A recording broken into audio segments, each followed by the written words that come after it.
recorded live. Good evening, and welcome to our podcast. We are People Against Covert Torture and Surveillance International. And today is Monday, the 4th of July, which is Independence Day 2016.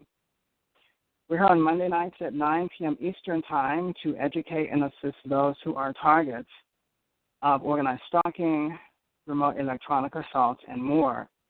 And to let you know that you are not alone and that there are many thousands and millions of us nationwide and worldwide working together for our freedom.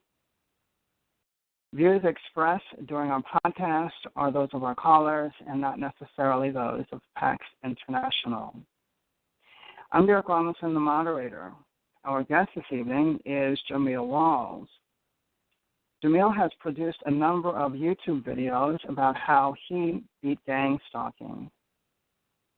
And now for some announcements.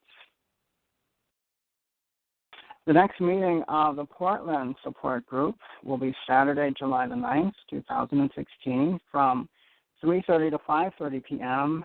at the Hollywood Branch Library, 4040 Northeast Tillamook in Portland, Oregon.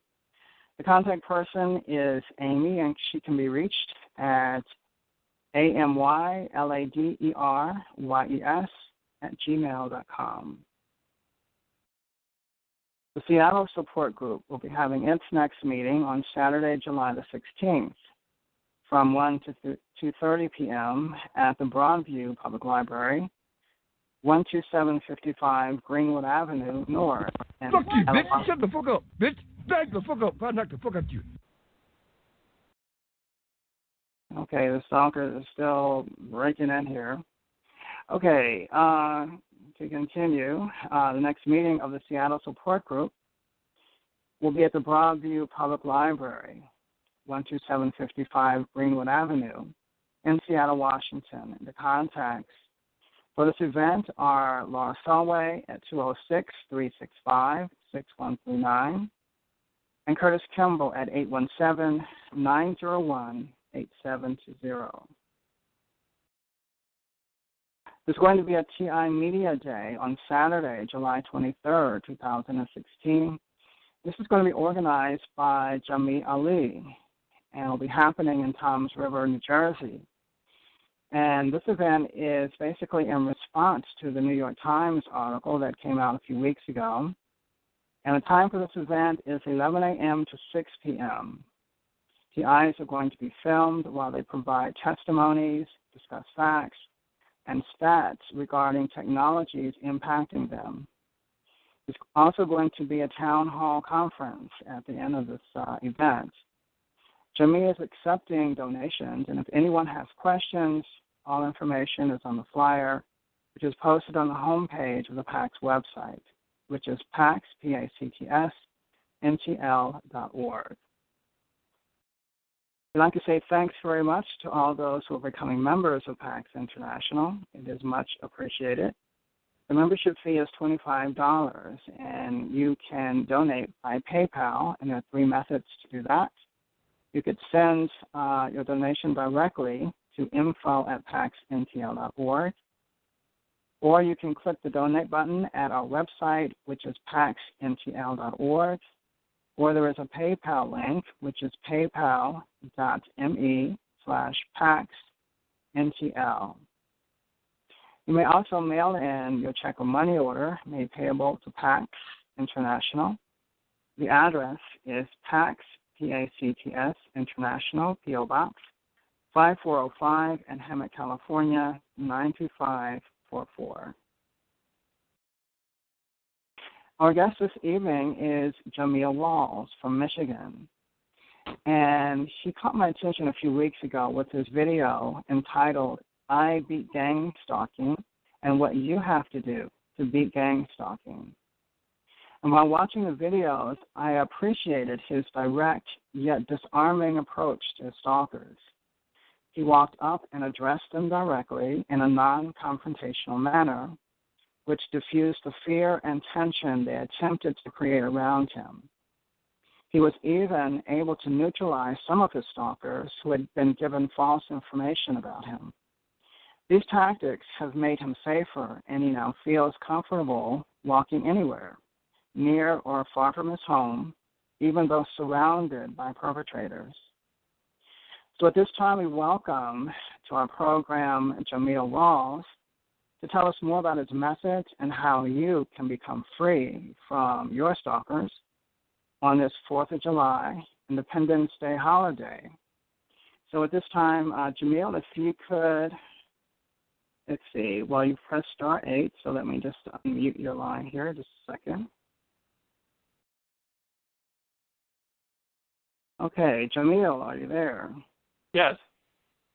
Okay, Jameel, welcome to our program tonight, and thank you for being here and joining us for this edition of our Monday Night Podcast. Well, I'd like to ask you first if you could tell us basically how you first became aware that you were being stalked. Okay, and I'm very honored to be speaking tonight. Well, tonight for me, today for you, because I'm in Michigan. But I had went through a series of conspiracy research that had went on for years, and it wasn't until the last couple of years that I did a bunch of interviews with celebrity, quasi-celebrity type figures in the conspiracy world, and thousands of people had heard these interviews, and little to my knowledge, I didn't know that the interviews were going to attract the attention of the secret societies in the world.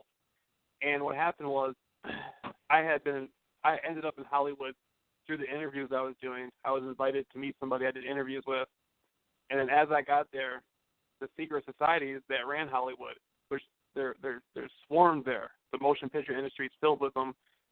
They were observing me the whole time. They wanted to know, was I actually going to be able to bring down a certain level of deception in the things I was talking about. I was talking about Jonestown, the Manson family, and many other subjects. And the powers in Hollywood were directly behind these subjects. And the story that the public has about these events is false, and the real story is something much different. And they knew that I knew a lot more than I was supposed to know. And so I was put in a life-death situation, and it was a flip of the coin. And at the last second, for whatever reason, they decided to let me go. This was in Hollywood at Motel 6 off Whitley and Hollywood Boulevard. And I had seen the people watching me. I mean, everything was set up. I didn't know anything. It was until the last second that I looked around and discovered there was something wrong. And people were placed in the right places. This is my life. This wasn't gang stalking. This is a life-death situation. At that point, I walked up to one of the men who was ringleading it and looked him in his face. He got on his cell phone and said something in code. And then after that, I felt a wave of energy disappear off me. He got in his car. He went outside, got in some car, and left. And then a lot of the people were still looking at me. I went back in my room, and the next day I left and came back to Michigan. They were going to kill me, but they decided not to for some reason. I guess they decided that I wasn't nearly the threat that they thought I was. But at that point, they had already shown me everything. I had already met some of the people in the secret societies. I knew where to find them, and I knew everything. But they said, well, he's not going to say anything. He knows better. He's going to be too scared. When I got back to Michigan, I went back online and continued running my mouth. I didn't run my mouth as much as I could, but I said enough to get them even more pissed off. At that point, the gang stalking started. That's when they said, well, don't kill him, put him in the gang stalking program. They put me in the gang stalking program, and I didn't know it was gang stalking. I thought this was a situation where these people were literally trying to kill me again. And then I ended up hiding inside my mother's house for a month. And what happened was I eventually went outside, and I realized, well, if they wanted to get me, they would have gotten me. Why aren't they getting me? They're just following me. And then I realized it was gang stalking. And then it was very uncomfortable, and I came up with a formula. I said, well, you know what? I'm going to get through this no matter what. When I went to stores, everybody would be watching me, the store managers would be in on it, and I just started telling them my name, who I was. I told them I was famous. I did a bunch of interviews in Hollywood and stuff, and I just rewrote my story. I just kept telling people I was famous. I kept giving them flyers. Everywhere I went, I did this over and over and over and over again, to the point to where like 80 to 90% of the gang stalkers actually had smiles on their face when they saw me. People started looking forward to seeing me. You know, it became a joyful thing and it became like I felt like a little kid in a candy store. They like to use females. There's certain females I'm attracted to. They'll use those types of females, and they thought that would be a thing where, the female they were paying would reject me. It turned into a thing where I enjoyed it. I started talking to females more and more and more and more, and they started using more attractive females. So I started talking to more attractive females more, giving them my phone number. Now I got all kinds of females I'm talking to. They drug my food at a lot of places. My mother brought home a pizza that was drugged, and me and her got an argument about it. It was a really messed up situation. So I started eating more organic, more healthy. Everything they've managed to try to do to me has only made my life improve. It's like my life before gang stalking was 10 times worse than it is now. Now my life is 10 times better. I actually owe it to the gang stalking program. The gang stalking program actually saved my life. I'm a much happier person, much more successful in everything I do. And, I mean, if I could take it all back, I wouldn't. I'm grateful that I got put in gang stalking.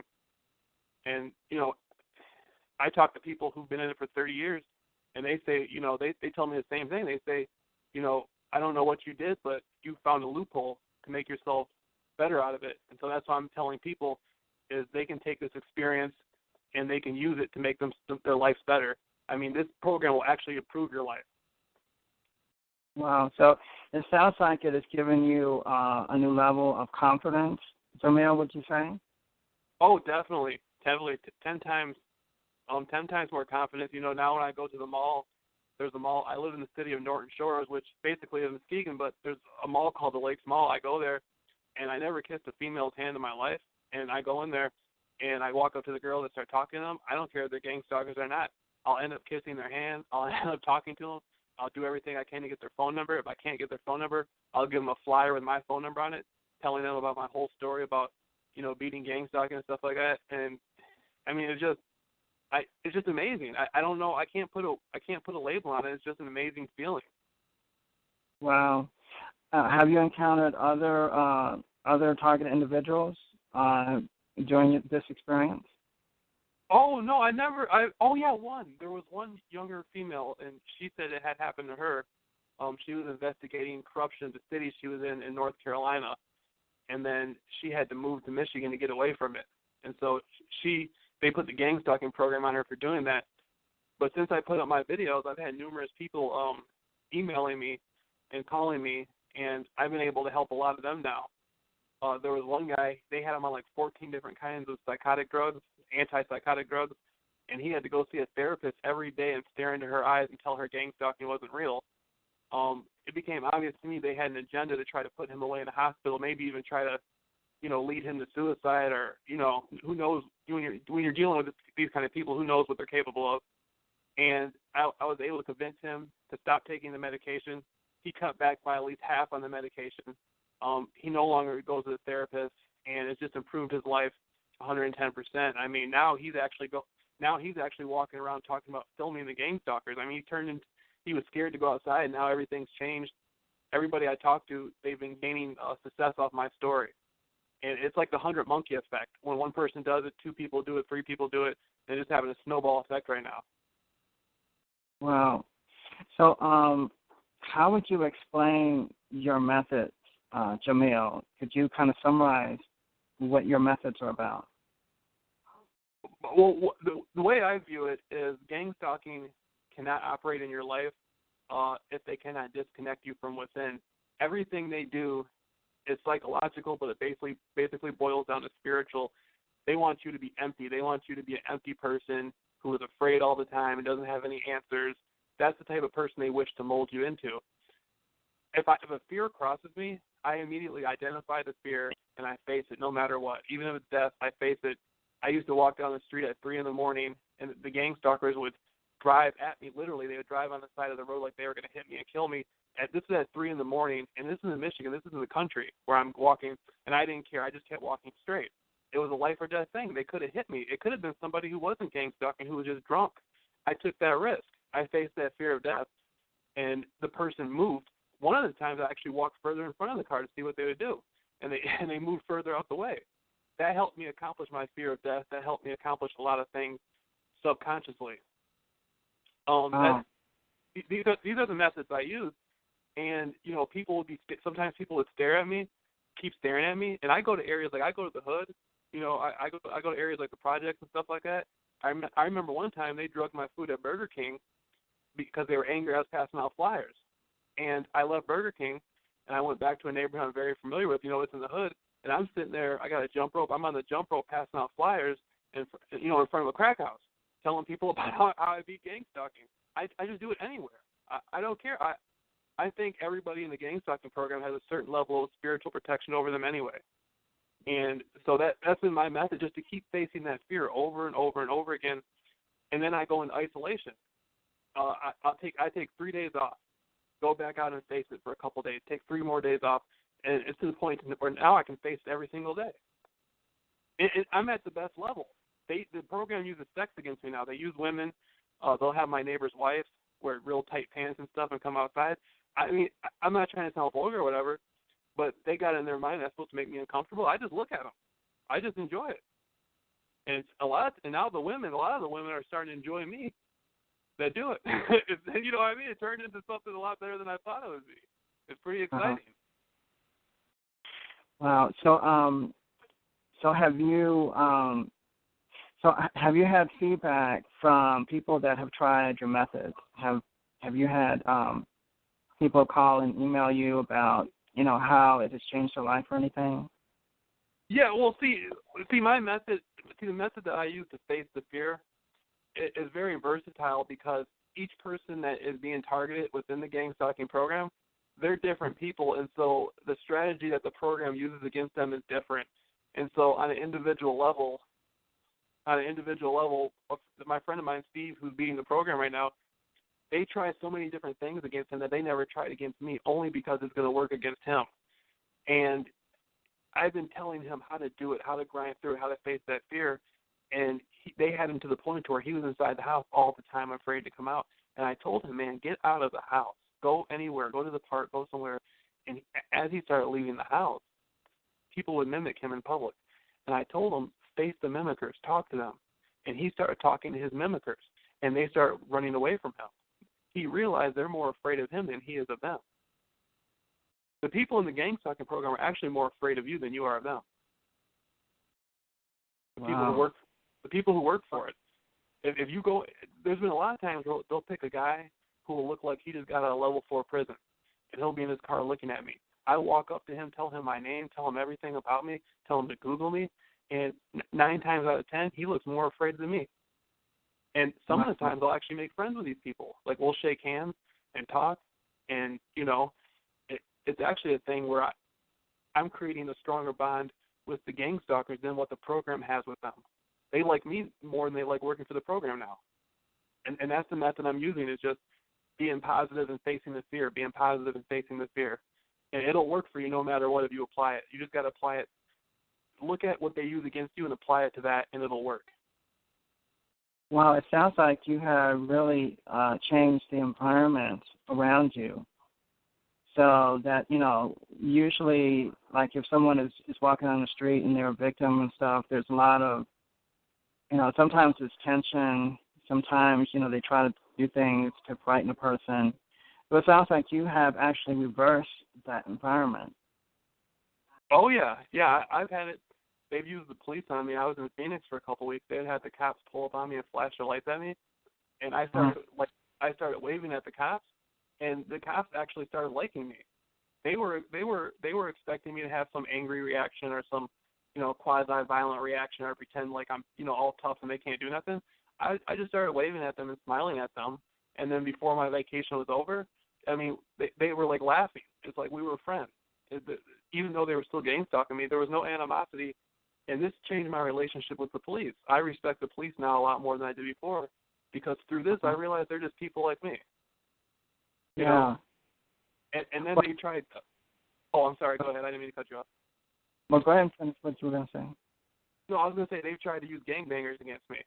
And a lot of times the gangbangers would approach me.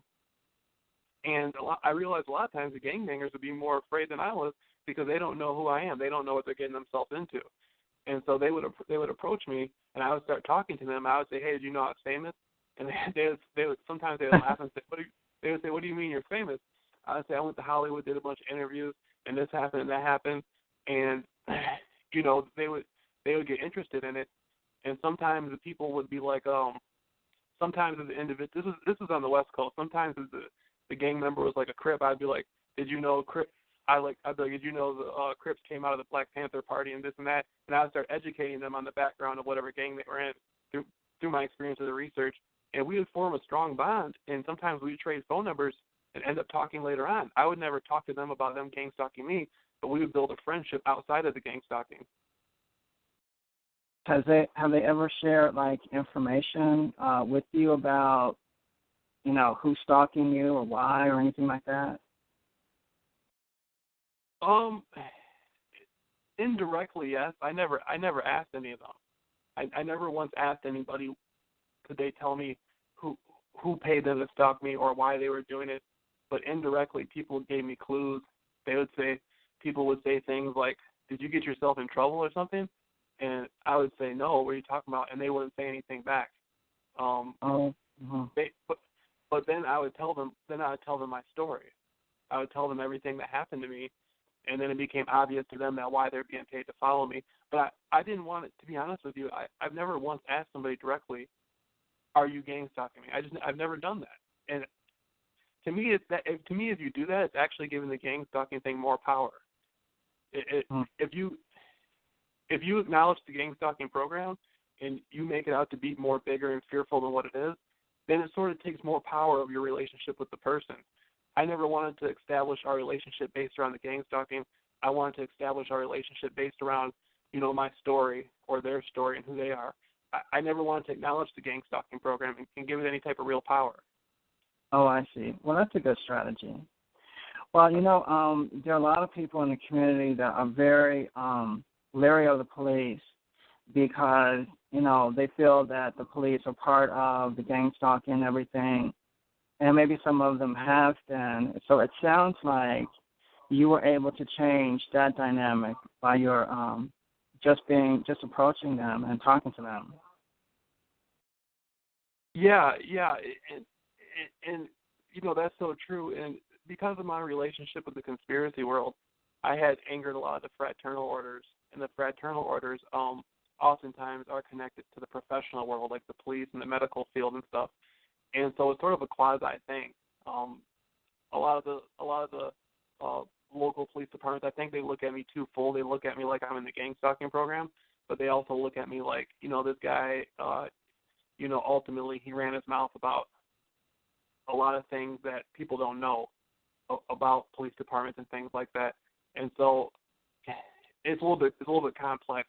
I get watched by two groups. I get watched by the gang stalking, and then I get watched still by the fraternal orders and secret societies. And so sometimes it's hard to tell where do the police fall in it. Are they watching me specifically for the gang stalking program, or are these people more directly connected to the secret societies? And that's not the police. That's every professional group. That's the hospitals. That's wherever I go. You know what I mean? The corporate world.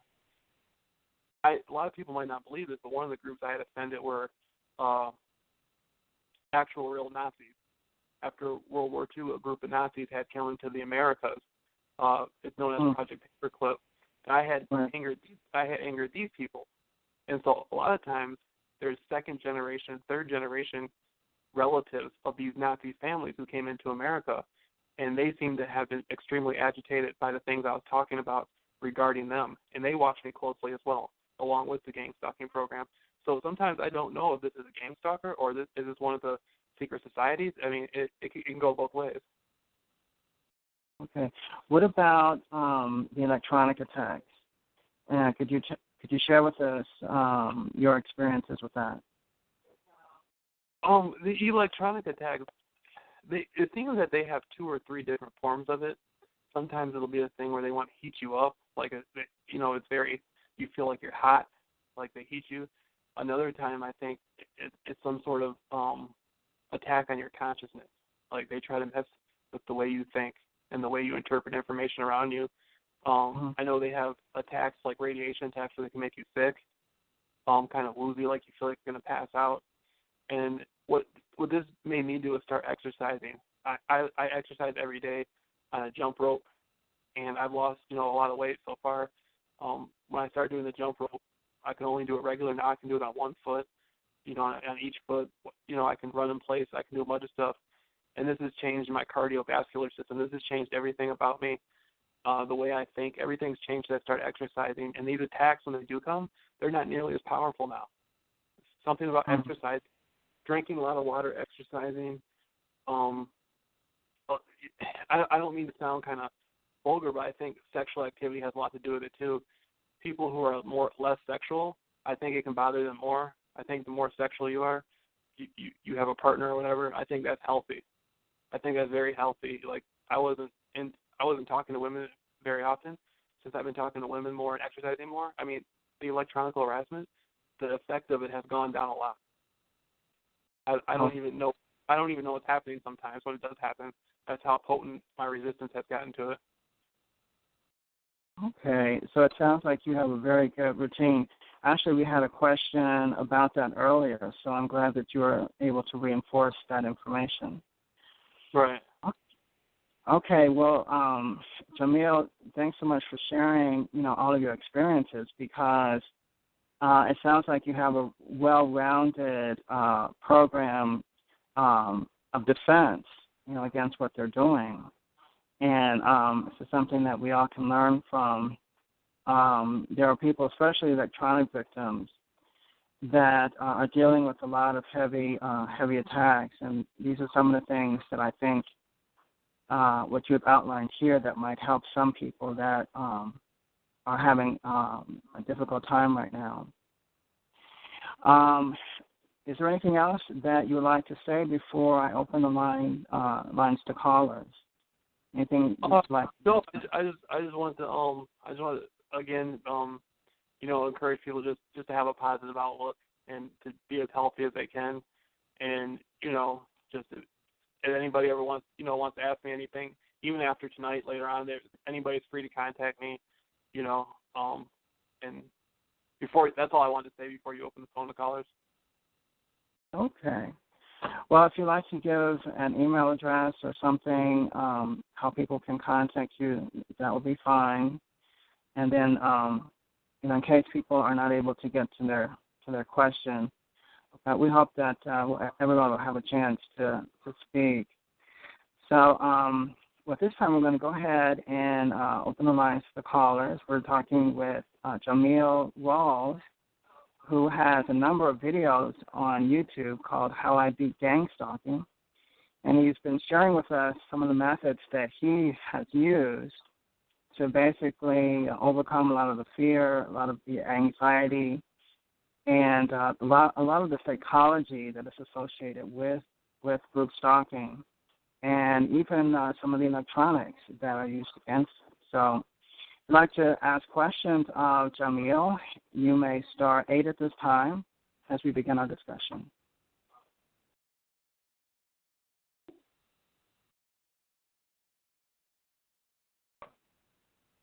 Hi, this is Nina. Can you hear me? Yes, we can hear you. Go ahead. Hi, Derek. This is Nina. I have some questions. Since I've been around this since 2009, I'm trying to figure out why we didn't get any forensics type of people, because I'll just put it to you somewhat straight. They can infiltrate Vons, Walmart, Amazon, you name it, the local restaurants, the stores, and they've been poisoning, drugging my food. They've been doing stuff to my milk, using animals. This is sophisticated. This is government. It's obvious. And I don't know why, even if I go to the hospital, I can't get anybody to come and just collect this information, because I've kept a lot of the food as evidence. And, we've heard the story over and over and over and over and over again, but we need people that are going to that's not the government, going to show what's going on. And it's I have no other terminology for it, but it's kind of like an urban warfare. It's government, FBI. Everybody keeps claiming NSA, NSA, NSA, and nobody else really talks about.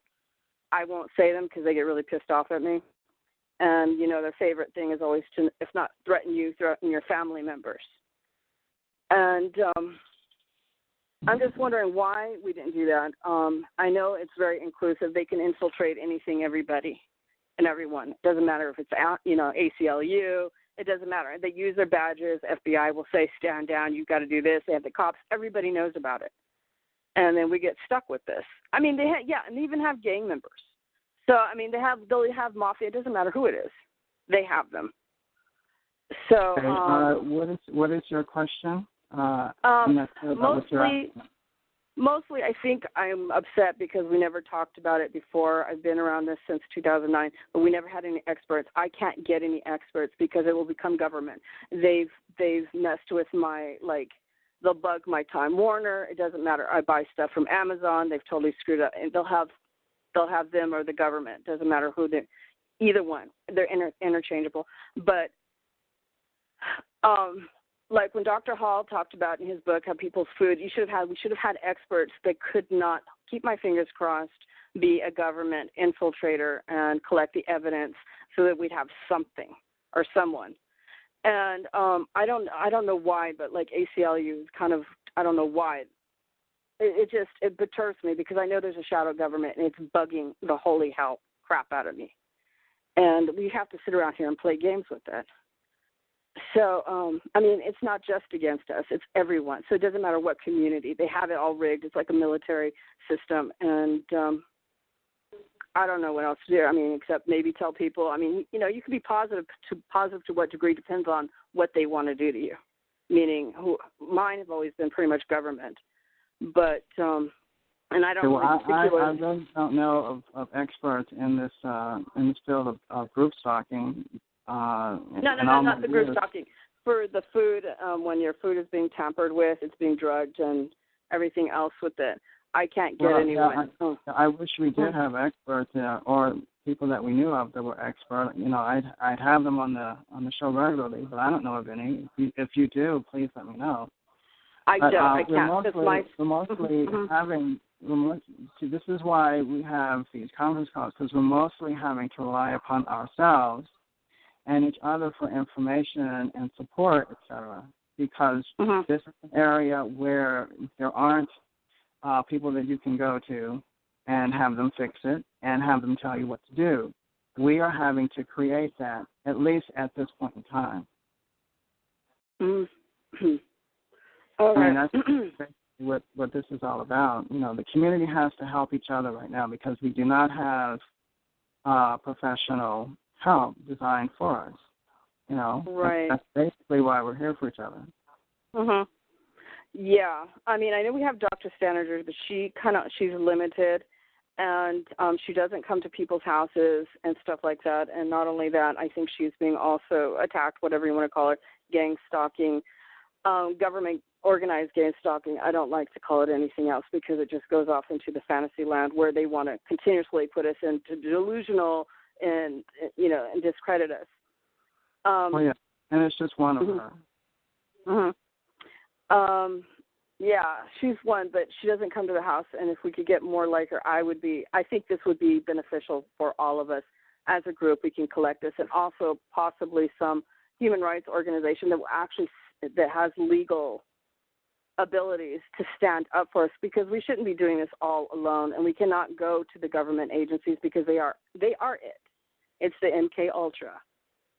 I mean, we all know it's not entirely the government. There's a lot of other groups involved in it now, which they're contractors. Contractors, you know, underground criminal groups, secret societies, corporations, and so forth. Religious cults. A lot of groups, a lot of players are involved now besides the government, which enables us to go to city officials and say, well, look, this is what's happening. There are underground criminal groups. They're this type and this type and this type. It's not all government, but that allows the city to investigate this criminal activity. If we said it was all government, then they would say, hey, well, that's not our jurisdiction. You'll have to go to the FBI or someplace. So, but fortunately, the criminal element has diversified, so that enables us to seek help with city leaders. Now, they are the ones who will listen to us, and they are in a position to help us, and that's who we've been talking to, and some of them will work with us. The federal officials will not. They will listen to us all day. You can make appointments to see them any time of the day, but beyond an initial visit, they do nothing else. So fortunately, there are other options, and we've been working with them, and we're on the point of developing some type of protocol that will help GIs. So that's where we are with this issue. But anyway, we're at a point now that we've not been in the past, and hopefully over the next few weeks, the next few months, we will start to make some major strides forward in helping GIs. But I'll keep everybody posted about that. Okay, we do need to move on. Anything else you want to say real quick? Oh, I couldn't hear you. Yeah, see, I have the FBI, and as soon as certain things happen, they make even my city councilman, whoever, stand down. I have my ex-in-laws. I don't know if you remember them, but I'll allow you to recall that. And also, I started with the county sheriff's department, San Luis Obispo, who basically are doing the experimentation, even though I'm in L.A. County. And so basically, I understand what you're saying federally. There are a bunch of loops, and they're just talking. And like you said, they'll talk all day long and do nothing.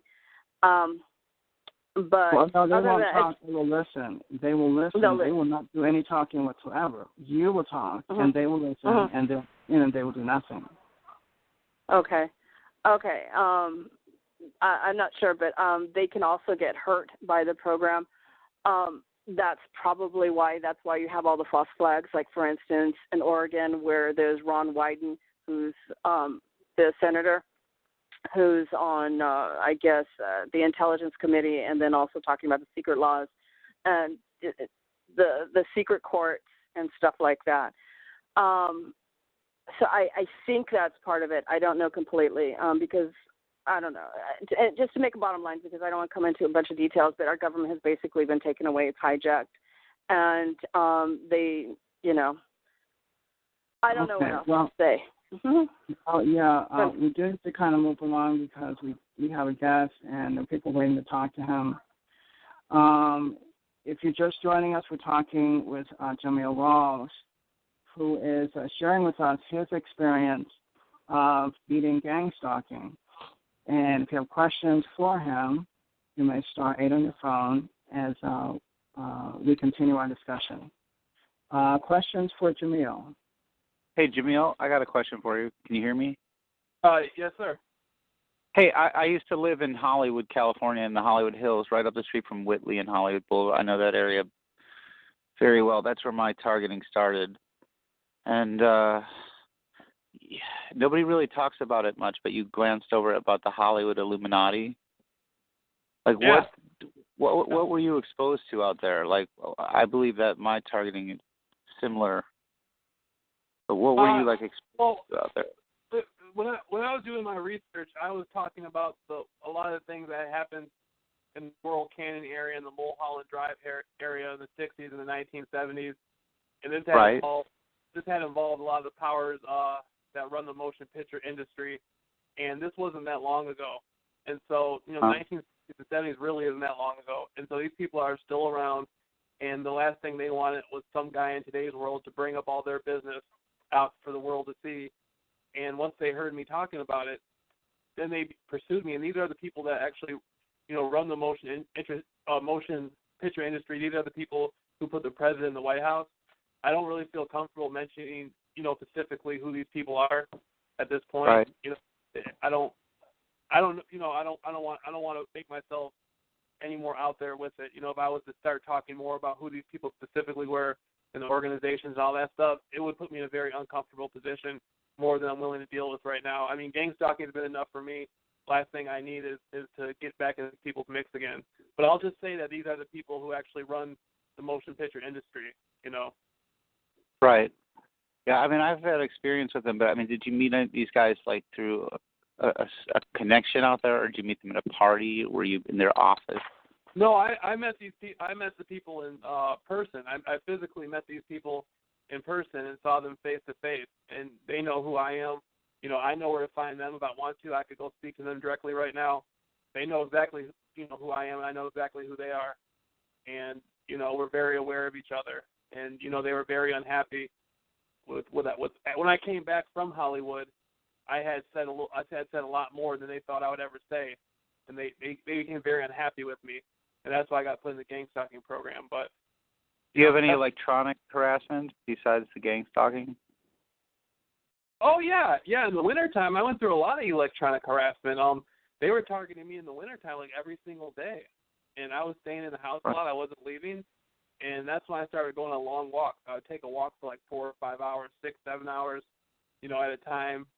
Then I began waking up at 3 in the morning, and I'd end up walking 15, 20 miles, and I was a lot heavier at that time than I am now. And so it was tough, but I did it just to clear my mind, and I keep it going today. I still stay outside working out all day, just to keep my aura clean, my energy clean from the attacks. You mentioned you were vegan. Am I wrong? No, I'm not vegan. I eat meat, but I just eat a lot more vegetables than I used to.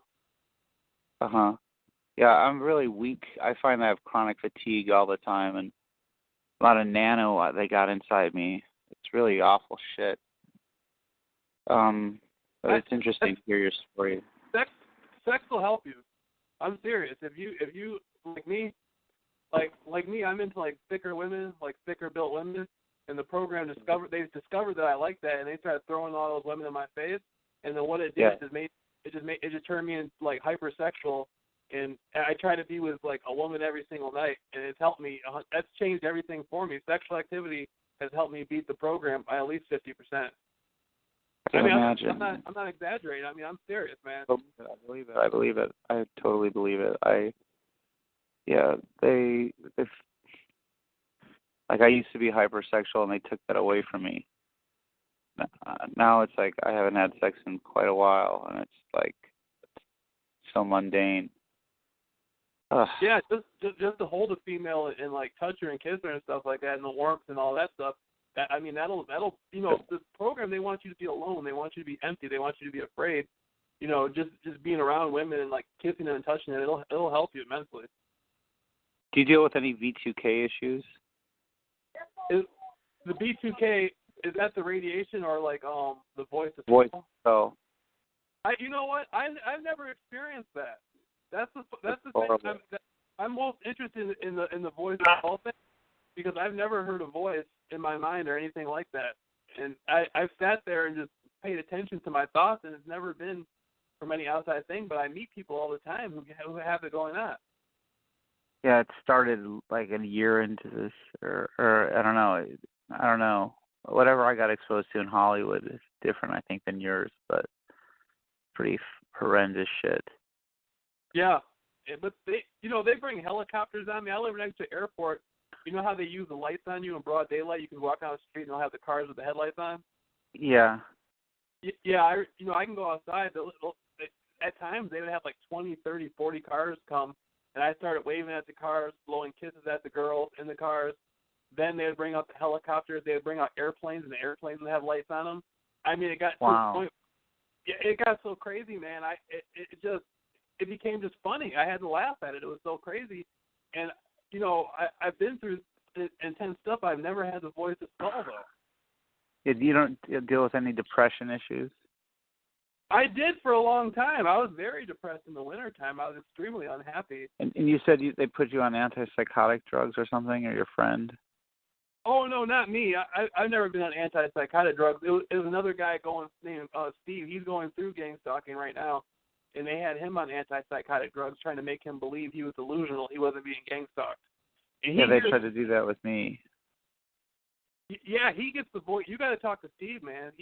I'll be able to. You should email me at Jameel Rawls vs. Gangstalking at Gmail. I can hook you guys up to talk. He's going through the voice of skull really tough right now, man. And they told him he was crazy and everything, and they basically were trying to put him away in a hospital. Yeah, I know how that is. I told the doctors I was exposed to nanotechnology, and they put me away in the hospital.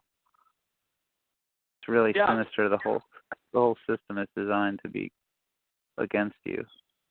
Yeah, and the thing is a lot of people don't know why they're targeted. Like, I specifically know why I'm targeted, but a lot of people get targeted, and it seems like there's no real reason for why they're being targeted. That's the thing that bothered me.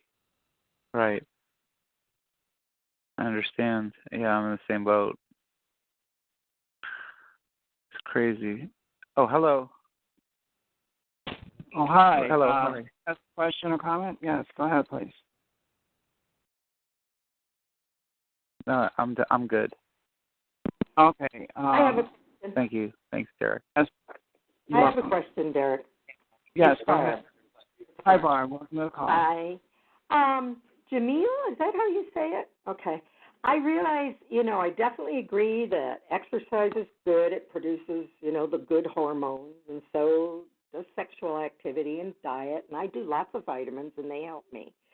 But here's my question. It's my experience that the more reactive I am, the worse the attacks feel.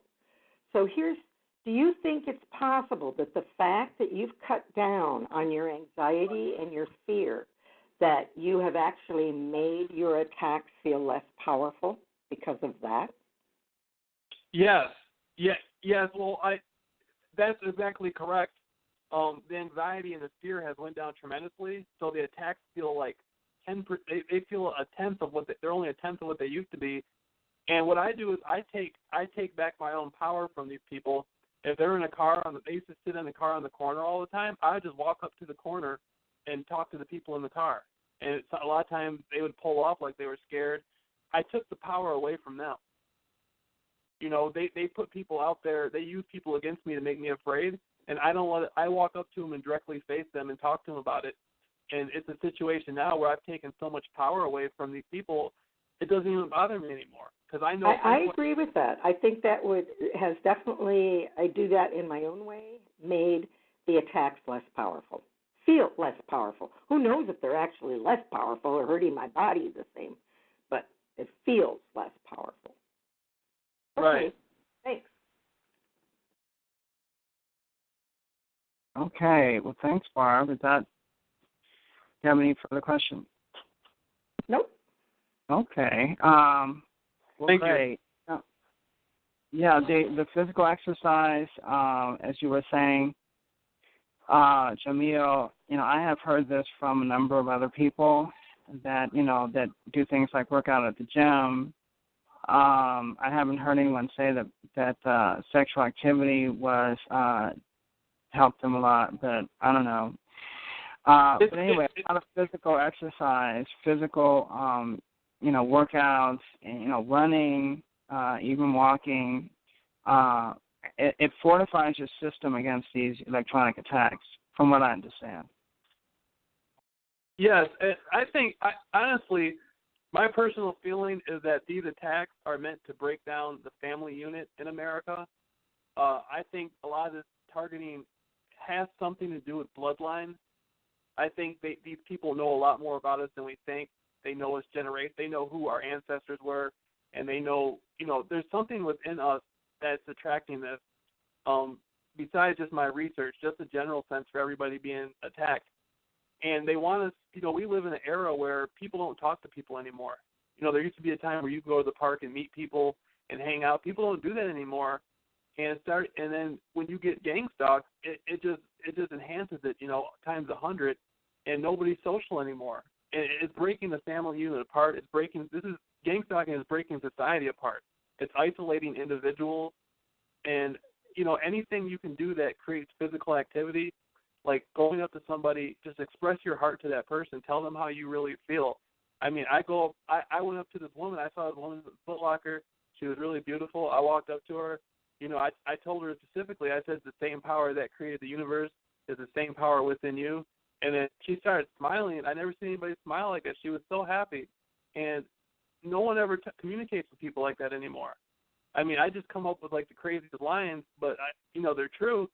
And I just talk to people, and I try to get a female and, have physical contact with her and stuff.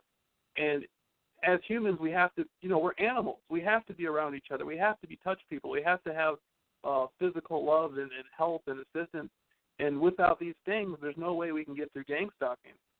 I mean, we have to be emotionally involved with people, and they're trying to turn us into zombies, pretty much.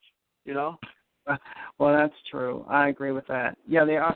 They're trying to break down the social structure of society, and you're right. We are social beings, and they're trying to take that, from us.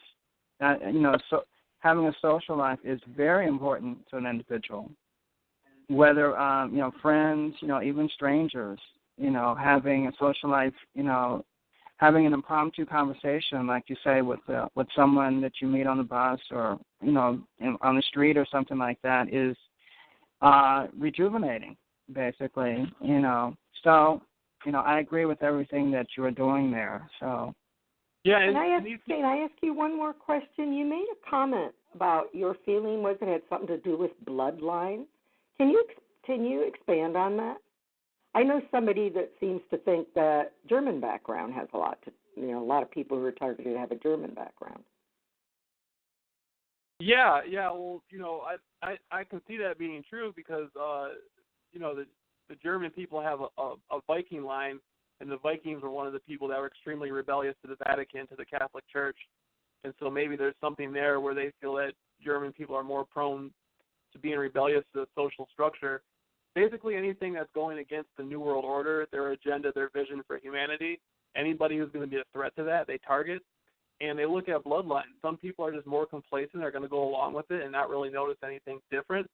Other people want to live a real humanity, and I think we're the people that want a real humanity. We don't want to live in some fake plastic corporate world where we just sit there and, zone out to television every night. We want a real life.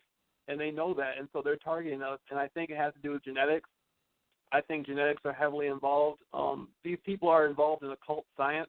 They're into some dark stuff. The people who run the corporate world, the billionaires, they're deeply into spiritual stuff. They're not Christian, angelic, or good Muslim people or good Jewish people. These people are deeply involved in the dark stuff, and I'm not trying to give that any power. I'm not saying these people have any spiritual power over you. That's not what I'm saying.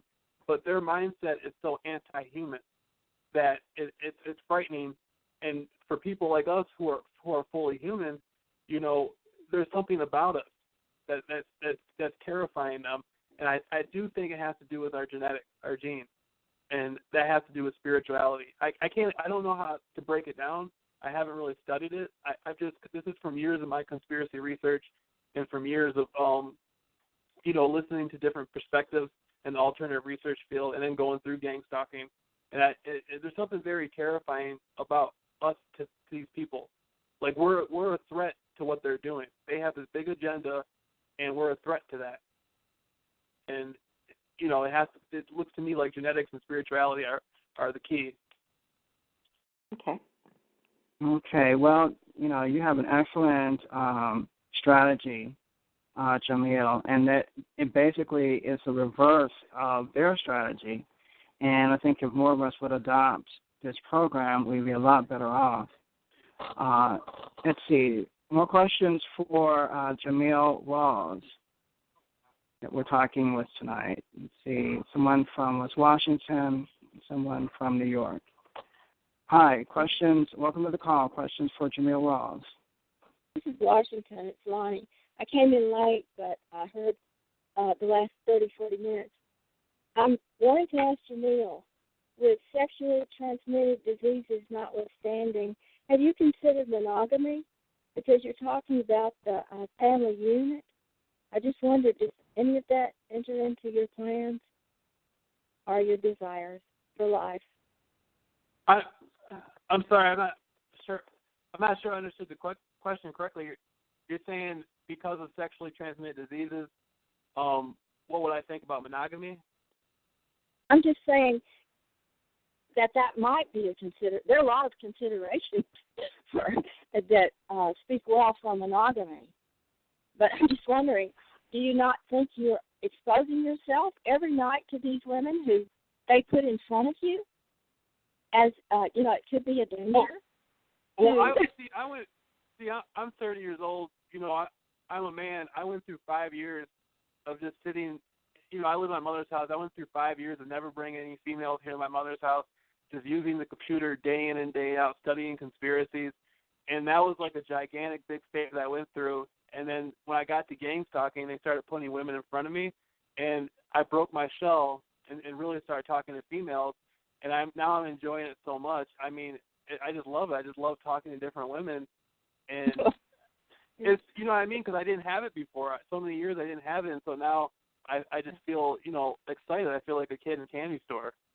Well, I'm as a woman, I'm glad you like women because, you know, we like to be liked. But just be careful, and you might consider there's some good rules that God laid out for us, and they work well if society would stay with them.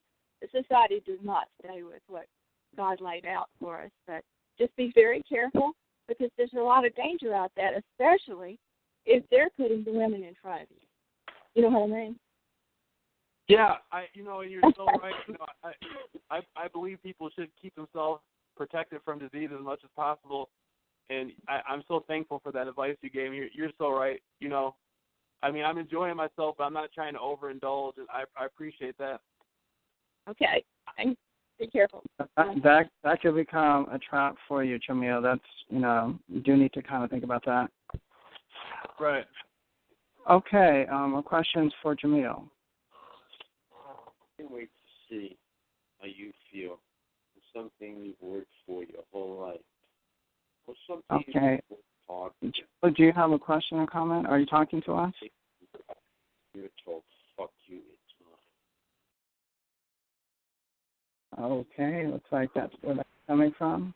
Okay. I didn't even hear what he said. I just heard him say "fuck" something at the. Oh, excuse my language. I heard him swear at the end, and so. Yeah, I'm not sure what he was talking about either. Okay. More questions for Jameel Rawls. If you do, star 8 on your phone to join a discussion. Jameel has created a number of videos on YouTube entitled "I Beat Gang Stalking" and how you can beat gang stalking, and he's here to share his tips with the community tonight. And this is our guest for this evening. If you have any questions for Jameel, star 8 is the request to talk feature on your telephone, and I can unmute your line. You can talk to Jameel. Okay. Any further questions or comments for Jameel at this time?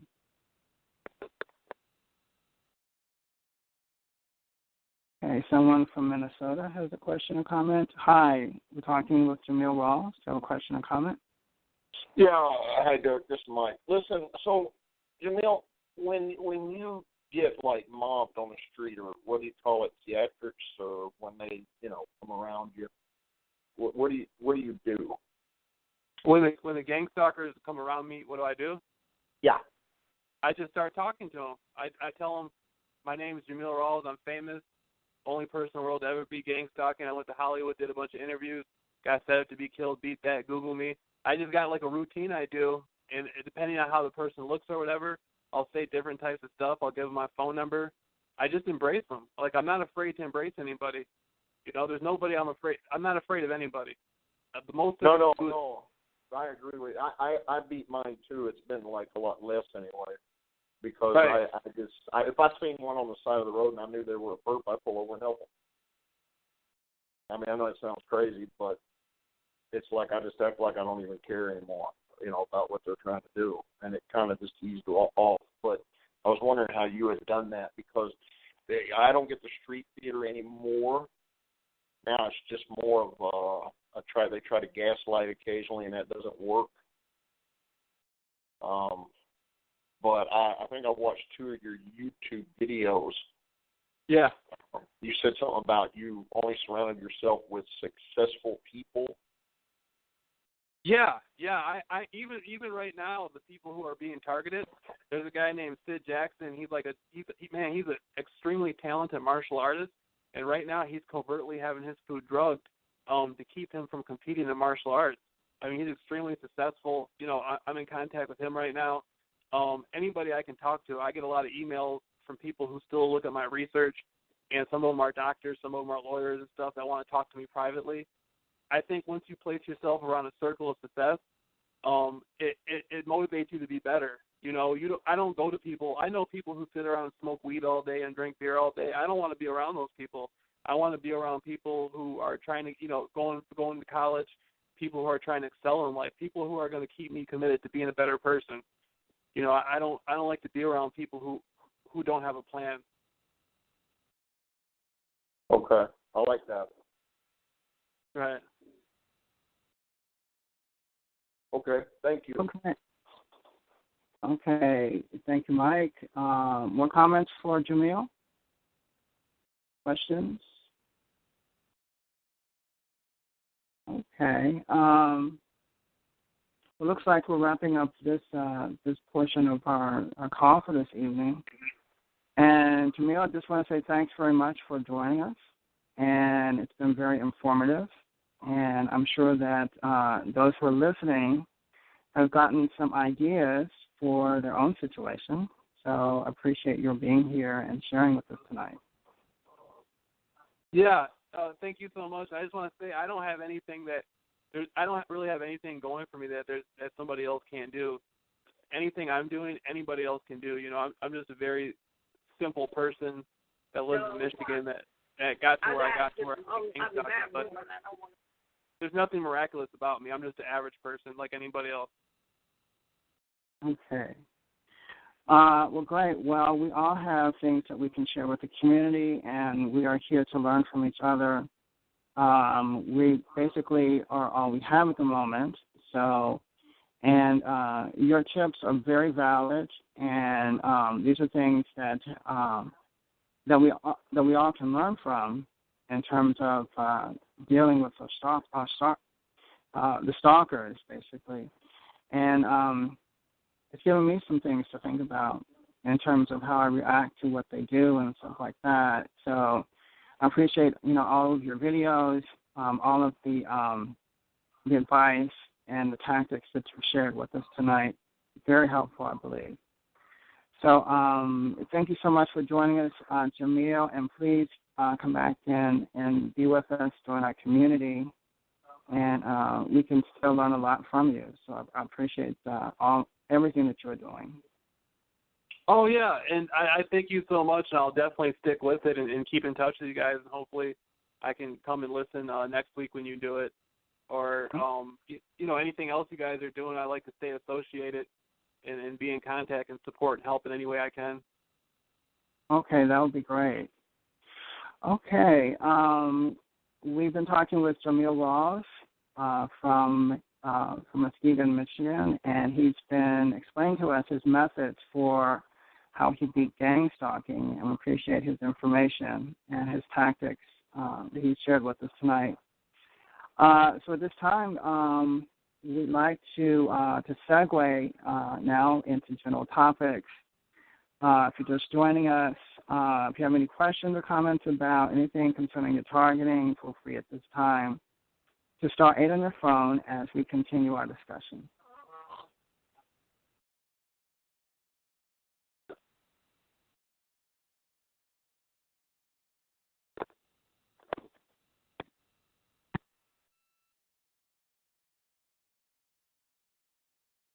I'd also like to wish everyone a happy Independence Day. This is the 4th of July. And I think it's ironic that we're talking about ways that we can become free of the gang stalking tonight.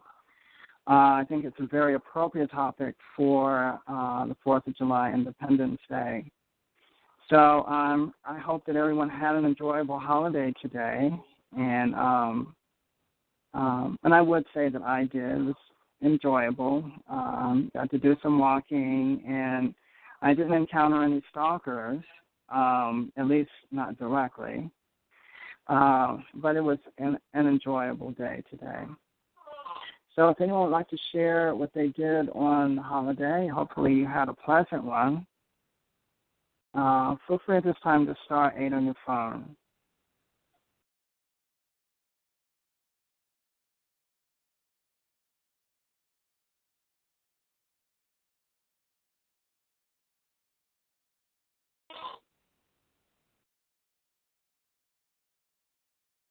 Okay, someone from Massachusetts. Welcome to the call. Do you have a question or comment? No, this is Brenda Derrick.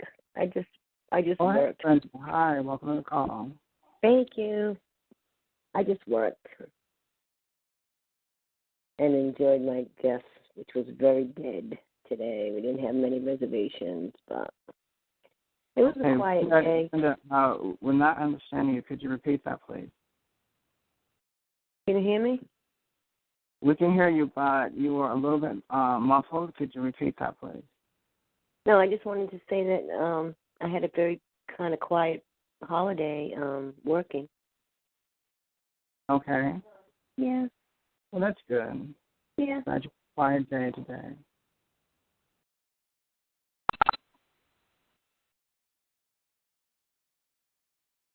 I hope everyone else did as well. I haven't had any emergency calls today or calls, in distress. It's been rather quiet here on the front.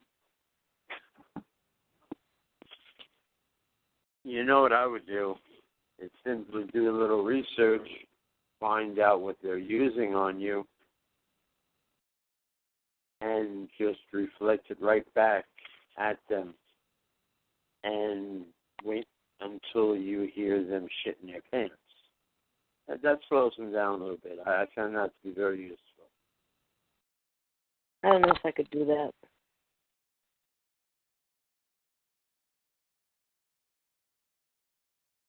Hello, can you hear me? Yes, we can. There? This is Ann. Is Jameel still there? I would like to get his number. Is he still there? He's not. I think Jameel has hung up already.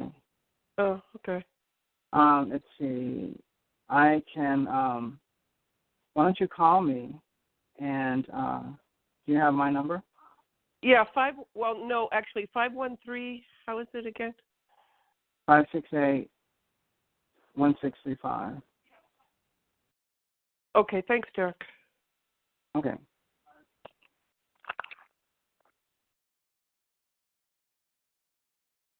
Well, Derek, I talked to this guy in a restaurant, and he was retired. He had worked in military for, I guess, his whole life in intelligence.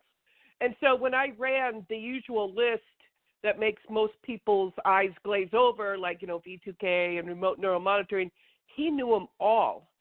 And I asked him, is it government or is it criminals? And he said both. And he said they are chipping babies now. And he said he said when you work for intelligence like that, like he can speak 3 different languages, but he knows all about the weapons and gang stalking. And he said when you work in that department, he says, I used to be part of the military industrial complex. I used to have that attitude that all this is okay to do to people. And he said, but then I just kind of woke up and realized this is horrible. But he said he could never let on while he was working. And I said, because they'll hurt you. And he just kind of nodded slightly, like, something, or throw him out, or, do something to him. But I know it's not saying much, but somehow he knows they're chipping babies. I don't know where or who's doing it, but he said they're doing it. But I'm going to try to talk to him more. I've never talked to anyone so informed before. He knew all about it. Oh, yeah, he sounds very well informed, and that's, he's correct in what he's saying. And that it's both. Yeah. Well, yeah, it's both, government and other groups. It may have started out in the government, but it has now filtered out to many other groups and corporations and drug groups and sex rings. All kinds of groups are involved with it now. Anything that's underground, that's illegal, those types of groups, they have access to this technology. Mm-hmm. Yeah, I can't wait to see him again at this little breakfast joint so I could get more information out of him. But he's just like, he was kind of like almost bored with it. He goes, like I'd mentioned certain things. He'd say, they've been doing that for so long. They've been doing that for so long. And so. Well, they have. And, from what I understand, they might be even phasing out the chips for nanoparticles. As long as they were microchips, there was a possibility of these objects being detected and removed, but with the nanoparticles, that's nearly impossible. Yeah. Scary. But if I can get more information out of him, I'll let you guys know. Derrick. He's a real nice guy. Well, invite him to the call even. We'd be glad to Yeah, talk to him. I was thinking of it. Who are His name is Warren. about? What's his name? Who are you talking Warren. About? This guy named Warren, he had a veteran's hat on and it said Navy.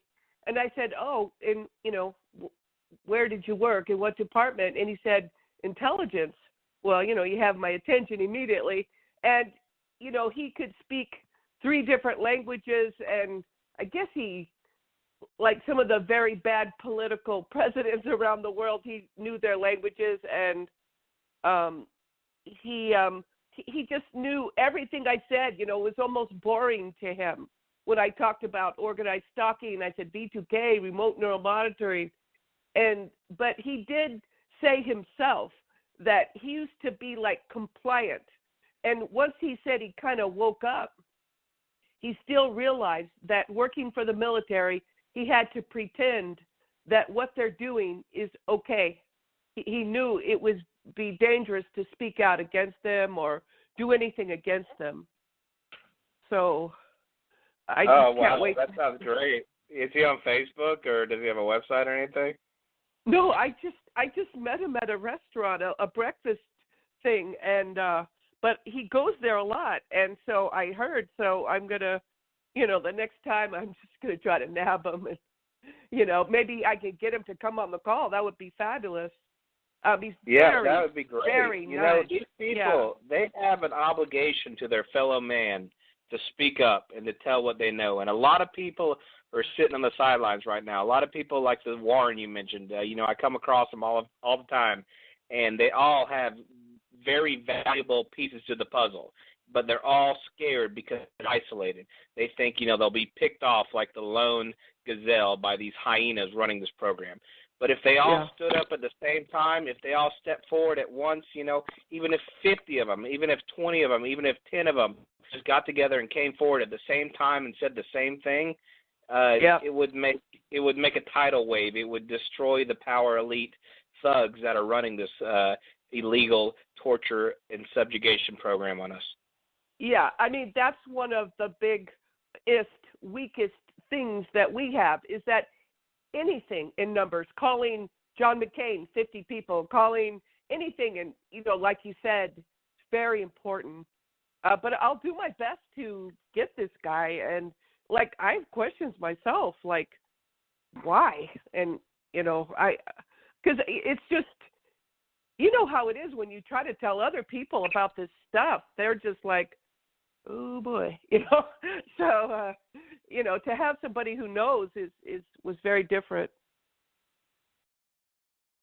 Yeah, I mean, there's so many ways to go about it. You just got to pick and choose. You got to get an elevator speech, and then we've got mountains of supporting evidence. So people. But numbers is very important, like you said. If we anything need in numbers. Experts. We need military veterans. We need psychologists. We need psychiatrists. We need doctors. We need all those people with credentials stepping forward at the same time, because they won't be called crazy if they do it in a large group. Right. Well, yeah, we don't encounter those people very often. However, if they were to come together as a group and do something similar that Stephen Greer did in 2001, a disclosure project, press conference, or just coming together and, in any type of conference setting and sharing the information that they have, I think that will be vital for the group. It's just that we so rarely encounter these individuals. So if you can bring them to a conference call, that would be great. If you can encounter them again, that would be fantastic. So. Yeah, I'm going to go there every day and try to, see him again. His whole family is military, and, they're pissed about things like his sister was there, and her husband fought in, I can't remember which war, but, when he got back, he was treated so poorly, so terrible. And she couldn't get treatment for some reason, him being a veteran, and then he died.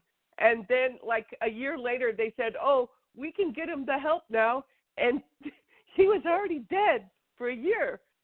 And so they're pissed.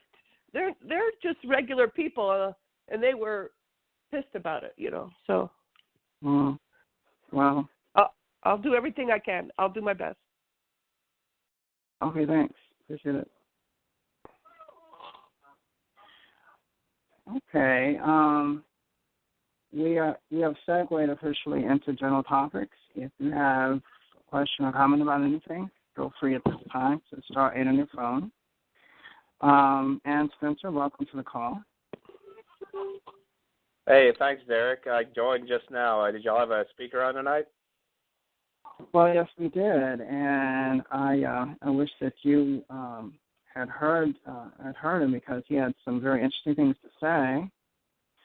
Great. I'll listen to the recording for sure.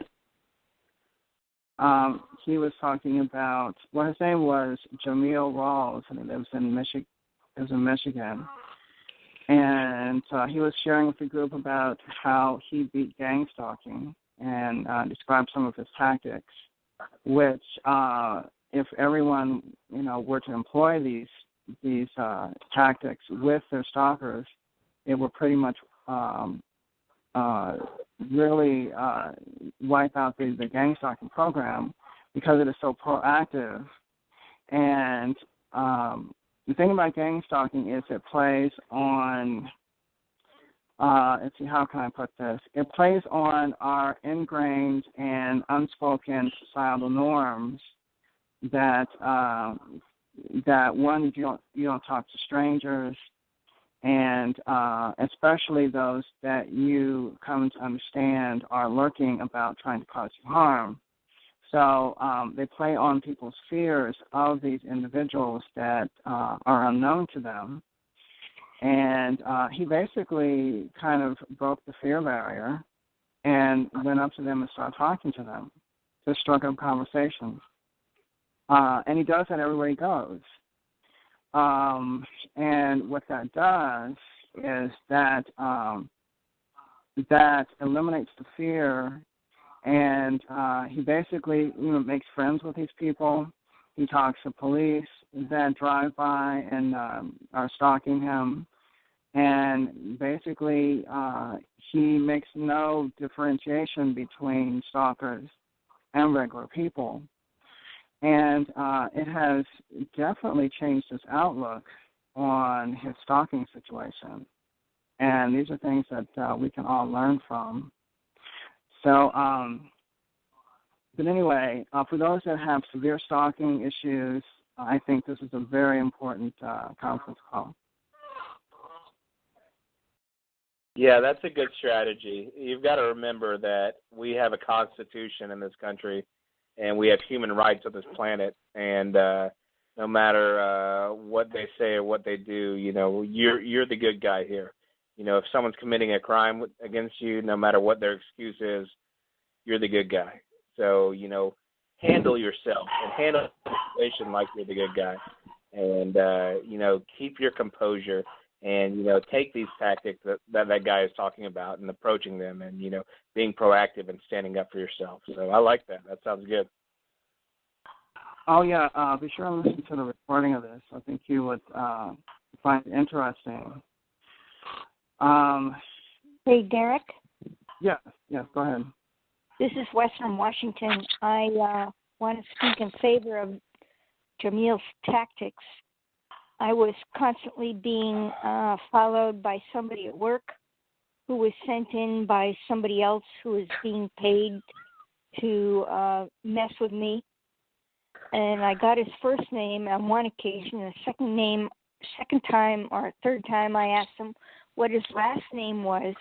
And I said, oh, hey, you just reminded me of somebody I know. And so he gave me his last name, and I said, well, you remind me of a certain person with the last name of Smith, for example. And ever since then, I've never seen him again. And then I confronted a neighbor's son who was in on some obscene knocking and sleep deprivation. Those are my perps. And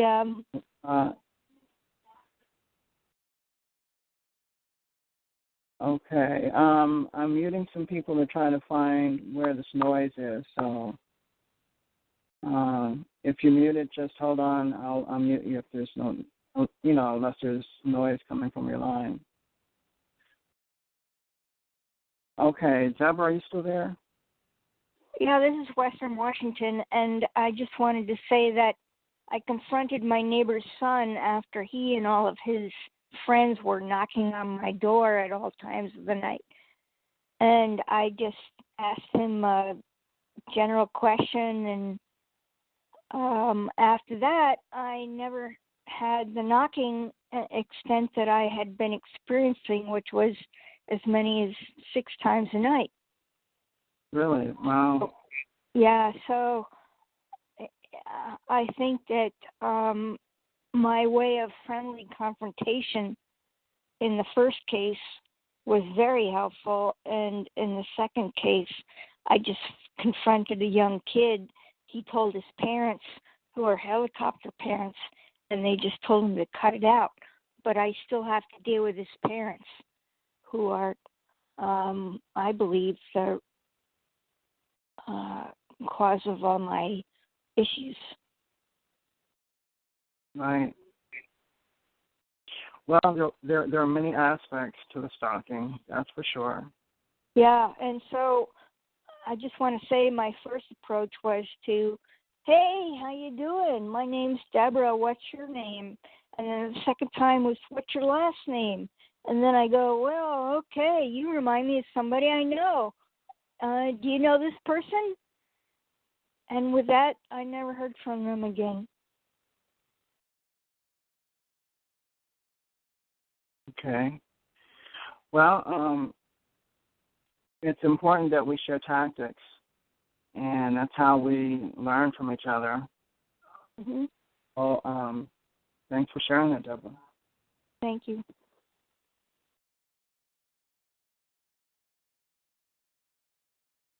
Okay. Just unmuted somebody from Arizona if you have a question or comment. Oh, no, that's me, Derek. I see. Yeah. I just wanted to be able to speak, but I can't think of anything to say right at the moment. Oh, but okay. I think his tactics are good. I think that's a positive way to do it. In my case, I still have to be on guard. I've gotten so many car attacks that you just have to be on guard. But generally speaking, I like what Jameel, his tactics. It does get rid of that fear. Sure. Have you seen his videos? No, I haven't. But I've read those titles. There's so much I want to research now. Because I'm getting remote neural monitoring. I'm getting mind reading, and they're making it clear that they can read my mind. So right now I'm looking for shielding. And so somebody said, to wear a copper band around your head. So I bought one. And but I can't tell because they're not making it clear whether it's working or not. And they've just in the past week made it absolutely clear that they're reading my mind. So yeah, they've had that ability for quite a while. Yeah. It's a bummer, man. Because, see, I put a combination lock on my house. That didn't stop them. It was a piece of cake. And, to get into my house, I thought, oh, that'll stop them. No, they've made it clear that, in many other things, whatever I'm thinking about, they'll have somebody come up and talk to me about it. Or I was stretching my back and I go to a store, and this lady says, does the weather make your back, hurt?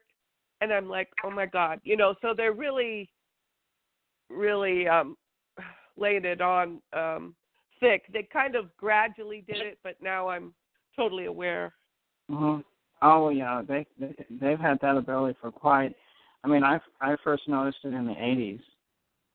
Yeah, and see, I can look back now, and now I know they had it then.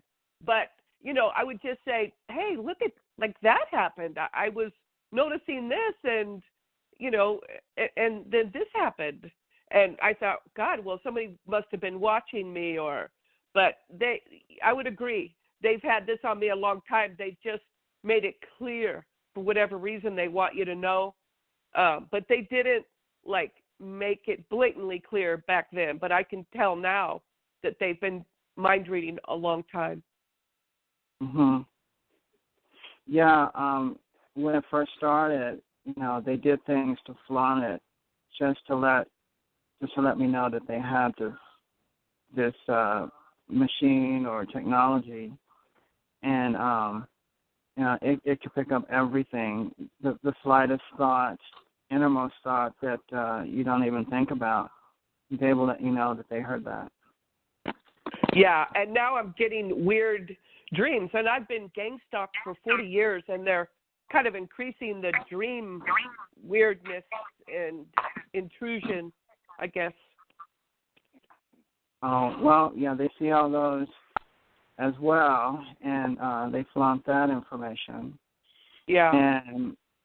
And they even, there is dream manipulation. I'm not sure to what extent, but there is that as well. Yeah. But you're right. They can, they talked about this one little thought I had, and, that just was a slam dunk for me. There's just no question.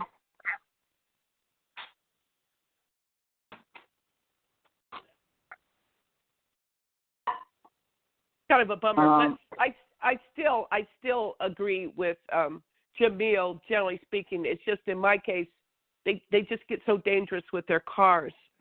You have to keep your eyes open at the same time. Well, yeah, you do have to be careful with them because they look for you to be careless sometimes, and that's all it takes. It just depends. You just have to be on your P's and Q's. Yep.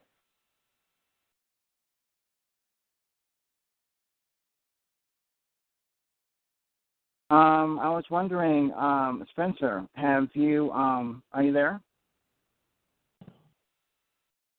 Yes, hello.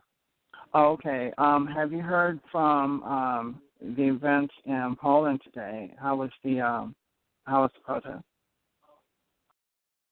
Yeah, okay. I haven't gotten the exact tally, but I did hear from Tomas, who is one of the organizers with StopZET.org, the Polish TI group, that the mainstream media, like the Polish equivalent of CNN, came out to the event, and he posted a link to the video, and I made a link to that on my profile page, where they interviewed some of the targeted individuals and displayed some of their signs regarding the Poland protest.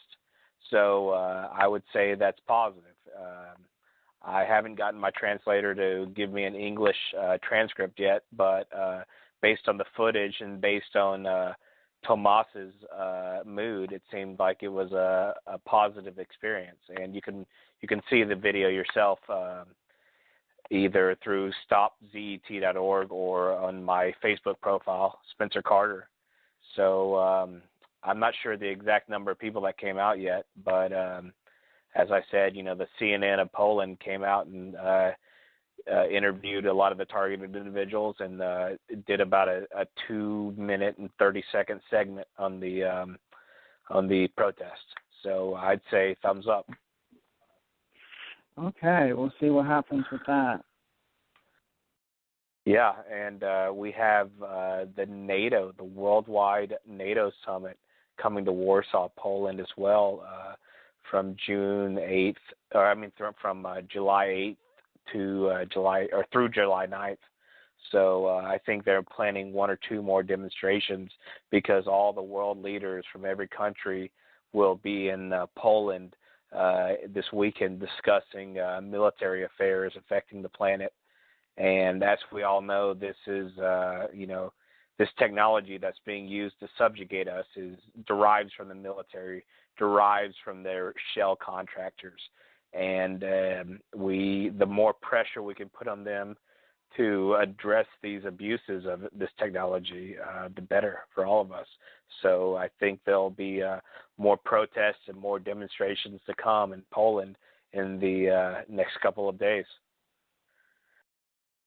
Okay, excellent. Yeah, it's very good.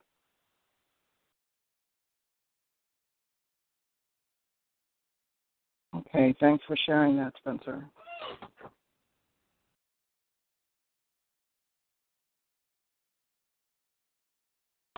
Hey, and Derek, back to the gang stalking topic. Have y'all watched any of Webster Tarpley's YouTube videos? No, I haven't. That's a good idea. He just posted a couple from the speeches he gave at the forum.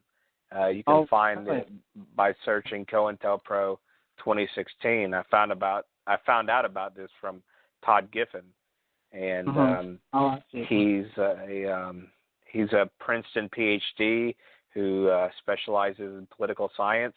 Very smart, respected, mainstream academic who verifies that gang stalking is real. And he gives, in his speech, he gives the historical basis for it, the history of it, how it came about. He tells about its roots in COINTELPRO here in the U.S. and its systematic development in spy colleges of East Germany under their name of Der Setzung. And he does a really good job just confirming that it's real. And this is a Princeton PhD saying this. And he talks about how it's modeled on just the spy network that the Soviet propaganda artists and the Soviet KGB bosses created throughout the Cold War era. We basically adopted that system. The intelligence agencies in the U.S. basically modeled this whole targeted individual program off of the Soviet spy networks that came about in the Cold War era. Okay, does he call this group stalking or gang stalking? And does he use terms like targeted individual, that kind of thing? He defines it. Every word he uses to describe the victims of what he calls COINTELPRO 2016 matches the words we would use to define a targeted individual. So, he has been a victim of electromagnetic harassment and torture. So, as we all know, it's hard to grasp that aspect of this subjugation program if you haven't been tortured with the electromagnetic aspect of it. But he's, from what I can tell, he's experienced the gang stalking side of it, and his research focuses on that, and he calls it COINTELPRO, which is basically what it is. Yeah, COINTELPRO 2016. That's, if you study that stuff, that's basically the scientific name for what's going on with us during the gang stalking. This is just an evolved version of it. It's even you could even call what's going on with us a high-tech version of COINTELPRO. They have electromagnetic weaponry at their disposal. So now, we have this Princeton PhD, confirming everything we say is real, that it's rooted in history, that it's rooted in the court records. And, get on YouTube and Google it, COINTELPRO 2016 by Webster Tarpley, a Princeton PhD. It's just another good stepping stone, another good piece of ammunition to use in our arsenal. Well, it sounds interesting. I would like to have a listen at that. He would call it COINTELPRO, which is the FBI's program that they launched against activists. So, and that's something that that a lot of people do know about already. The FBI's program. What they may not be aware of, many of these activists, is that this program is being rolled out to the general public, just the regular citizen. And it's kind of networking, it's kind of spreading, nationwide, to thousands and thousands of people, whether they are activists or not. So I think that's the important thing that they need to realize, and maybe after Todd and Dr. Farber's appearance, maybe some of them do have that understanding now, which is important because this group, these alliances that they are making there with these activists will be very important in terms of getting this information to the general public, because these are the major progressive groups, and they would not flinch when they hear our information that the general public is also being targeted with these same tactics and with mind control technologies. They would not flinch. They would receive that information, and that's basically what Todd shared with us, that they were very receptive. So, and the same was true when some years ago, when the Occupy movement started.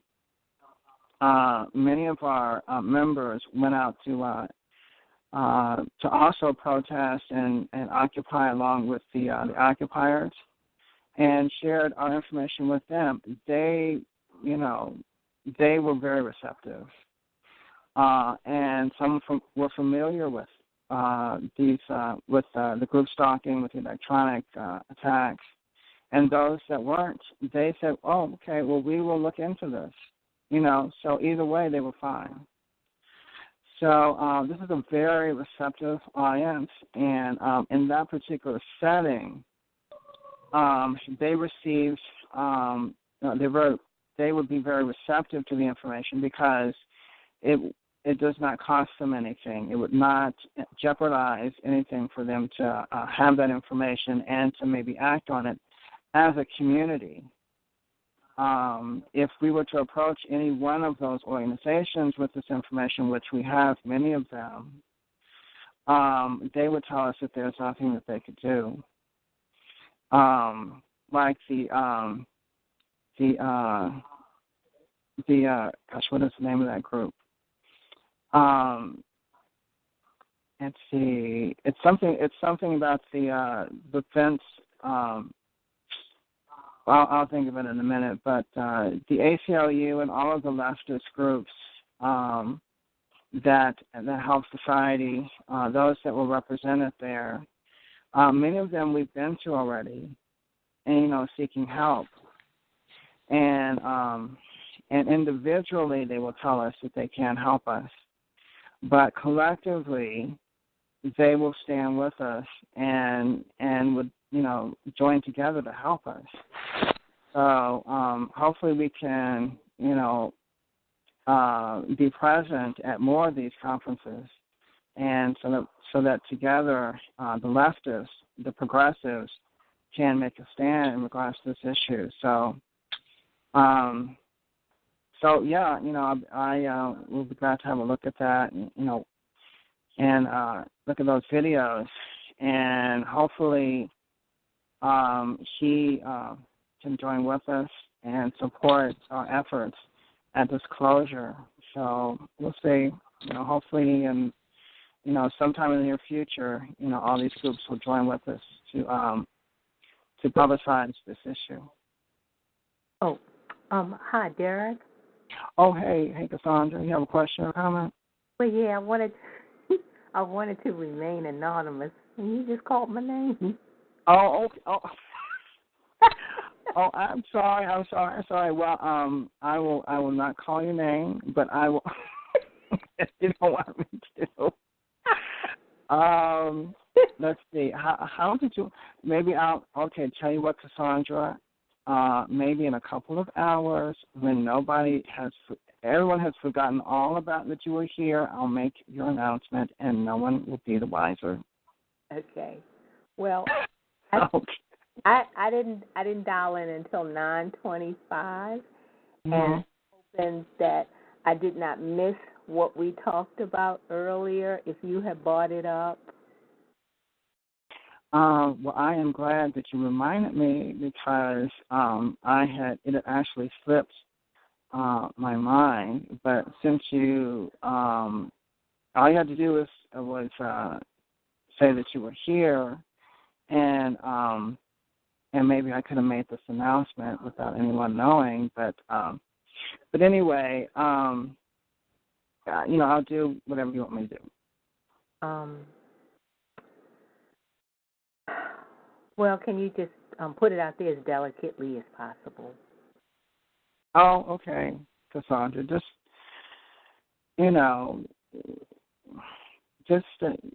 well, anyway, it'll be okay.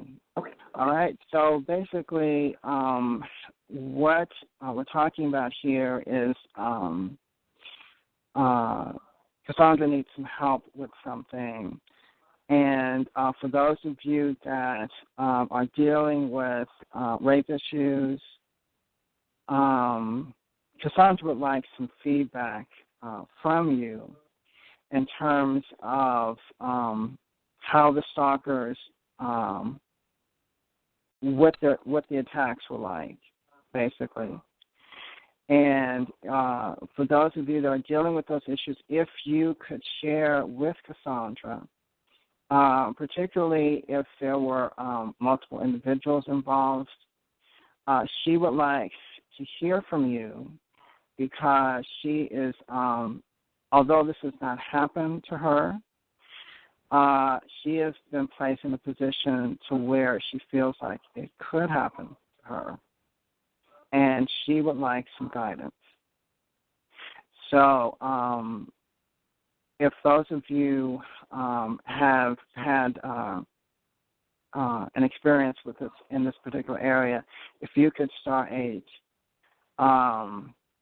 or if you want to give me a call, if you'd like to remain anonymous, you can give me a call, and I can pass your information on to Cassandra because she needs some support at this particular time. Her stalkers, they may be, just trying to frighten her, but she feels very threatened with this particular situation at this particular time. So if anyone has any suggestions for her, please feel free at this time to star 8. My advice on psychosexual torture is to remember, that it's just a remote directed energy weapon assault. That's all it is. Whether they're stimulating your private areas or what. No. It's just a directed energy weapon assault. No. This is something that she feels. I think she feels that they are trying to prepare her for like some type of a physical assault. Yeah, but you can't let your mind go that way. You can't let them defeat you mentally.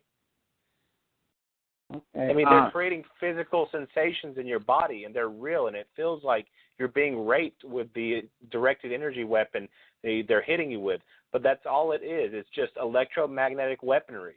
So you've got to stay mentally strong and just tell yourself that these ridiculous. Spencer, she is talking about. She feels that these are going to be actual, men coming forward somewhere. That's what's frightening her. Oh, okay. So that's part of their threats. Interesting. Well, that's when you just have to rely on, common sense and the rule of law. If they come at you physically, then you have tangible evidence. Keep a video camera, buy a surveillance camera. Go to the hospital if you get raped. That's tangible evidence. You can put in jail for that.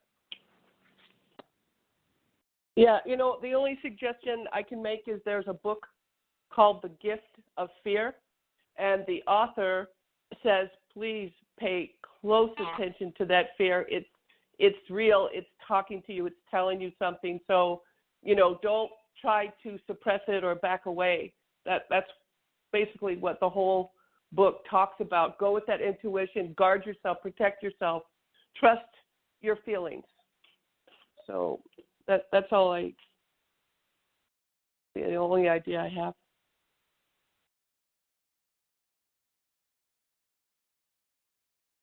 Hi, this is Western Washington. Hi, Western Washington. Go ahead. I was drugged and raped and by my perps, and I think she needs to take precautions on A, any liquids in her house, and B, any possible access to her bedroom.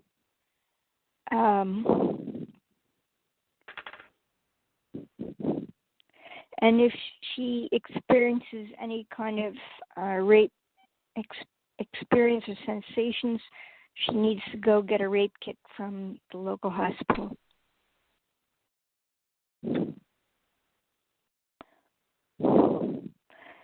And sleep in pajamas, not nightgowns.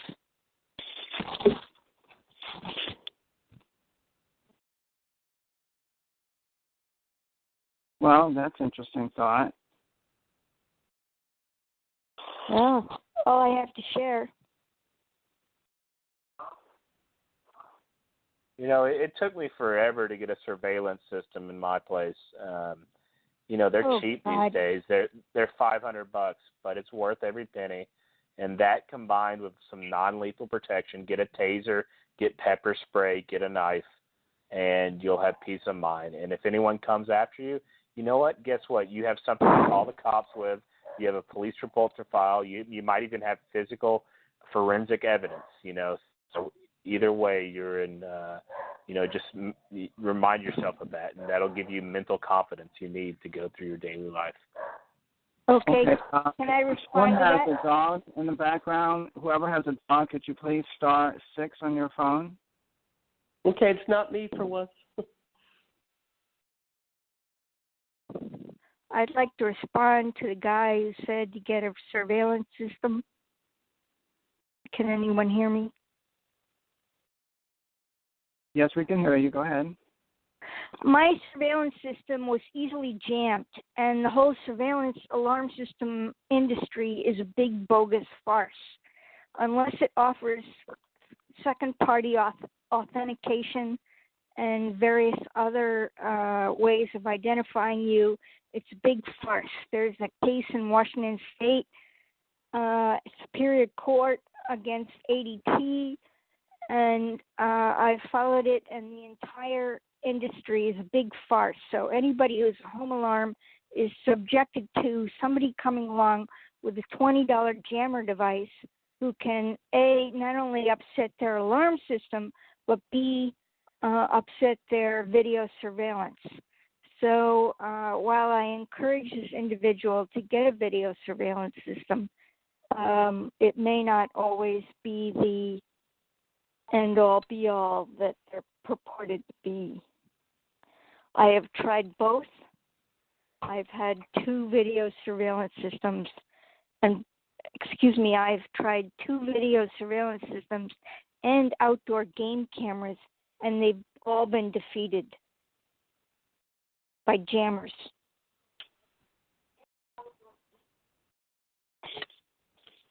Wow, were they hardwired or were they wireless? Hardwired.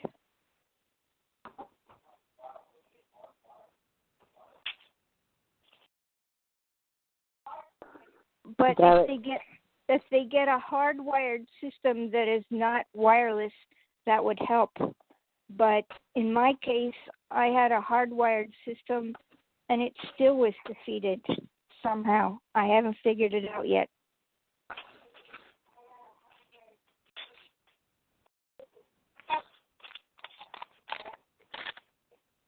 Derrick. Yes? Brenda, I just wanted to suggest that the young lady that's having these fears of rape, maybe get yourself into a self-defense course. It's quite empowering.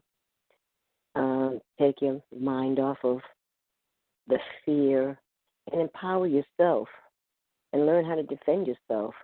Get yourself a weapon. Women need to be, women need to just take the fear off the table.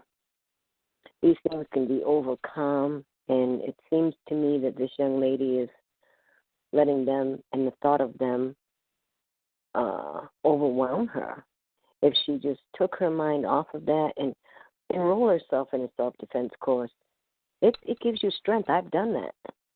It just gives you strength. You just are not fearless anymore. When you realize you can take down a man, it is simple, very simple. There are pressure points that you need to be aware of that you can just press on. Unless there are 5 men, unless there are like 5. Why would there be 5? Because why wouldn't there be? There could be 2, 3, 4, 5. That's not so easy unless you have years and years of training. I know, but it would be a great start, no? It'd be a good start. One thing she could do is carry, if you don't have a lot of money, carry perfume with you all the time. Right. That maybe you could spray them in the eyes with it. Derrick, may I speak, please? Yes, go ahead. Who's that? This is Becky from Ohio, and I've hi, Becky. Welcome to the call. Thank you. I've had this experience, and this is really something that I would like at some point in our unveiling, I guess. I would like to have this addressed because I think it's a very serious problem going on with this situation, and it's but anyway, so what I was experiencing was that using the brain entrainment, they will whatever it's called, hypnotize you or put you in a trance or whatever. And apparently I was getting up and opening the door or unlocking it for them, and they were coming in. And I knew nothing about it. I had heard of that.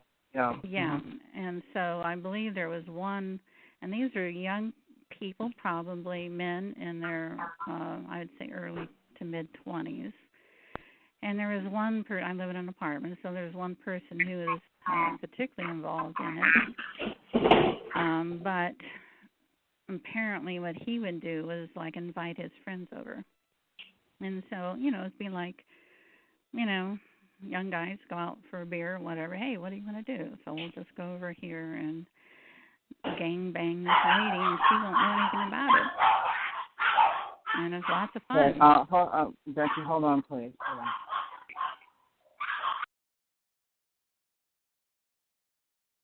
on. Okay, I've had to mute everyone, so we can start again.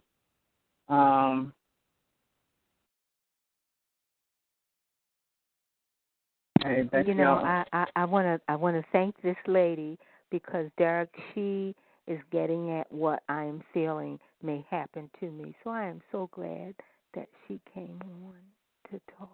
Yeah, and the way I found out about it was, and of course there was all this electronic sexual stimulation ahead of time. That was going on big that's what time. I'm getting now. That's what I'm getting now. Yeah, so that's your clue right there that it may already be going on and you don't know it.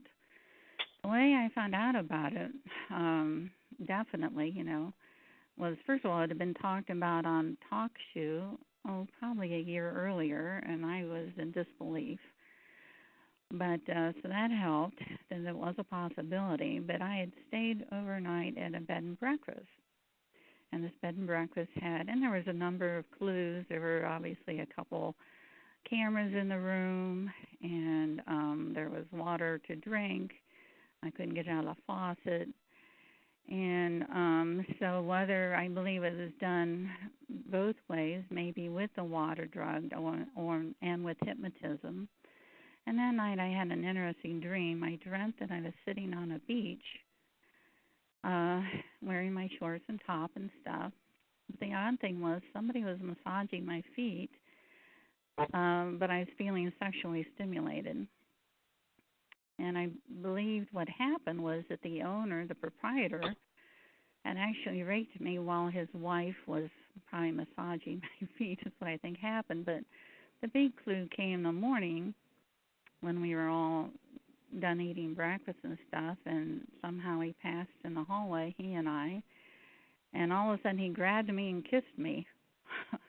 And I'm thinking, wow, either he wants something or something happened, you know. Well, then within a few days I had what they call a collapsed pelvic floor. And when I looked up, one of the ways this happens is through a rape. And so, you know, it took me 2 or 3 days to realize, to put all the pieces together and realize that that had happened. And then I cried for 2 hours, you know, and all that stuff, and that I'd been violated, not realizing that it had been going on for some time before with these young men. And, you know, these high school men and young men know this stuff. And so what I did was, I only have one door to my apartment, and I bought one of those steel door jammers that you put under the door handle. And basically I'd heard on one of the shows that you have to make it to where, because I assumed that I was opening the door for them. I was opening the locks for them. I have 3 locks on my door. But you have to make it to where whatever you're going to do, you will wake up if you do it. So by putting this door jammer on, if I'm in a trance or hypnotized, for me to undo it, I would probably wake up. And so that's the purpose. It doesn't really keep them out. It makes it less likely that I will open the door for them. And so what happened was, maybe whenever, a week or 2 after this event at the bed and breakfast, I'm sitting in my chair. I'm watching I don't have a TV, so I'm watching my whatever on YouTube, and I'm being severely, extremely sexually stimulated electronically. And I'm thinking to myself, boy, this guy really wants some tonight, doesn't he? You know, this kind of thing. And he wouldn't quit. And I'm thinking, my gosh, what is, you know. So finally, I just got up. This was like 8 o'clock or something at night. And I got my door jammer, and I went over, and I jammed it under that door like, you aren't getting nothing, you know, kind of attitude. And you know what? This kid moved out because he figured out I knew what was going on. So that's my recommendation, is it may already be happening. And my guess is if you're feeling electronically stimulated, it probably is to just make all your doors to where, whether it's putting a chair in front of it. So before I got the door jammer, I rolled my office chair over in front of the door because I knew that if I had to remove the office chair from in front of the door, I would wake up from the trance. Does that make sense? Yes, it does. Thank you. And I already do have something on my door where it's like this contraption where from the outside, as long as it's on my door from the outside, you cannot get in. I have to go through all of this to get this thing off the door and off my lock. And so I'm quite sure that nobody has gotten in as yet. But okay. I'm getting all of the other stuff that you're talking about. And then I was informed the other day that I stood a chance of being gang raped by handlers. And I'm so scared. Well, and that one book that person recommended, The Gift of Fear, I highly recommend. That will help you quite a bit. But basically, I wasn't aware of anything why they were in here, because they don't really want to be found out. But this is a crime that I think is going on much more prevalent than people realize. These young men, all they have to do is come up behind you, or a young chick that they like, or an old lady. I'm old enough to be a grandmother. Somebody's grandmother. Any woman that's living alone, I think, is at risk of this. And they just get your brain waves, and they know how to, put you in a trance. And and there's been times where I've heard them talk to me, and I was awake. They thought I was in the trance, So I know that that's what was going on. And and somehow they know right away I was awake, and they stopped talking. So I think this is very serious. I think there's a lot of women that are. This may be going on much more than we realize, but it's one of those things. They don't even believe us when we're talking about the other stuff, so they're certainly not going to believe this. I wouldn't know how to present it as something that's going on, but I think a lot of these high school kids and young men know a lot of this stuff that are not good people. All right. Okay. Well, thank you so much. But it sounds like they're really trying to psych you out, and kind of like what everybody's saying, you just have to out-psych them. And but if you're feeling electronically stimulated, I would probably try doing more things to the door. Okay. Okay. But Thank God you. bless you. Take care. Thank you.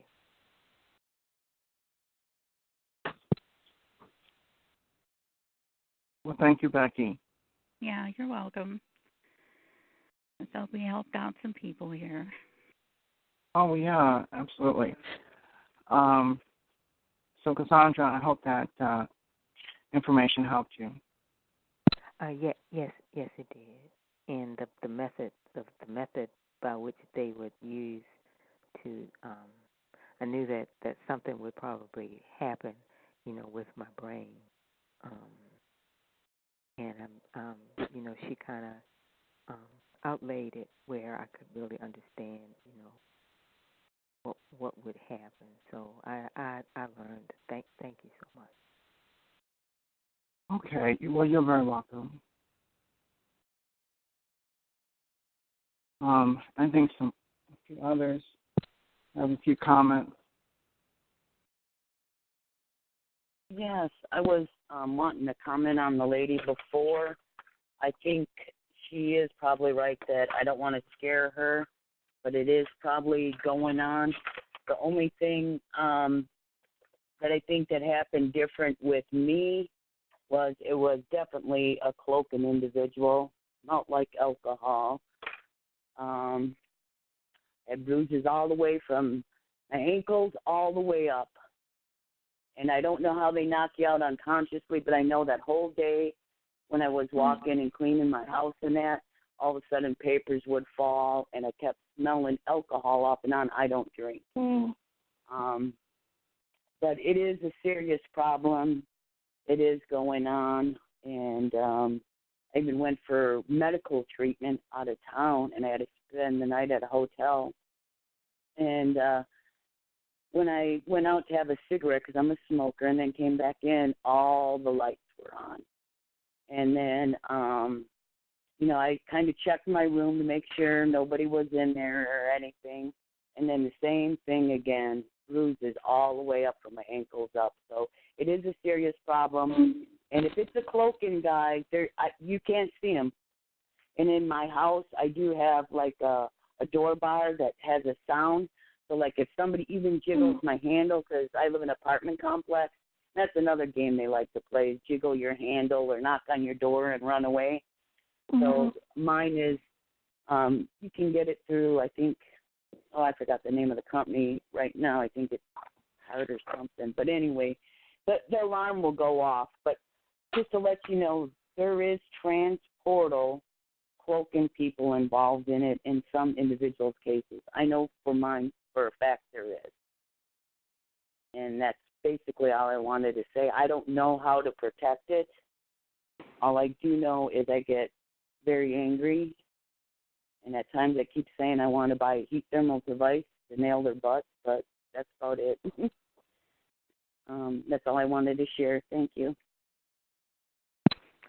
Hi, this is Western Washington again.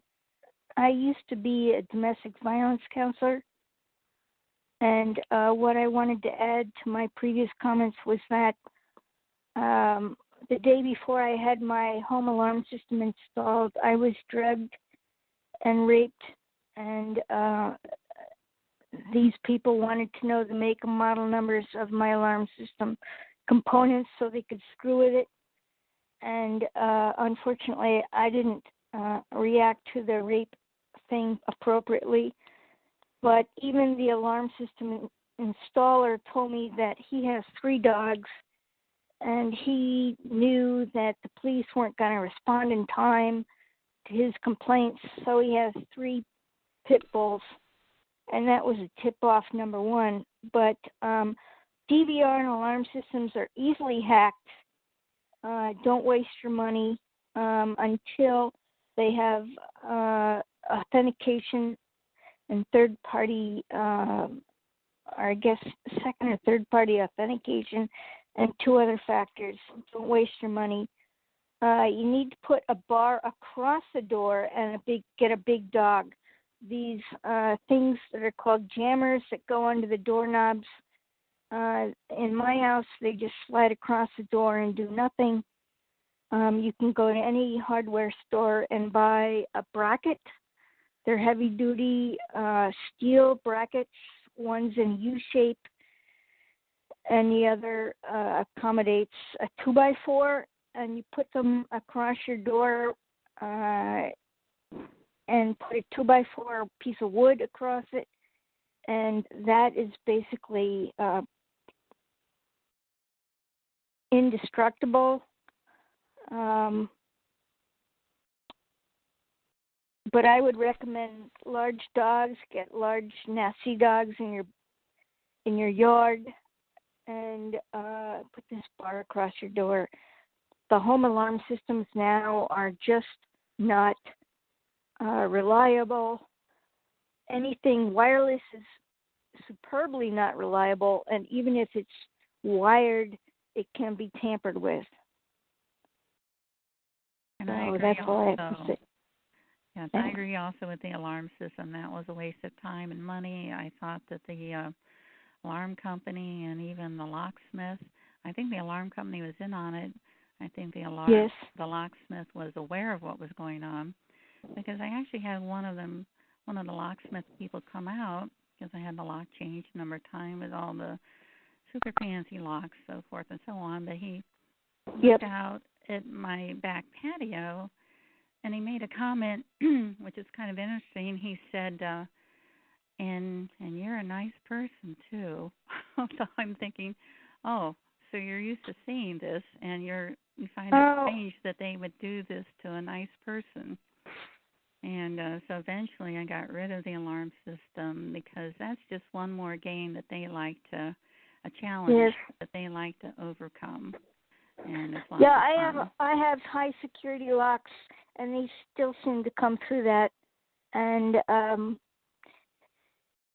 I haven't met a lock that they haven't been able to break through. I also rekey my own locks. They seem to come through those.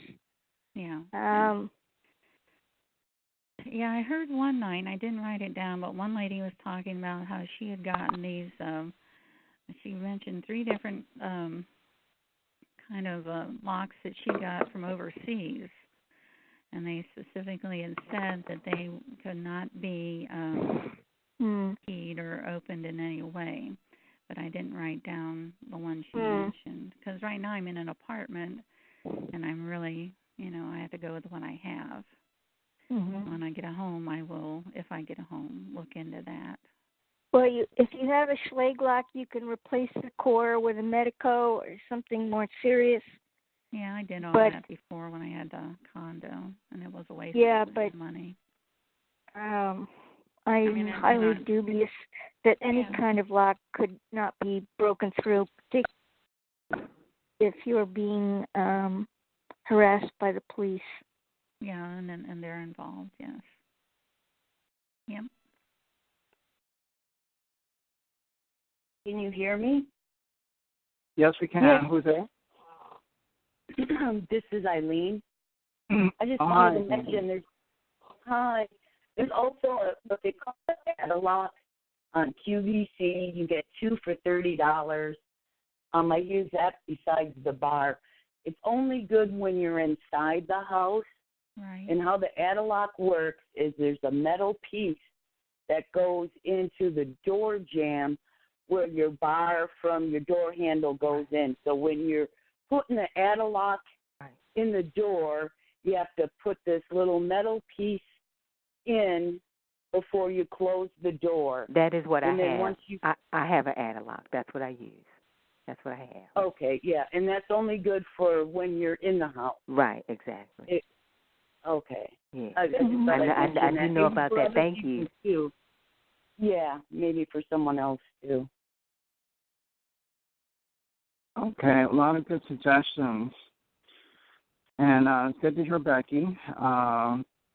After so many years, finally hear your voice. Mm-hmm. Thank you for joining the call tonight.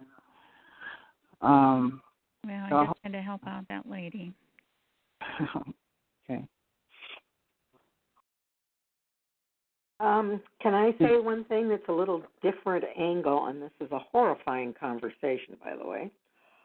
I've had experiences where I've been in bed. I have a big tent, so I can't see outside or inside, but I have had the experience of them projecting voices that sounds like they're whispering right outside my tent or walking around it, and nobody's there. So I am gonna throw out that they do have that ability. They were kind of threatening the same thing to me. I honestly don't believe it happened, but I'd be in the bathtub, and boy, I would feel the sleaziest person. I swear he was in that room, all sleaze. But then I went to that scene around the tent. So I think they were trying to get me, but I had been forewarned that voices can be put in your room to make you fearful. So I'm just throwing that out. I'm sure that you guys are in a whole different arena than I've ever been in, and I'm really so sorry to hear this. But I want to throw out the ability to have voices sound like they're in your room or in your house. Okay. Well, not only voices but sounds. And I had an interesting thing happen one morning, if I may say so, because one of the things they would do is I get the electronic targeting at night, and then I would hear this truck or car drive off outside, and, and supposedly one person had left, right? So one morning, I got up about 4:30, and we had like a good 3 to 5 inch snow, and and I got up because the truck had already left, and all this kind of stuff. And I thought, well, you know what, I might as well just sweep off my sidewalk and get that all done right now. So I went ahead and put some clothes over my pajamas, my coat on, went outside. I'm sweeping off the snow, and I look out in the driveway, and there were no tire tracks. There had been no truck, but there was the sound of the truck. Mm-hmm. So I knew a guy that actually heard helicopters above his house, and he went outside, nothing. Right, so they can project all the sounds. In fact, I'm one of the people that they practice on, and a lot of times they use this barking dog, and sometimes who's ever learning to do it, they like to put the barking dog in my nose, and sometimes the sound of it, and sometimes if they're learning it, they'll get it in the wrong place, and it'll come, the noise will be somewhere else on my face or something. And it's like, oh, well, you missed, didn't you? Yeah, so noises, sounds, voices can all be projected from different areas. Now, I think the V2K is done differently. But one of the things I keep in mind is that all these things take money and they take manpower. And, there's times when it seems like, I think for the first 3 years I was targeted very heavily with money from my mother's estate. But once that ran out, things weren't as extreme.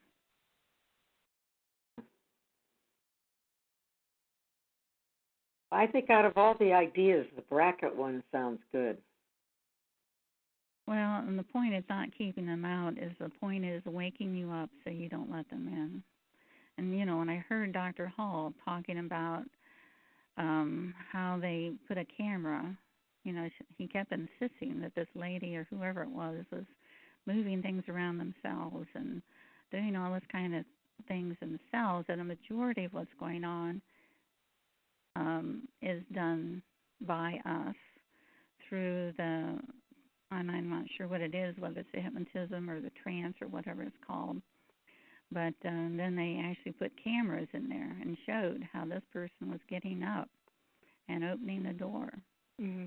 And that was pretty eye-opening for me. That's frightening.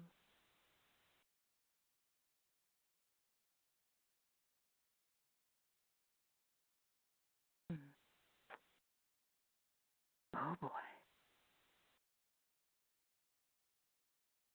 Okay. Thanks everybody for sharing, because this is obviously a very important topic, and I don't really recall us talking about this specific issue at the call, because I'm just a little shy about actually even mentioning this. But it's something that a lot of you have experience, and you do have information to share that helps the community, and that's what really this is about, because there's really nowhere else that we can talk about these type of things. So thank you guys for piping up. Thank you, Derek. Mm-hmm.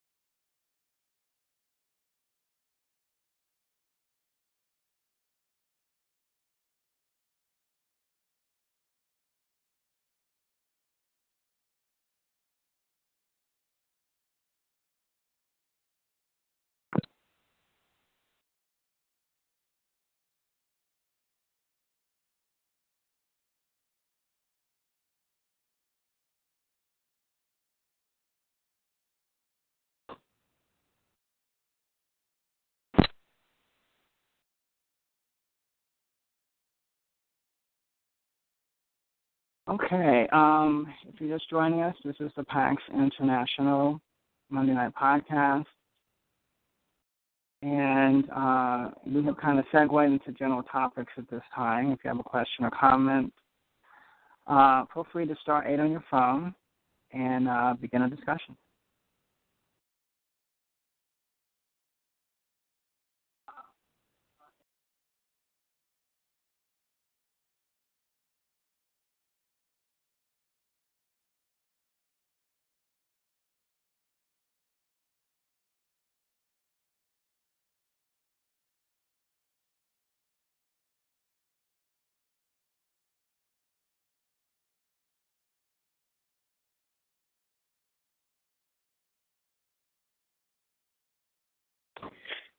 Well, it looks like someone has pressed star 8, but I can't tell who it is. That's interesting.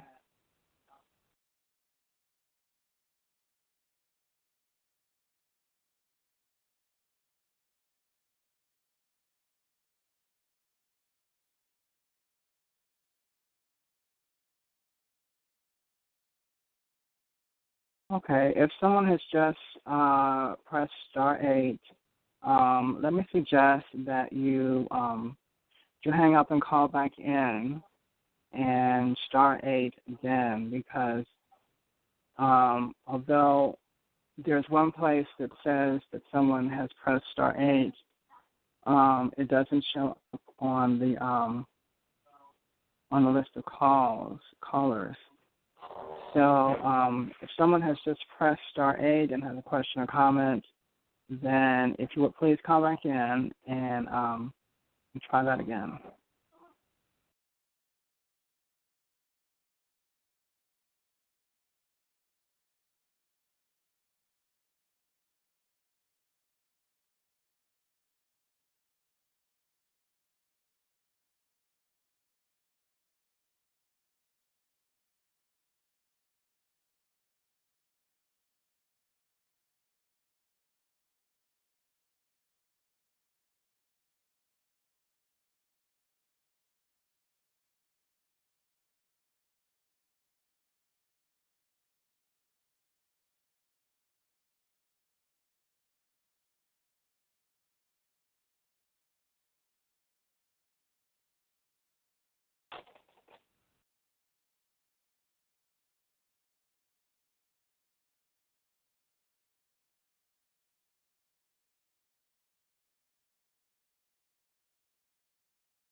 I bet every woman on this call is silent right now.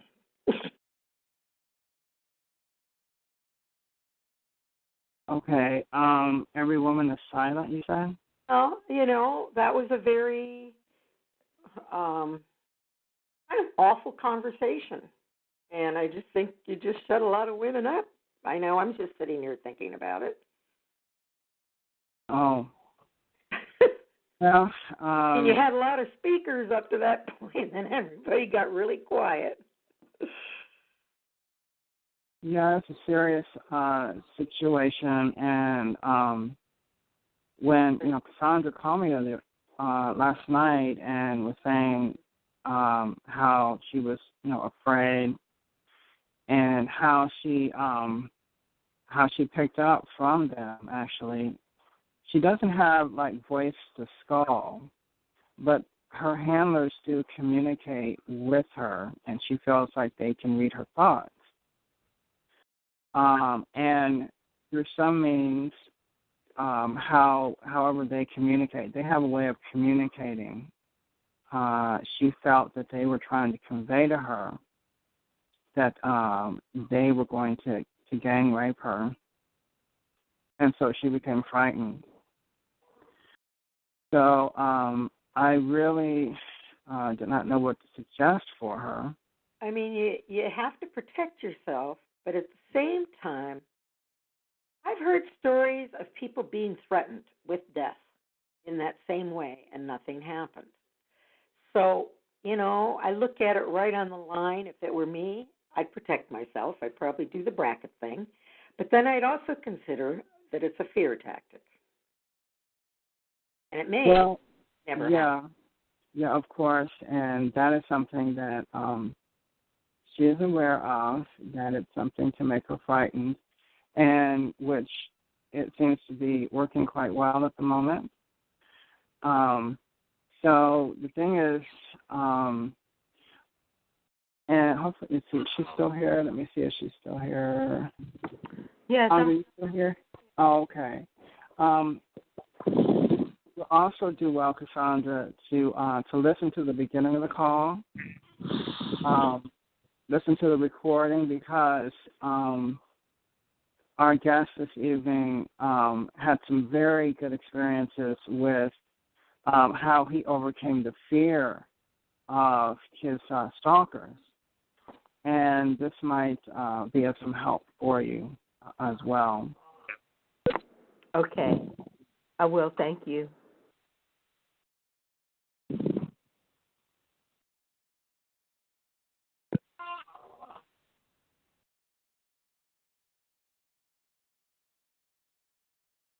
Oh, well, this is interesting.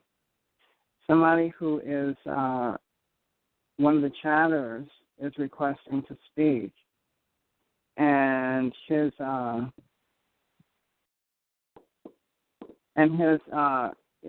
name is Eladel Gets Paid to Perk, and he wants to speak. Well, that's interesting. I wonder what he would have to say.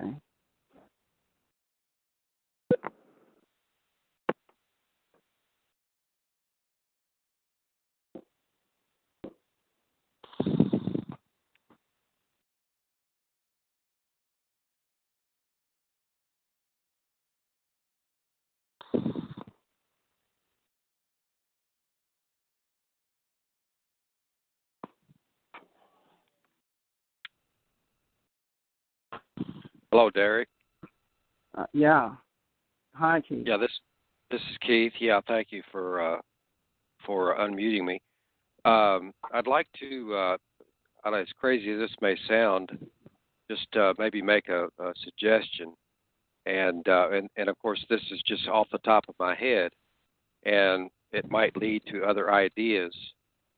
But in these type of circumstances, we really have to think outside of the box. And what I'm thinking is what can the women and the men as well to create obstacle courses for the perpetrators to have to go through. And I'm just thinking that what if the women, if they started saving aluminum cans or something, or tin cans or whatever, and essentially made like these like pyramids of cans that are very precarious and have the potential to to collapse and make a lot of noise, and it seems like it would make it very difficult for invaders to operate however they do operate those circumstances, with that risk factor of something coming unglued, so to speak. In other words, if we take enough time to essentially construct something that can't be done in just a matter of a few minutes, something that takes a half an hour or an hour or 2 hours to put together, and they have to deal with that situation in whatever type of activity they're involved in, I'm just wondering if that would present some type of deterrent.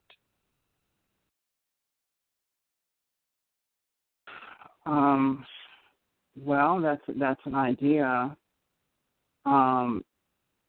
Particularly if there is hypnosis involved. As Becky had pointed out earlier, she needed to do something to kind of wake her, because she was being hypnotized to open the door for these guys. So something like that could, be useful in that particular situation. Do you feel that, Cassandra? Do you feel that you're being hypnotized, or is anything like that happening? No, I can be put to sleep. I can be put to sleep, but as far as hypnosis to my perception, I don't think that has happened to me yet. Okay.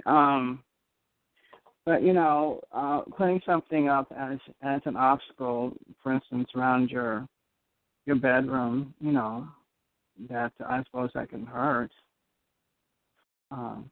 You do the bracket idea. You could put some kind of bells, hang bells on the bracket. Mm-hmm. Something that would, I don't think you could put cans on it, but, things that would make noise. Well, another idea, or maybe kind of what led me to that idea, is that we really need something that is unpredictable. We need I'm thinking, and of course, it can't be electronic or digital. It almost has to be somewhat mechanical. But if there were some way, or if there was something available, some type of alarm that you could actually set, that you really didn't know what time this alarm was going to go off, but you were willing to deal with that. In other words, hey, listen, I don't care if it wakes me up at 3:30 in the morning or 5:30 in the morning or whatever time it is. But if the perps know, if they don't know when this alarm is going to go off and they don't have access to it, then they have to worry about that alarm going off and waking me up at the wrong time. And I'm just throwing that out there for maybe some of the somebody that's creative and might be able to run with this. But I think that's I think unpredictability is the thing that these perps fear more than anything, is unpredictability. And that really, I really believe that cramps their style.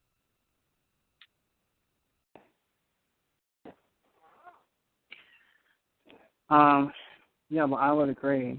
You open a door and tin cans fall from the top of the door or something somehow. On their head, in front of them, whatever, as soon as they open it. Yeah, set them on the door, set them on the top of the doorknob. So when you open the door, the tin cans will fall down. Either hit them on the head or something. You reminded me of, the cartoon or something where somebody opens the door and gets a can of paint on their head. But I like the tin can idea. So they open the front door and somehow these tin cans fall on the ground. That would scare the heck out of them. What about fishing line? You get you get some real thin monofilament fishing line, and you start booby trapping your home. Yeah.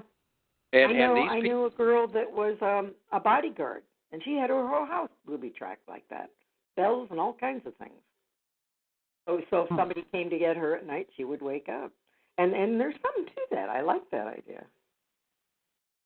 I think there is. I really do. I think that it would really make these perps uncomfortable, knowing that they're going into an environment where, they have to deal with the unknown. Okay? They have to deal with tripwires and stacked tin cans and playing cards up, stacked up on the dresser. And if there's too much activity in the bedroom, too much, even a person walking through, we may have to walk, gingerly and carefully to keep these things up. But I'll tell you, I really believe that it would really present a problem for them. They used to have an item that you put in front of your door, and if somebody comes near your door, it's a dog barking. I don't know if they make those anymore. So it sounds like you got a big dog in your house. Right. Maybe we all need to watch the movie Home Alone. Because actually he was pretty creative, that in that movie, if you remember that. He was.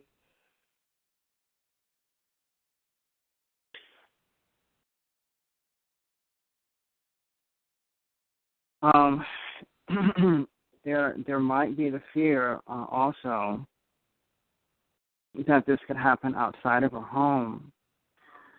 Cassandra, were you considering that as a possibility? I had tried to get it communicated to me whether or not it would happen in my home or whether I would be taken out of my home, and I was not given a response. They would, Oh, I see. They would not give me a response to either one. Okay. Well, she doesn't really know where it would happen, and so that's kind of why she's, that's part of the fear.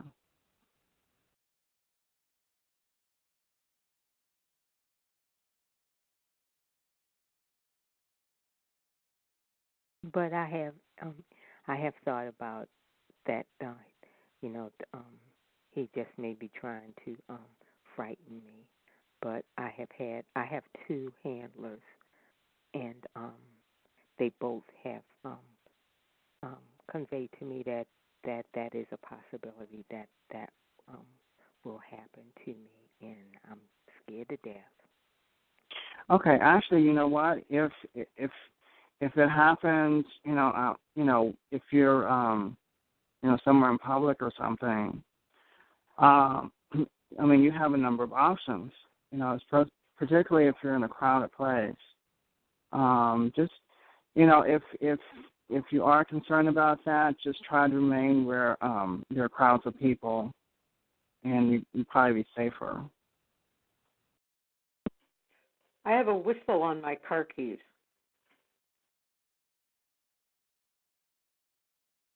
Okay.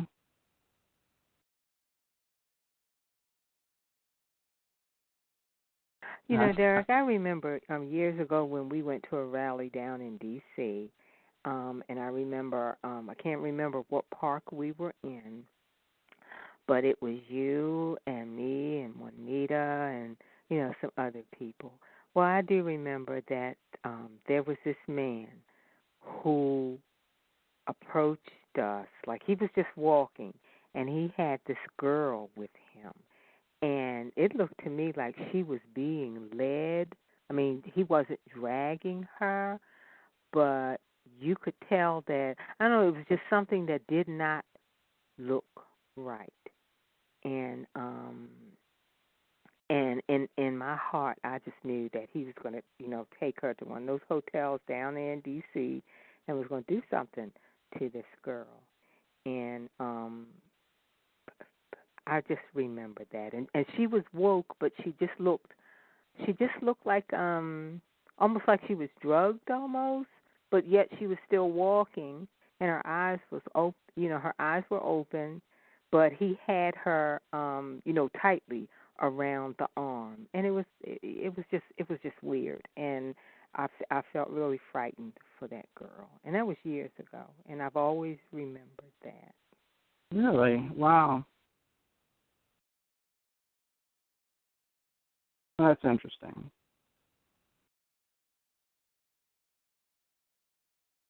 And so it was during one of our protests, about this. And I remember we had, it wasn't a confrontation, but there were these guys that were not far from us, and they were, we were bantering back and forth, and you could tell that these were stalkers, these were perps. And at the same time, this man comes walking up,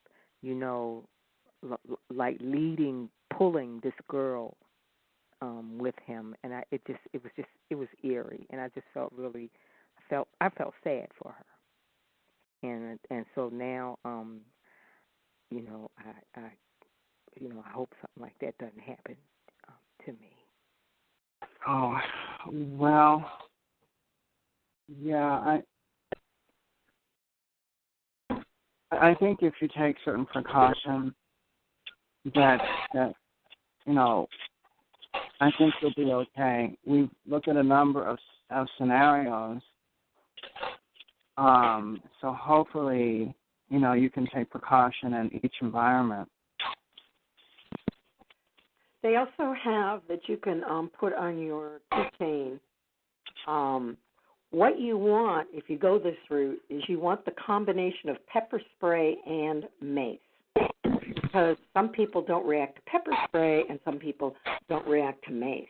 So if you have the combination, I've been told. And you can, they make little ones that you can also put on your keychain. That sounds good. However, if you are under what the lady who has come forth and she's given me what I thought was the best advice as what pertains to me. I'm not saying everybody else, what they were saying did not have good information, but this one lady who came on talking about brain entrainment, and that is, that's what I'm really afraid of. So if you are, if you're under this brain entrainment, Doesn't matter whether you have mace or what. You know, you're being led to open your door, and so I heard someone speak earlier about a copper headband and she was speaking. She was talking about the mind and reading your thoughts. That is what is happening to me. So I'd also like to find out more about this copper headband, and I'm hoping she's still on the line and she could tell me where she got it from. I have the same thing going on with me too, the subliminal messaging and all that.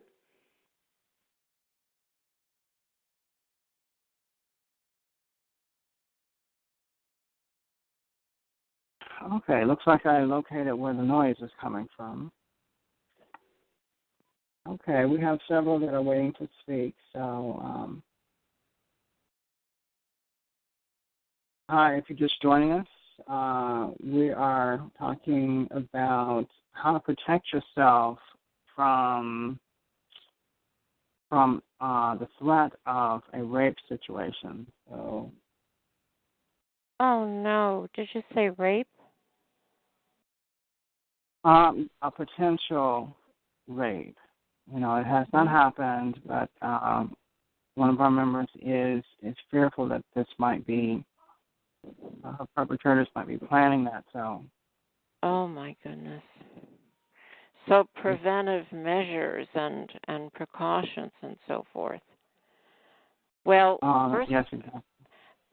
Are there any support groups that she or he might be able to go to where if you don't mention some of the other aspects of this and just go as a stalking victim, or you don't even have to explain your situation, and there will be other people there and you can learn from them.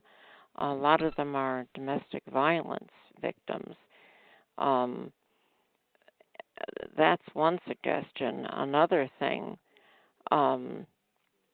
is to have on hand an 800 number to call for domestic or sexual violence. You can find that. I think there's a national number. I know each state has a number actually. So find the number for your state, and it usually is 1-800, and they will help you. They're of help, and yes, you and there's a sexual. Yes, you definitely can get help with that. That's just Well, that is true. That's actually very true, Ellen, because what we're talking about is, potential rape, and there are a number of hotlines, particularly stalking hotlines. You can call them about this. And groups, Derek, too, that she or he could go to, where they're support groups, and call, have he or she call the often it can be the the YWCA, or there's one in every county and in every major city and in every small city. Someplace a support group, and you go anonymously and you maybe fill something out for their funding, but you don't have to give a lot of information or any, and you can go to the meeting and you can just listen, and they have publications and things, and I would do that, and and don't be, if you can avoid it, don't be alone, and keep your doors and windows locked. And I can think of something that someone, if you can avoid it, don't be alone, and keep your doors and windows locked. And I can think of something that someone, if you can avoid it, don't be alone, and keep your doors and windows locked. And I can think of something that someone, if you can avoid it, don't be alone, and keep your doors and windows locked. And I can think of someone, something that someone is there any trusted person you could stay with for a while? You don't have to answer if you don't want to. Just think of it in your mind or whatever. But anyone that you might be able to stay with for a while, and then make wherever you are look lived in, like you're still there. And also, you could put a trap on the phone. Have a recording in. Don't record it in your own voice. Have it in someone else's. Maybe some authority figure, a male. If you're female, male. I would do that. That's one thing. So those are a few suggestions, and I hope any one of them helps. Thank you. Those are great suggestions, but I'm the lady with the copper headband, so I'd like to answer a previous question. Yes. The entrainment, I was entrained, my friend was entrained. I spoke to Barry Trower, the scientist in the UK. He said these voices are microwaved in, and I thought it was my neighbor's smart meter having a new radio with the new model smart meter trying to tase me. But he said, no, it's not. The voices are not a radio. So I originally developed the copper band around a derby, like an Irish St. Paddy's Day derby, and it worked really well for EMF and sensitivity to Wi-Fi. So recently I went to the metal place and I got some thin copper, $5 a square foot, comes in foot-long rolls, and I made a 4-inch, the other one was like 1.5 inches, a 4-inch solid copper circle that I put, it fits on several different hats. So if I'm wearing a broad-brimmed sun hat, because it's been 120 degrees last month and a half here in Arizona, they're really upping the cell towers and the radiation. They're trying to cook us to death here. The 4-inch one works really good. So what I did tonight at a community dinner, I took it off the hat because I could feel the smart meters in the back of that building. And I just put it over my eyes and I pinched it over my nose so it stayed in place. And it really, really felt good. So you're not only protecting your retinas from electromagnetic pollution, but I really think it helped with the voices. Because what I did was I hung mobiles of copper scraps around my house with copper wire, and I created little holes with hammers and hung little pieces of quartz crystal from them. And then the voices, and then I covered my new analog meter that I pay an extortion fee for with a copper plate and take it off every other month when they come to read it.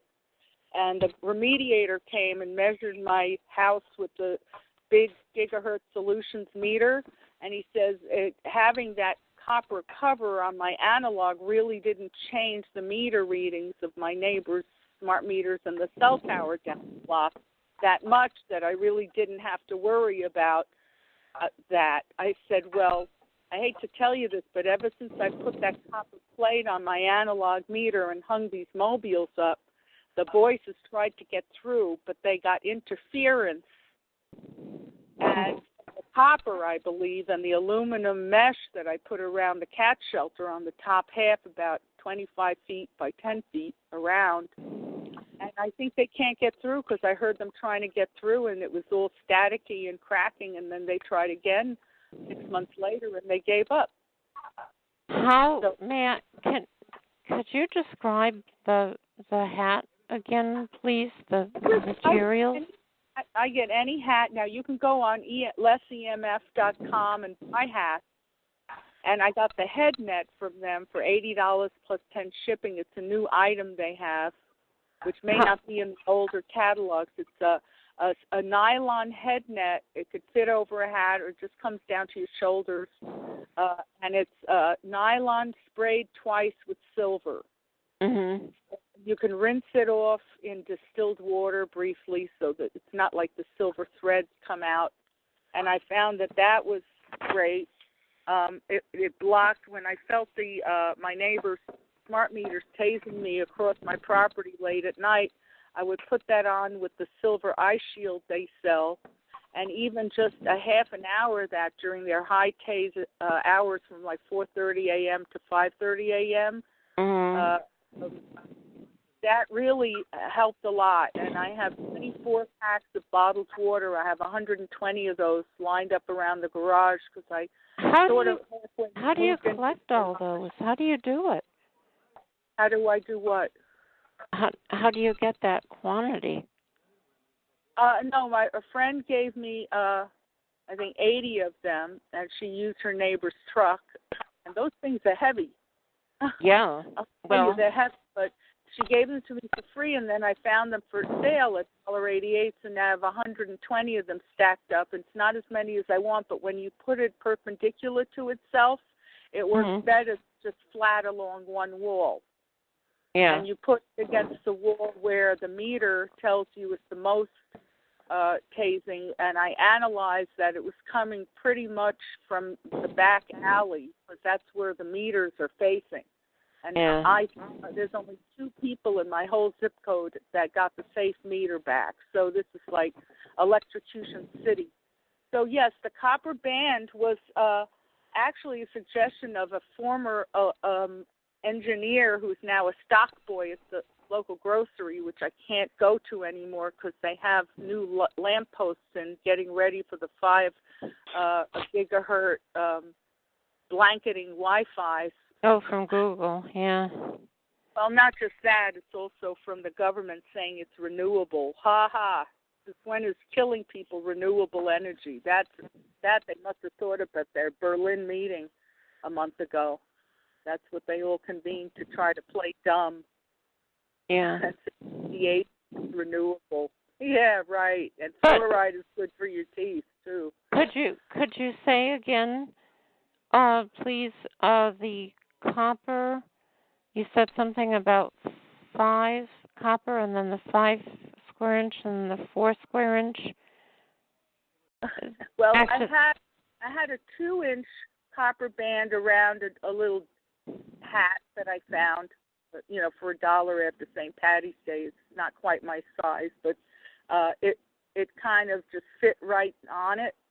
And then I went to the metal place called Industrial Metal, and I found out that I didn't have to go to the scrap pile. They had rolls of copper. They had different thicknesses. And then I found that it doesn't have to be the thickest. It could even be a less EMF sells copper mesh screening.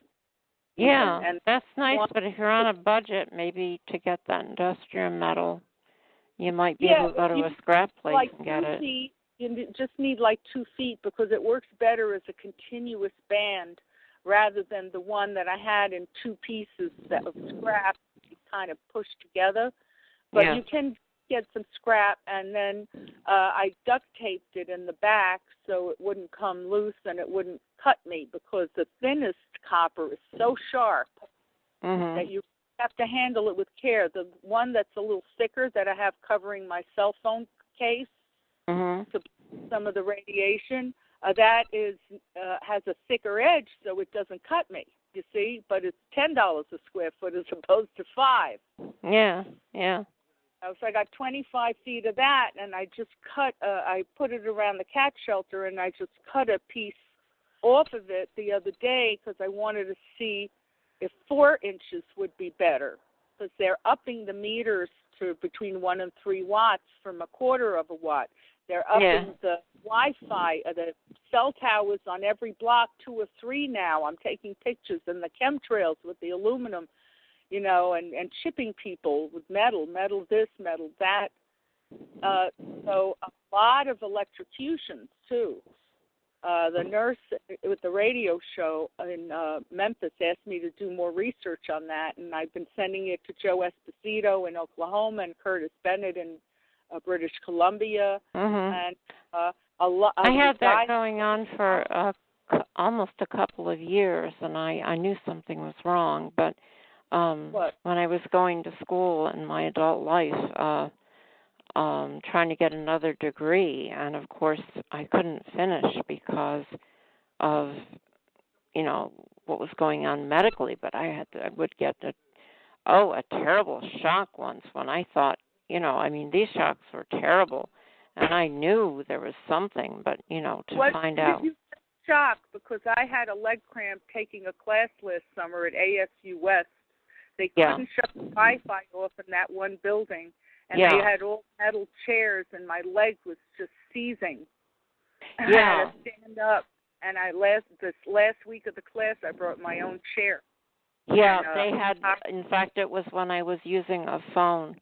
That's right. It was when I was using a phone. I mean, it was a very high, concentration of Wi-Fi, and they had just installed something on the campus got too. On your hand, your arm. Where was the shock? To my head. Oh, a sharp shock to your head, and your phone was on your ear? Well, it was one of the campus phones. But there were a lot of antennae. It was a landline phone? I think so. It could have been a DECT. I have to stop and think. Yeah, it was a landline. Oh. Yeah. Well, the Wi-Fi alone will give you a headache. That's 2.4 billion cycles per second on 60 wiring, 60 cycle wiring, and then you have your thinking is 8 cycles per second, and when you sleep, it's supposed to be 0.1. So I have to protect. Billion cycles a second is not compatible with nature. It's illegal, and they've been FCC has been okaying a plastic head with water in it for 20 years, saying all wireless is safe, but they only actually regulate the lower bandwidth. They have nothing to do with the upper bandwidth, but the health departments in all the states were never told that the testing for wireless devices and technology were done using a plastic head with some kind of fluid in it. Yeah. And circumventing all regulations using building codes from the 1950s, where you didn't even need a fire extinguisher in the kitchen. All you needed was a bucket of sand. That was the only requirement for a fire code at that time.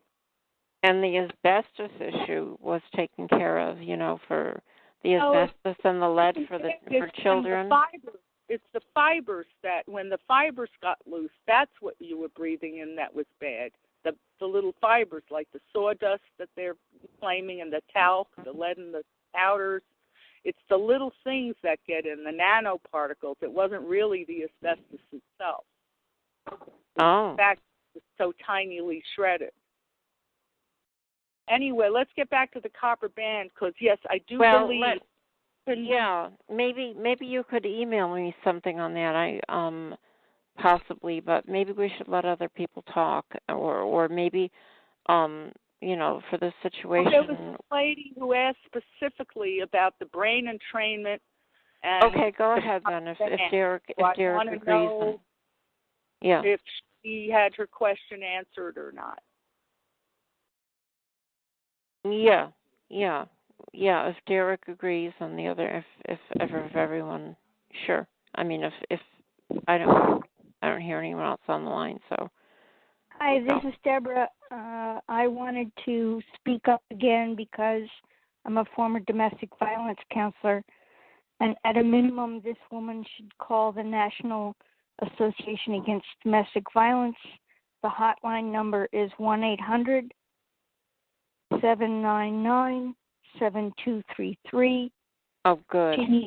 She needs to work up a safety plan with her local domestic violence agency, and contrary to someone's former comment that every state has one, they don't. Montana and a lot of Midwestern states do not have any domestic violence agencies. So the national number, then, yes, I'm sorry. I thought every state had one. No way. And she needs to call this number and get hooked up with somebody that could help her. And the other number that I wanted to give out loud was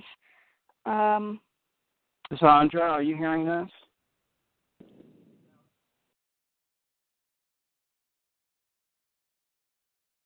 Cassandra? Her line is open. She might not be near her phone, perhaps.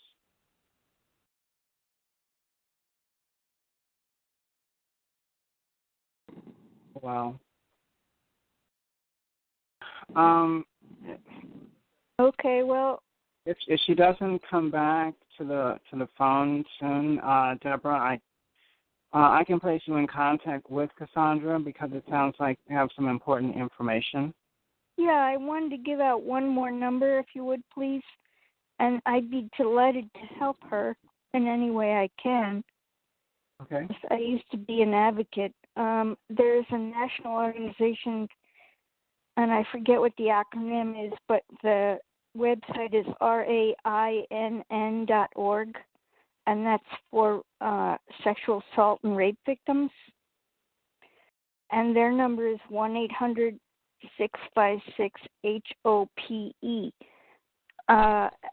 I suggest you be in contact with either of these organizations as a basic, contact and work out a safety plan.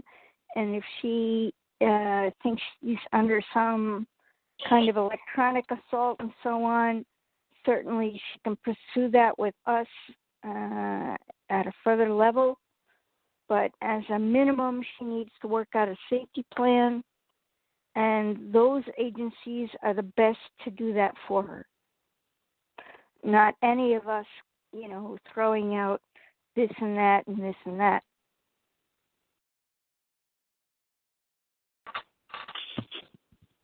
Okay. Thanks, Deborah. Mm-hmm. See, if we don't hear from Cassandra, sometime tonight, I will, if you want, I can place you in contact with her. Absolutely. Please do.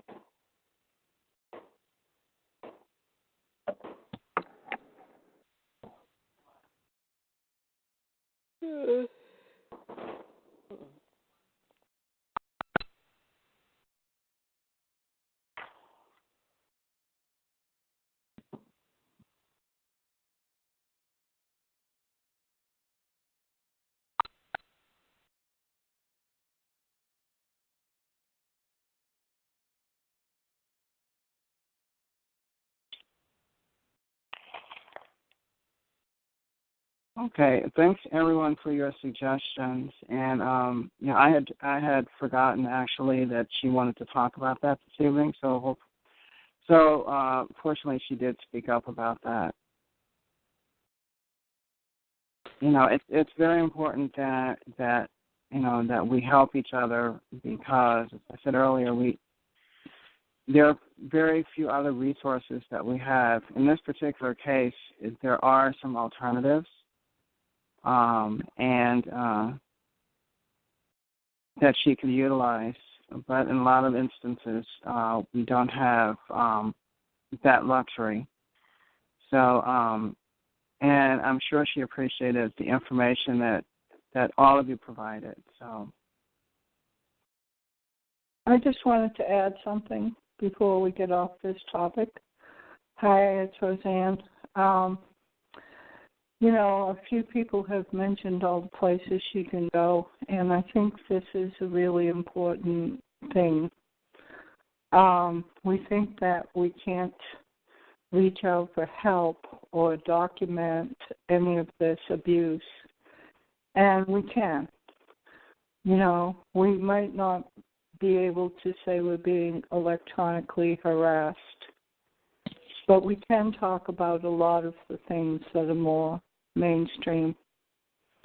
And we can ask for help, and we can go to support agencies that deal with crime and document our case and become public about it, because that serves to protect us.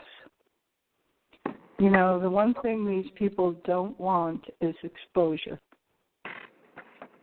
So the more people that know about what's going on, the better in your case. And, just don't talk about the electronic harassment. It's not known. You're just going to complicate everything. But if you're having break-ins and you're having computer sabotage and you're having all the rest of it, then, you can certainly talk about that. And if you have proof, get out there and talk to your community about it and say, gee, I'm being attacked. And then you become more of a public figure in your community. And, what the perps want to do is discredit you. They want everybody to think, oh, she's just crazy, nothing's happening. So the likelihood that they're going to do anything really public, like a rape, goes down a bit. That's because right. you already have the attention of, professionals in law enforcement or community support. We have agencies here that you can go to for elder abuse, for domestic abuse, And I suggest you do that, and you just take whatever information you have about the normal crimes. Forget the rest of it. You don't have to talk about multiple stalkers or electronic harassment. Talk about your house being broken in or your things being stolen or your personal property being destroyed. And I actually have done that in my community, and I've gotten pretty far with it because I can prove those things. And, people take me seriously. And, go to your city council if no one takes you seriously and say, look, I'm going through all this crime. I would like to make this a matter of record. Because once you're known, they have to be more careful. They can't just, do big, big things, because then everybody's going to say, oh, my God, wait a minute, she was complaining about crime. Oh, my God, look, now she's a rape victim, or now this has happened, or now that's happened. And that's going to decrease their ability to hide what they're doing. So, use that strategy. And another thing is, and, we keep talking about this, and we need to talk more about it and come up with some way to do this. And that is, just living together. And I'm up against that right now. I'm trying to decide whether to invite more people into my home. And, I've had a lot of perps in here that have sabotaged things, they've broken things, they've, done all kinds of things.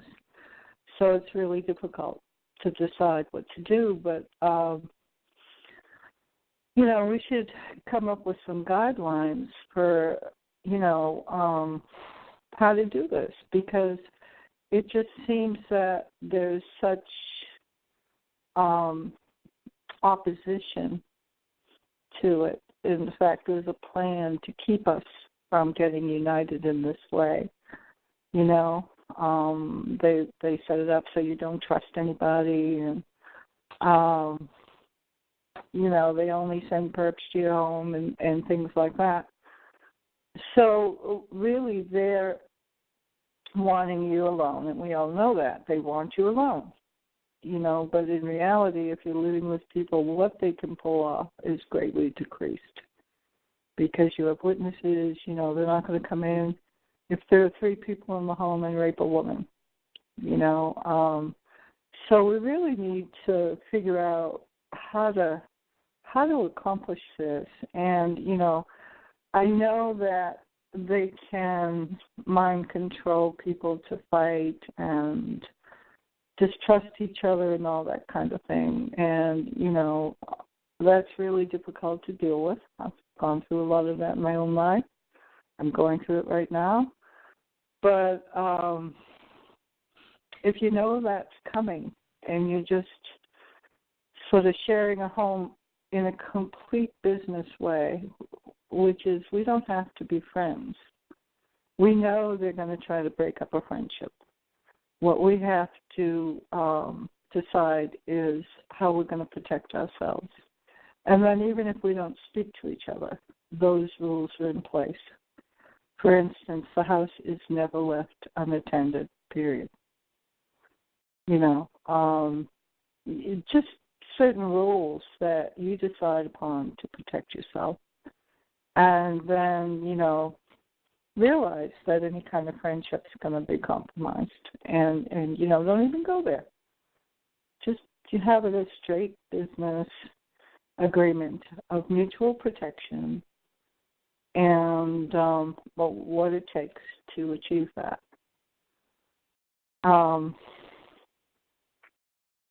You know, we have to break the back of this somehow. Too many people are being hurt, and I'm really trying to figure it out, like how we can protect ourselves. Because you know, I'm heavily targeted for my activism, and yet again, you know, people know me because of it. So there's a certain amount of protection to that, but. You know, we just have to get smarter somehow, and look at the problems, and do realize that rape is a part of trauma, which is a part of mind control. However, it's not really widespread in our community. And they do control us with fear.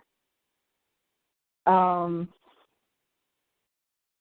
I also think that they want us to tell each other really scary stories to heighten that fear, so that we will not step out of line, so that we will not challenge them, so that we will just be in a position that's beneficial to them, you know, which is cowering in our homes, afraid to do anything. And, you know, so keep that in mind.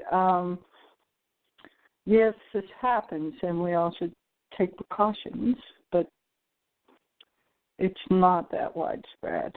And the last thing is they've developed a rape defense in Africa, which is sort of a condom that's put inside of you, which destroys a man's penis if he tries to rape you. And they're having very good results with it. It is stopping rape because it's hard to know when you're wearing this, and a few men have been mutilated. And it's gotten a lot of attention in the press. So I don't know if this is commercially available or anything, but I think it's a really interesting story because this has always been a threat to women. And, you know, it's just interesting that someone's taking that approach. I'd like to ask, what search terms would I put in Google to find out about this device that's deterring rapes? Oh, boy. Let's see. I'm not sure. I saw it a while ago. I'm trying to remember the words. Try rape condom destroys penis. You know, and you know, just try variations of that if that doesn't work. I can't really look at my computer right now, but said it was in they're using it in Africa. I think the story came out of Africa. Okay. Now I'm trying to remember. I could be wrong, but I think the story came out of Africa. Okay. And you know, they've had tremendous problems with rape in Northern Europe. because they let in so many refugees, and some of them were bad people. They didn't have the time to really look into their backgrounds. And especially in Sweden, the rapes were going through the ceiling. I mean, women were afraid to come out. They were getting attacked on the streets. And women were afraid to come out. And the men in Sweden actually banded together, and they started patrolling the streets. I forget what they called themselves, but the men took it upon themselves to get into groups, and they were armed. It's, you can have a gun in Sweden, no problem, and they were armed, and they would just patrol the streets to stop this. And they were doing a good job of it. And that sort of militia approach, for lack of a better word, started going on in England as well. But, it was just like, no, we're not going to let women be raped. And so, there's a lot going on about this issue right now. I would do a general search, too, about rape defense, maybe. But look for, rape condom destroys penis. That's all I can think of.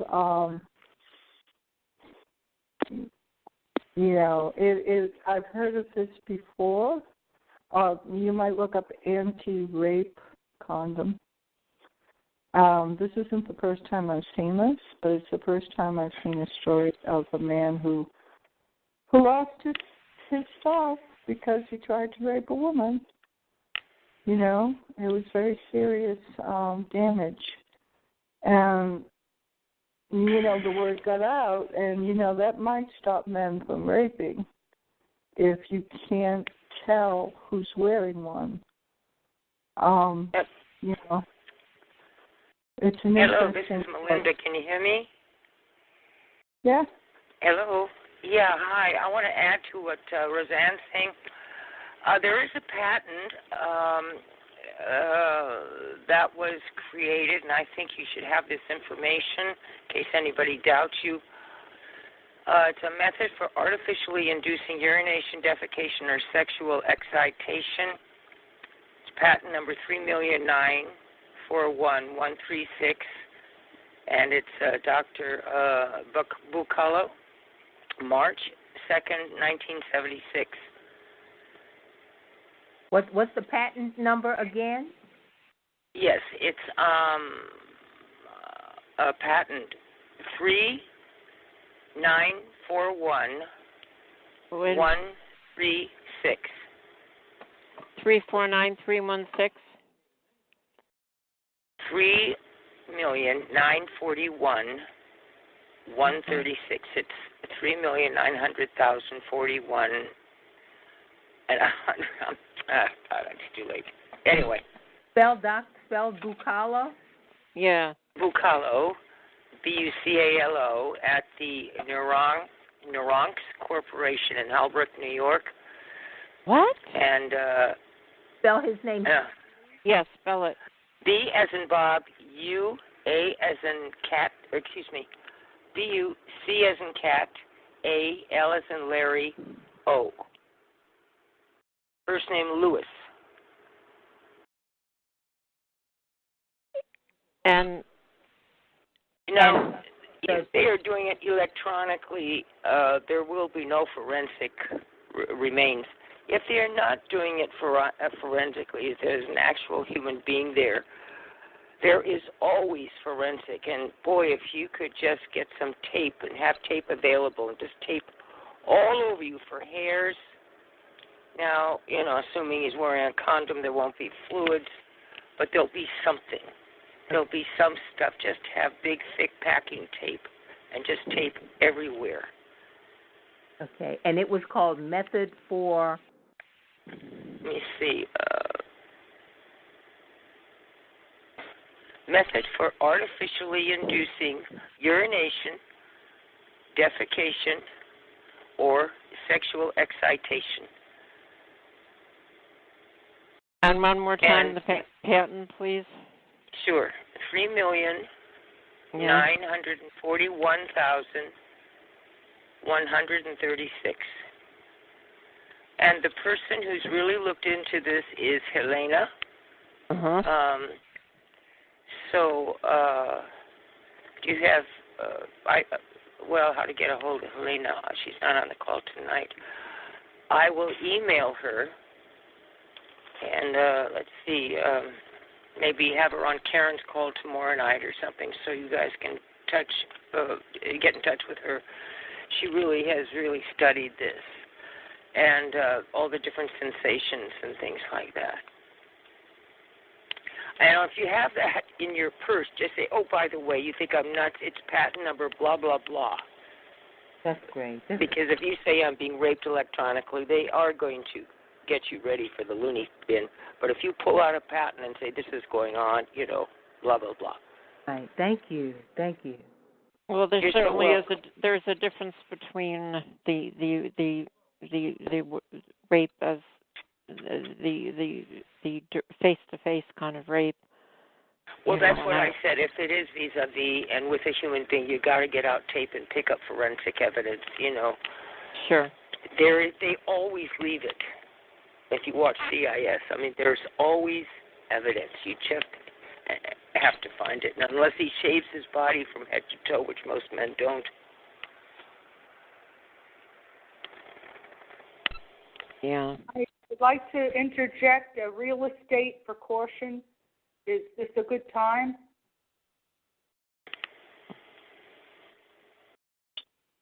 Okay, what is your question or comment?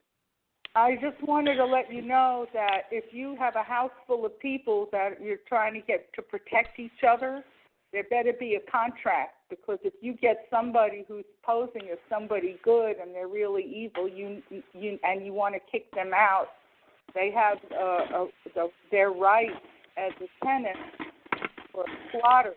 So you better have a real tight contract available that if they're asked to leave, they have to leave. You know what I mean?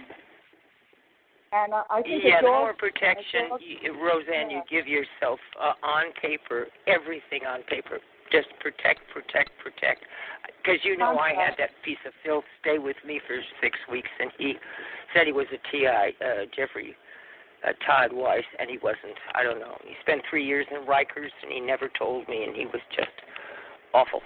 And spread terrible things about me. Listen, I had terrible things about me. So, wow, my good heart was closed up pretty damn quick. Yeah, you have to have them screened. You have the criminal background check. You have the credit check and everything, just like any real estate deal. And I think a dog is a good idea, too. Having a dog is a great idea. Yeah.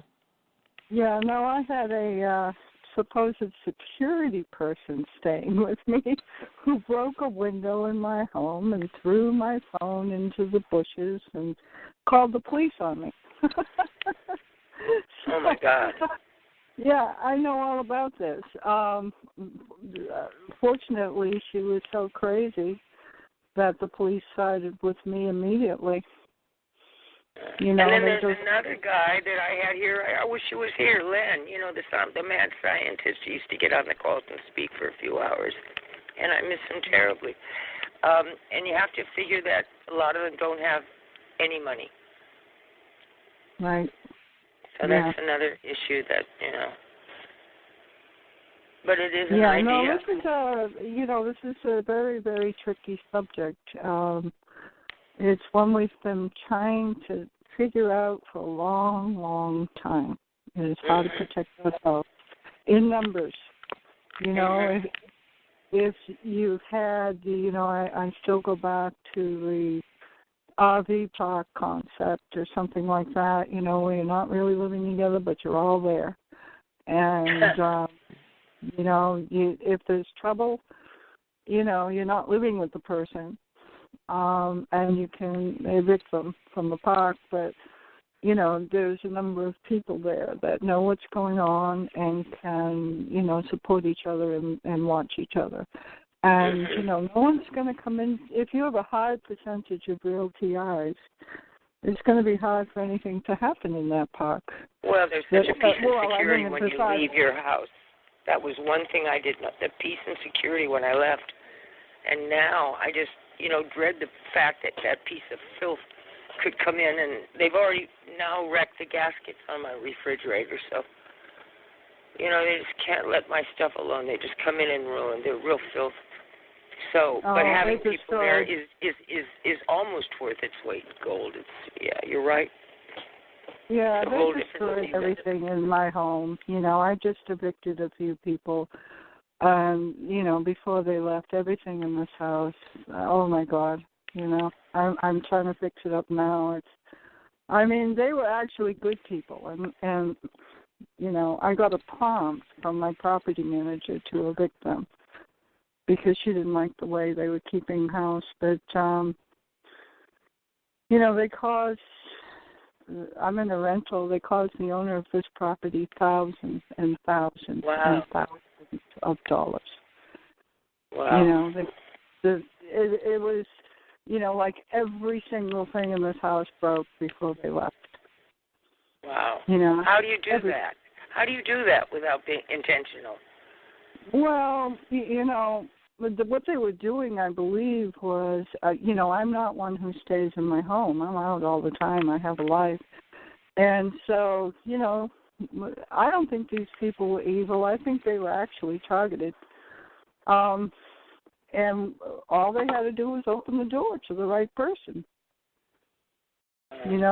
That's all they had to do, because I couldn't be here to watch what was going on. So, someone can come in and, they would do stupid little things like blow the pilot light out on the gas. That's dangerous. Right. And and then they would do great big things, that cost the owner a lot of money. And I think the basic thing was to increase the owner's expenses, so he would raise the rent on me, and then I would get out of here. Because there's a huge push to get me out of here, because I have a lot of community support. A lot of people know what's happening in my town with me. So they've kind of lost their edge just a little bit with me. So, the next thing would be to get me out of this town, because I'm well known here. I've been very public. I'm extremely public, and that works against them, as I said. It really does. But I haven't gone out there and said, I'm being electronically harassed. I have posted information about electronic harassment. But, I went out with the normal crime that was happening, which I could prove. And, it's there in black and white. You can't really deny it. I have signed statements from witnesses and things. And so, I'm a difficult case for them. And I'm sure they would like me in another town. They would like me far away from here, so that they can, harass the hell out of me without people already knowing that I'm a crime victim. So, that's the latest is, So, now I'm trying to figure out, do I let someone else in? I feel bad because I've got room and people need it, but geez. Yeah, and chemistry and, reliability and integrity. Yeah. That's so important. Yeah. Yeah, that's hard to determine up front. I mean, you can check background. But I've had really good people in here, but they were still playing a role. They were still letting people in the house, and, Well, maybe you can have, a 24-hour camera like they do in parking lots. Just have it run. So, the camera's on, Tommy, so you don't have to let anybody in. Or you give me a call before you let anybody in. That's not going to work. And I tell you, they can knock out a camera very quickly. And another thing they can do is knock you out very quickly. Yeah, I'm just thinking of your guests.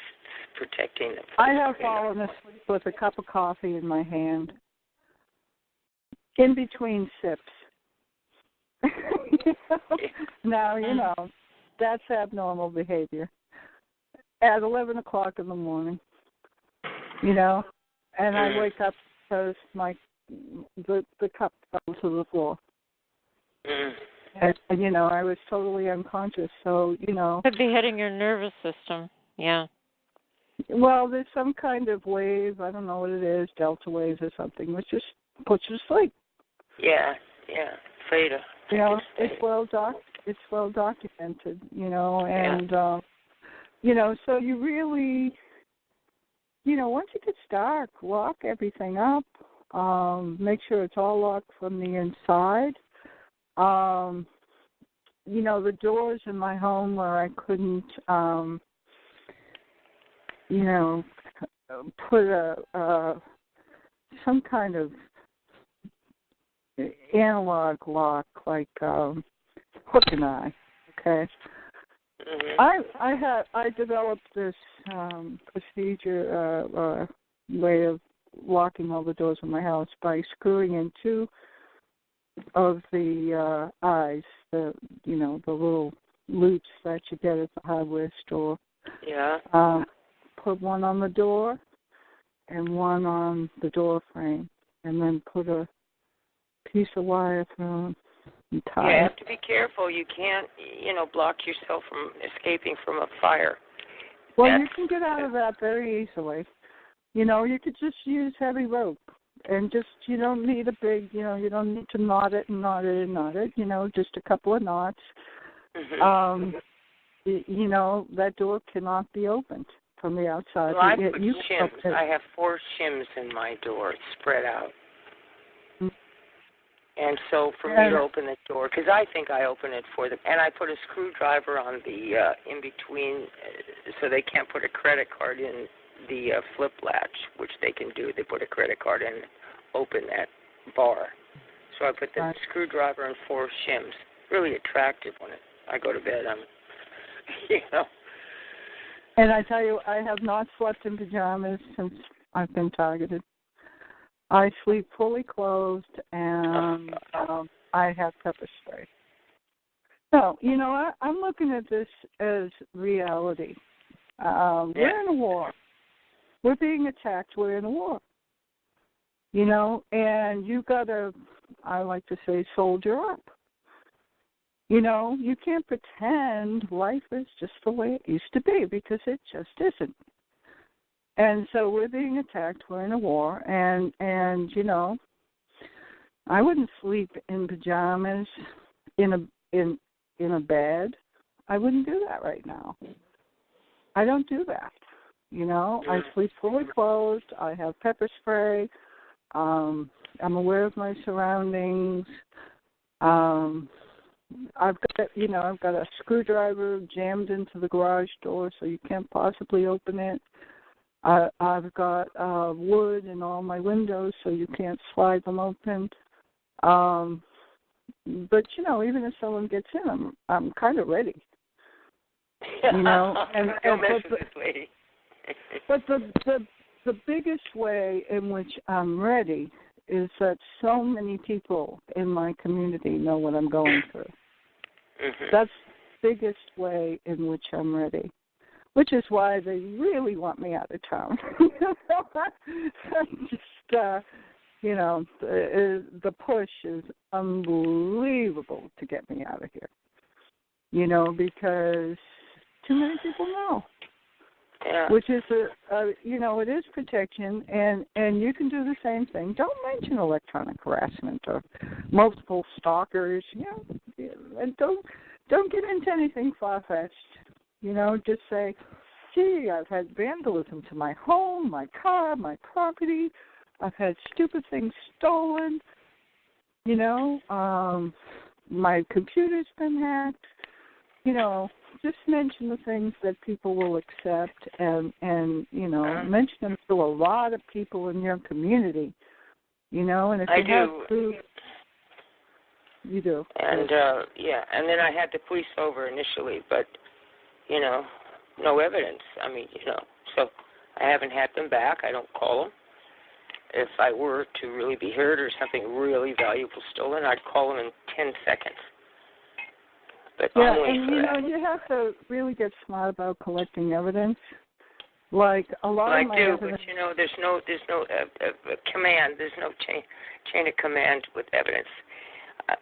There's no way to keep it. They wreck it. No, you do keep it in a hard copy with you at all times. And then you even send it out to other people.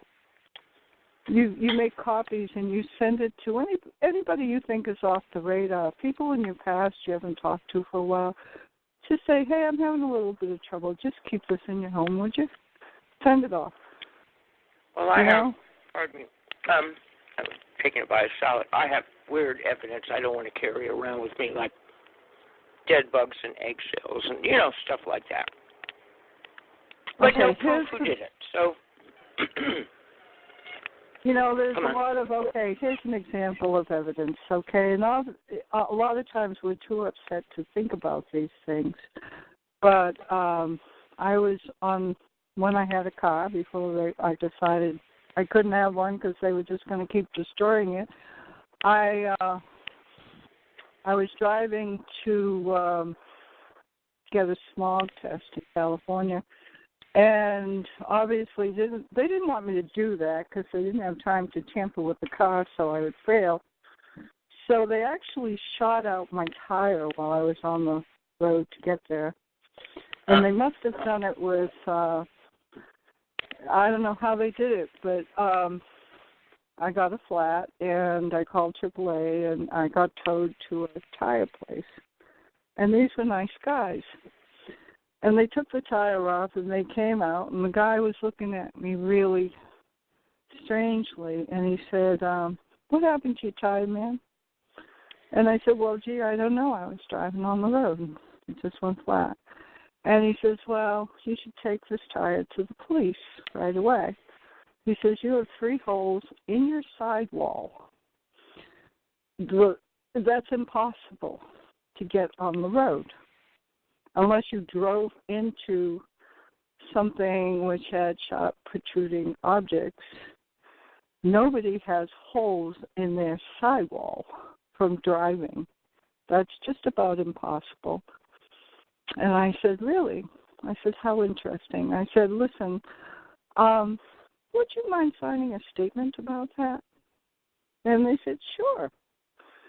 So while they were changing the tire, I wrote out a statement, and they signed it. And then I went to the police, and I showed them their statement. I went to my mechanic. I showed him the damage in their statement. I had my mechanic sign a statement as well. And, excuse me, everything that's ever happened to me. I mean, I'm a royal pain in the ass because I get people to sign a statement about it, and in that way I've been able to document it, and it's not just me saying, this is happening to me, I've got all kinds of statements from mechanics and all kinds of things. So, and when, I did go to a local psychologist because I was applying for state crime victim relief, and they wanted me to go to a psychologist.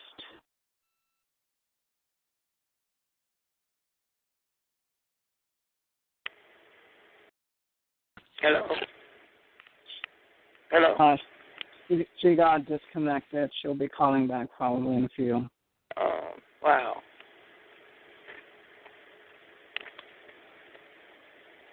And one more pause here. We have just, about 50 minutes, 50 minutes left in the call.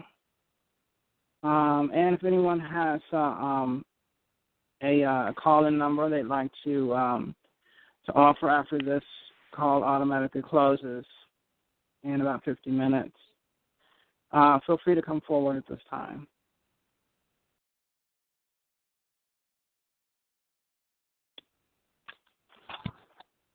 The damage done to me is when I'm not here, to my appliances, to my food, things like that. So it's really, really difficult. Plus, electronic at night. I mean, like they're hitting me in the back right now, really bad. It's, just not provable stuff at this point for me.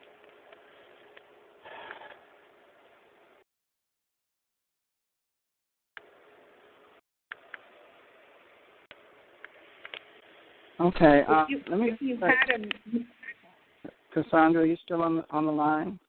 Yes, I'm here. Okay, there was a lady on the call earlier. I don't know if you heard her or not, but she's some type of a counselor, and she has had experience. Let's see, I think she said she's some type of a counselor for domestic violence. Did you hear her? I did hear a lady. She had spoken a couple of times before, and then she came on and said at one time, yes, that is what she did. Yeah, I think I heard her. Oh, okay, because she was offering a lot of really practical suggestions for you. Well, I did walk away for a minute. What I'm going to do is you're taping this, right, Derek? Mm-hmm. I'm going to listen to the recording. Okay, yeah. You should listen to the recording, and also you should probably speak to this lady. And I was telling her, I said, well, Cassandra may have stepped away from the telephone for a couple of minutes. Yeah, I did. She say that. She might have some good advice for you. So she's not on the call right now, but I said, well, maybe I can connect you and her, and she has some very useful information, it seemed, for someone in your situation. I would appreciate that. Thank you, Derek. Okay.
Okay, we have some noise coming from someone's line. So I'm going to go ahead and mute everybody. I can't tell where that's coming from. If you have a question or comment about any topic, feel free to star 8 and I'll open your line.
Derrick, can you hear me? Yes, who's there? It's EMF Linda. Oh, hi. How are you tonight? Good, I'm good. Thanks for asking. You know, Amy Anderson just called me, and she said she was going to get on your conference call, and so I'm thinking, if she's there, that this is just a perfect time for an update about what's going on. Do you see her on your screen or whatever? Amy girl, are you on the conference call? Okay, Amy, you'll need to star 8 so I can tell where you are if you'd like to speak.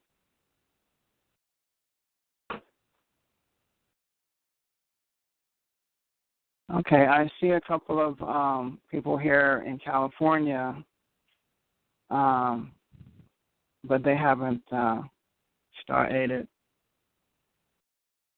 Oh, I wonder if she remembers you got a star 8.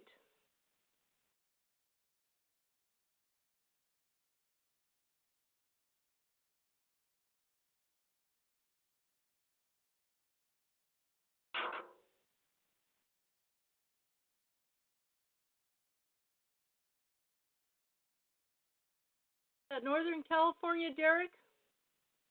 Oh, hold on. Looks like. Okay, Amy, is that you?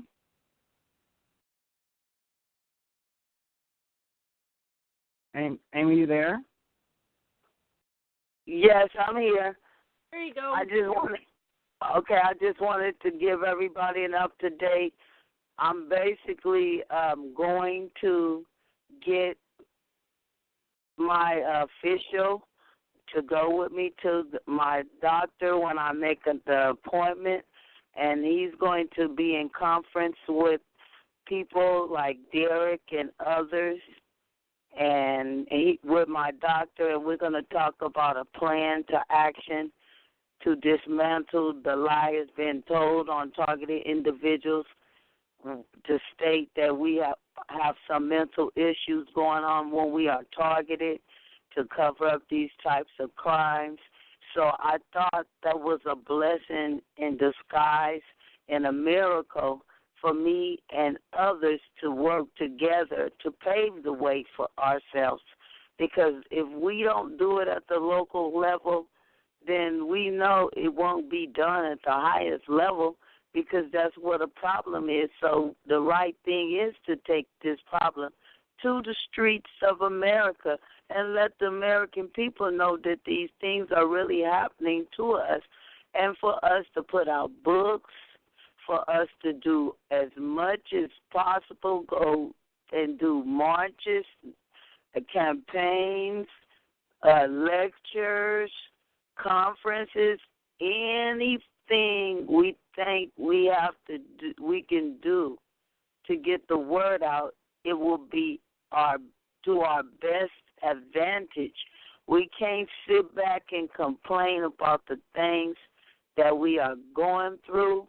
And I'm also studying the depth of this mind control V2K. How does it really work on my mind? What is the difference with my thoughts than a generated thought coming in that causes confusion in my mind that does not add up to logical thinking, that has me speaking a long time and repeat myself, where it appears like people don't understand what I'm saying. I had to go into myself and understand that these people were speaking with me, through me, at the same time with me, arguing with me over my own thoughts, at the same time trying to be me. So once I discovered those things, I had to say, I have to go into deep thought, think about what I say before I say it, do more meditation, because I'm not going to allow nobody to argue with me in my own head. If they ain't man or woman to argue with me face to face, forget about arguing with me around in my head. I'm not going to be arguing with nobody I can't see. That don't make no sense. That keep that computer software alive. I got to kill off the programming in my mind.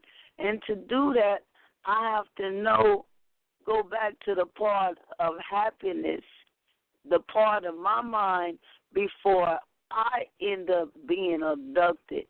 I always was a human subject. I didn't know it. And the reason why I know, because a pattern was confirmed to me that I was targeted, that we all know about. The gang stalking, the unkindness, the mistreatment of people, that was happening with me in my childhood. I just didn't know what it was until I became really targeted to the extreme to know what it was, and it's part of the plan to have you thinking that the world has been turned against you and that you don't no longer have a right in society. When these people isolate us and get us in that state of mind, then that's where the severity of the trauma begins. So what I've been doing, I've been meditating.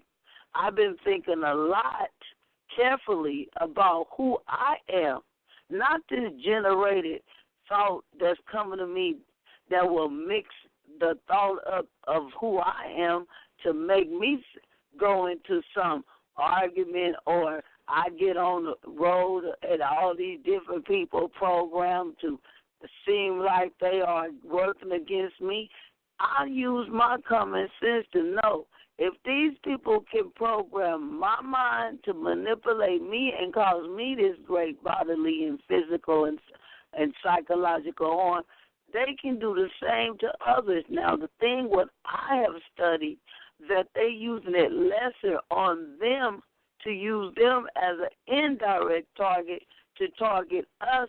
So that could be a mechanism to discourage us, to make us think that, okay, all of these people are against us. And if we think like that, yes, they will sell us an illusion. But we got to get past these illusions, be more friendlier this year and any other year with people that seem not to be so friendly with us, so we can start to see, is it this person really acting this way, or is it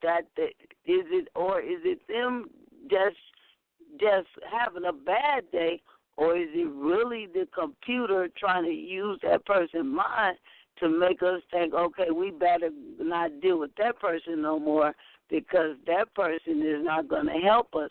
That's by design for us not to get the help and support from the people. So now that I dismantled some of the mind manipulation being projected on other people's minds, I'm able to get more support from different directions in the city of Richmond.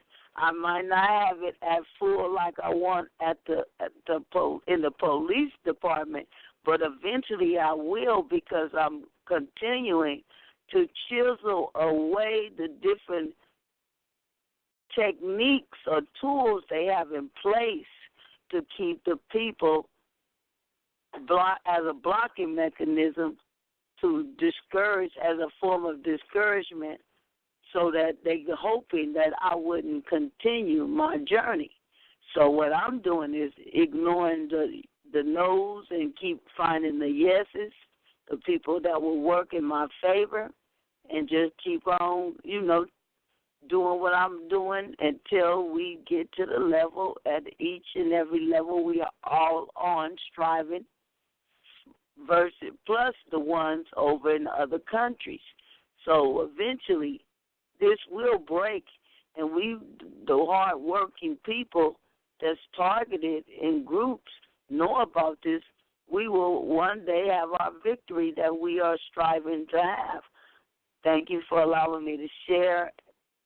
I know you don't have no questions for me because there's nothing for you to really ask me. I left everything. Hopefully I just laid out everything to you based upon my lengthy conversation.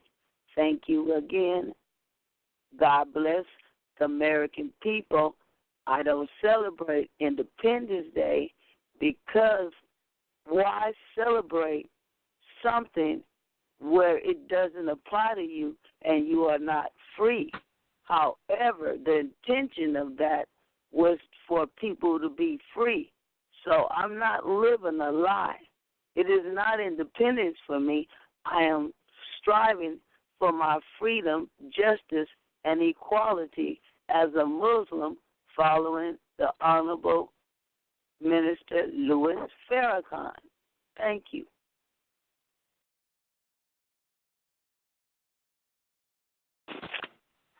At this point, Amy, we are all striving for our freedom, from this technological tyranny that we've been subjected to. I'm with you, Yes, Linda, that is right. That is correct.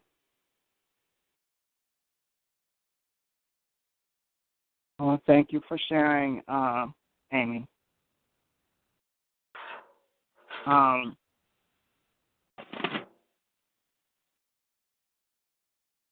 But as far as I'm concerned, I feel like we have lots to celebrate and to rejoice about, in terms of freedom. We're not completely free like lots of people are, but I do appreciate the amount of freedom that we do have. We are free to the point that we can do what we want to do. It's the perps, really, who are not free. They are the ones that have to slink in the shadows to do what they do. We have the freedom to go what we want and do what we want to do, but they have to keep their stuff secret.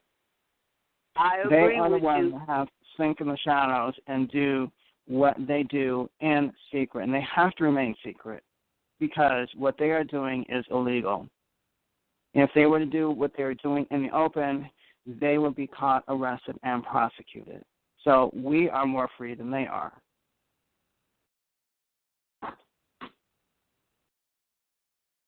You are right. I agree upon that. I don't take nothing I wouldn't add or take nothing away from that statement because I feel the same way. And, in fact, I got angry and said exactly to what you said to them because we all know they can hear us either which way we look at it.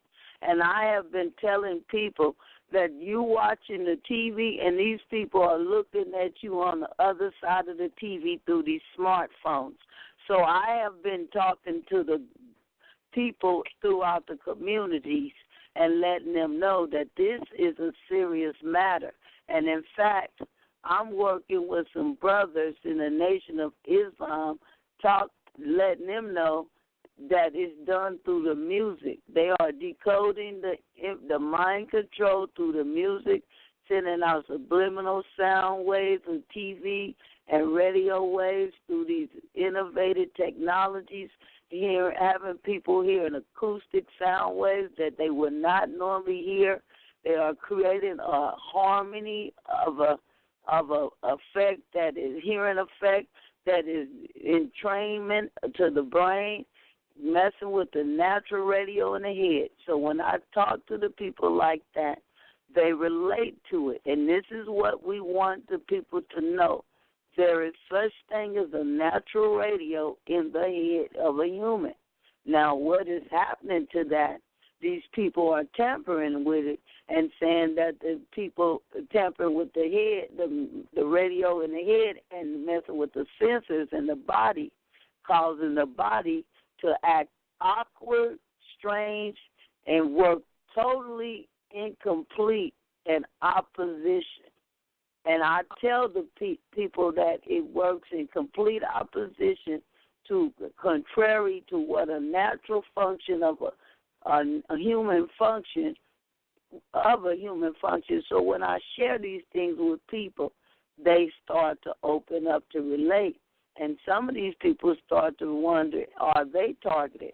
So those are the kind of conversations we want to talk to the people about, because then they even wake up even more so. And Ken Rose had printed me up some DVDs. It was like a 40-minute segment with Peace and Telly, my interview. So I'm going to get that out to you all through different ones, and you pass them out. And it talks basically about the government patents. And I also want to share that anybody come into contact with those who are targeted, they some type of way be victimized. And that's one of the things I think that happened to Pete Santelli. And as a matter of fact, I know that's what happened to Pete Santelli. That also happened to Reverend Pinckney. That also happened to former Mayor Shogwe Lumumba and the one that connect us up with them. You got to think about these people do not want to get this operation up because they are some sick people that's also some control freaks.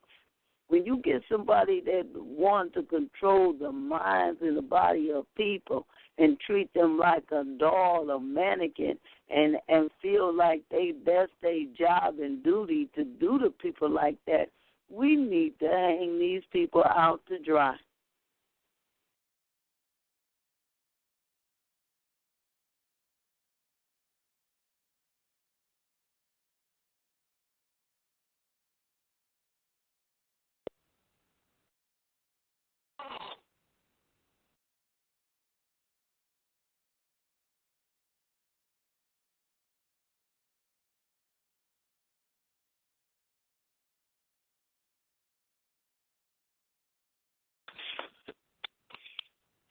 Okay, thank you for sharing, Amy.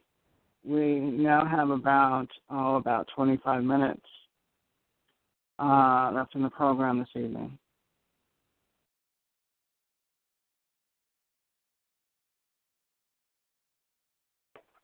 Derrick, have you talked to Jesse or heard any of the work that Jesse Beltran is doing?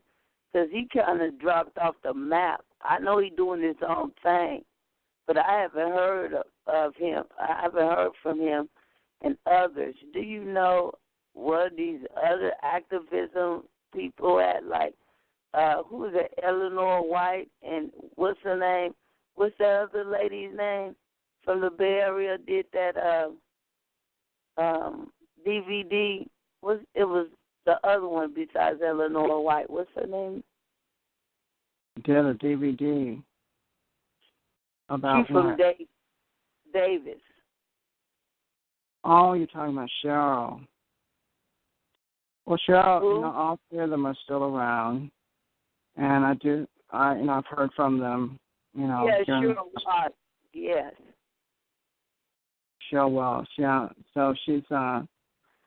It's been a while since I've heard from Cheryl, but I've heard from.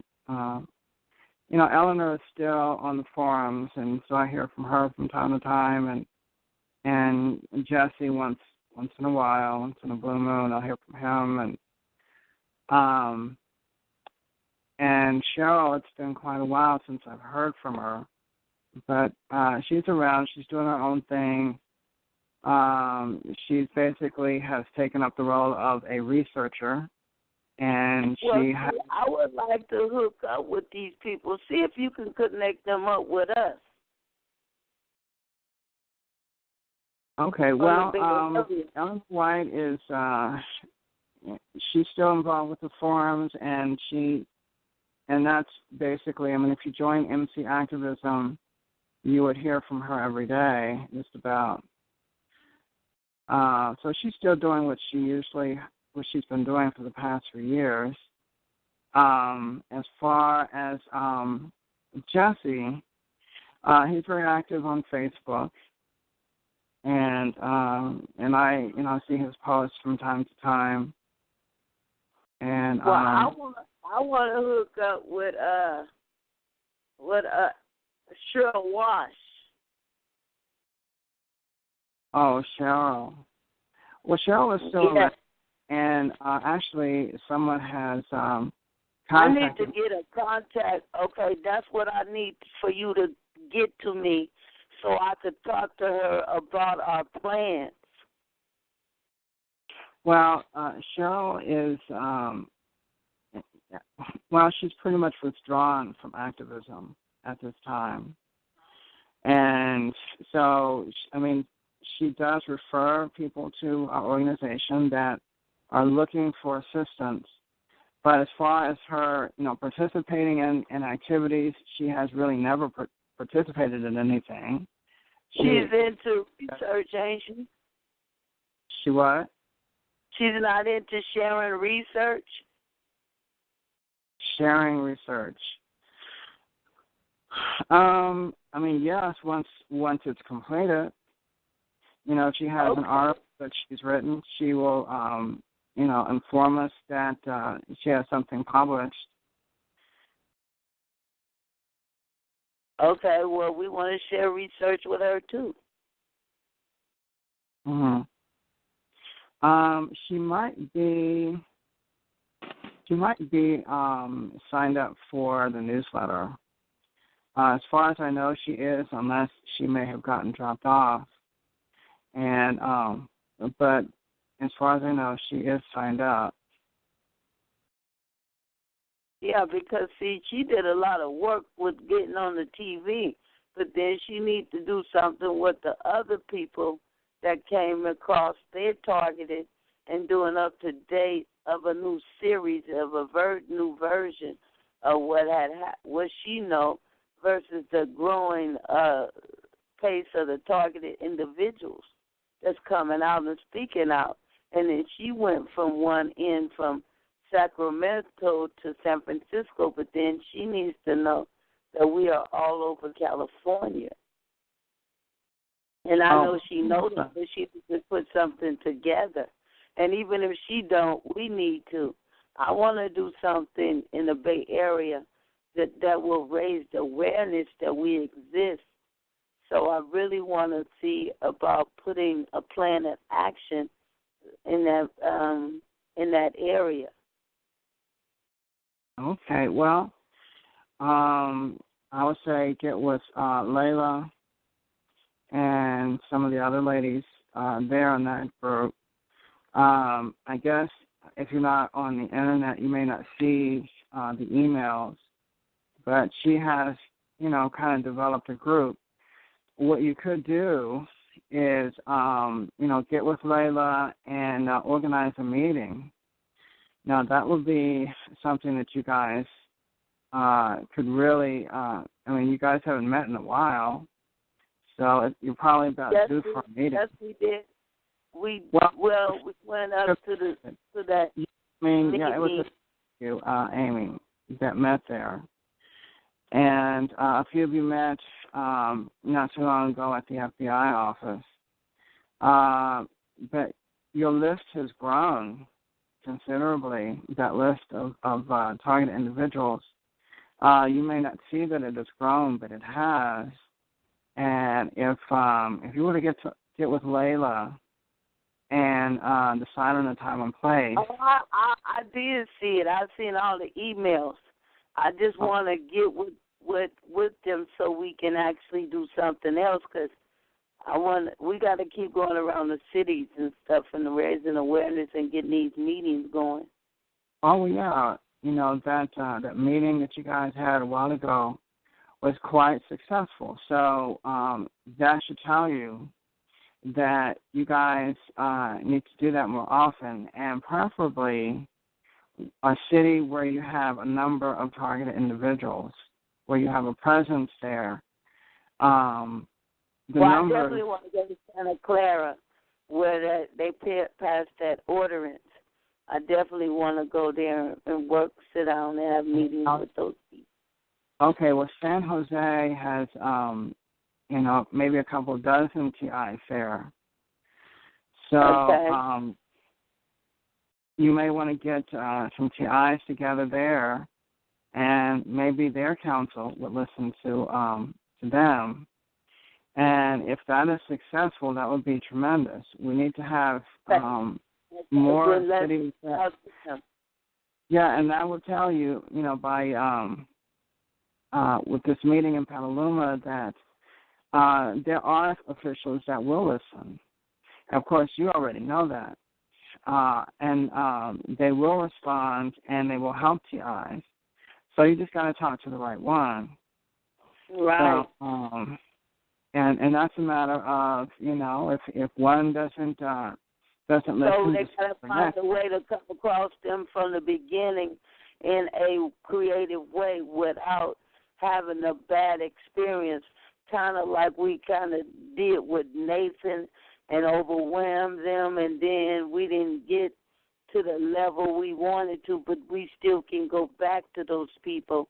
We just got to wait a while and go with the full city officials, because that one city official said he didn't want to meet alone. He wanted to meet with everyone else. Well, now Nathan, you told Nathan that, but Nathan has to be careful about that. And I did call and share with Nathan that I didn't feel it would be wise for him to speak to the council for 3 minutes. That's not nearly enough time to explain our program, and if he does that, they could prejudge his topic and decide that he was delusional or whatever, and that would inhibit any further contact with them. I think that one of the things, hold on a second, Amy, please. Listen to this. I think that one of the reasons that cities have these 3-minute sessions where citizens can come before them and present their topics, I think one of the reasons they do that is to screen out who they want to, what topics they want to support and which ones they do not. So any TI that comes before them and only has 3 minutes to explain their targeting situation, that basically, I've seen this happen, that they come away from these 3-minute sessions, and counsel has prejudged them as mental cases. And I've seen that on at least one occasion. And then it's happening in Los Angeles with Humanity Warriors, even though they have been back multiple times, and a few other cities as well. I believe that they use those 3 minutes as screening sessions. So target individuals would be advised not to present their cases at these sessions, because they will more than likely be screened out of being able to speak to council members. So I would advise people not to do that. I'm going to tell you what they should do. They should build a relationship up behind the scene. Keep meeting with these city officials. I'm going to tell you what targeted individuals I have not heard you all say. I have not heard you all say that you have been willing to go out to some of the functions and show up where the city officials be in the city you reside in. And that's how I built up the relationship. I caught these people inside the community doing their work as a city official. And then I started getting up under them and talking to them. And then I started meeting one like Marilyn Langlois. And she was a former mayor's secretary. So if you don't get to know the inside of your city officials and get a relationship up with them before you tell them you targeted, it's going to be hard for you to listen to you the way they got it in place to set up as if it's not happening. So I'm saying to you all, go to the functions. Get on the calendar. Go find out. Ask them when they meet before you want to. It's kind of, let me tell you what I found out. It's kind of like going to somebody and saying, pay me for the job that I want, that you want me to pay. I'm going to service you. The job I'm gonna service you in order for you to pay me now. So if you go to the people without building up a relationship, telling them something that you know from the beginning was hard for you to believe, then put yourself in somebody else's shoes, and then you will have a guideline of not being so anxious to tell them I'm a targeted individual. I used to do those things, but I found out that was what was keeping me from getting close to the people.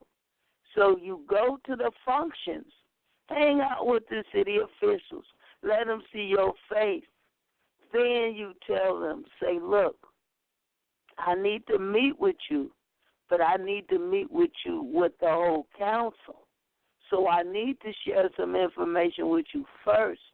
So then me and you can build up a relationship with me and a group of people where you will know that I don't have no reason to come to you telling you something that will waste your time. So you got to get at people like that.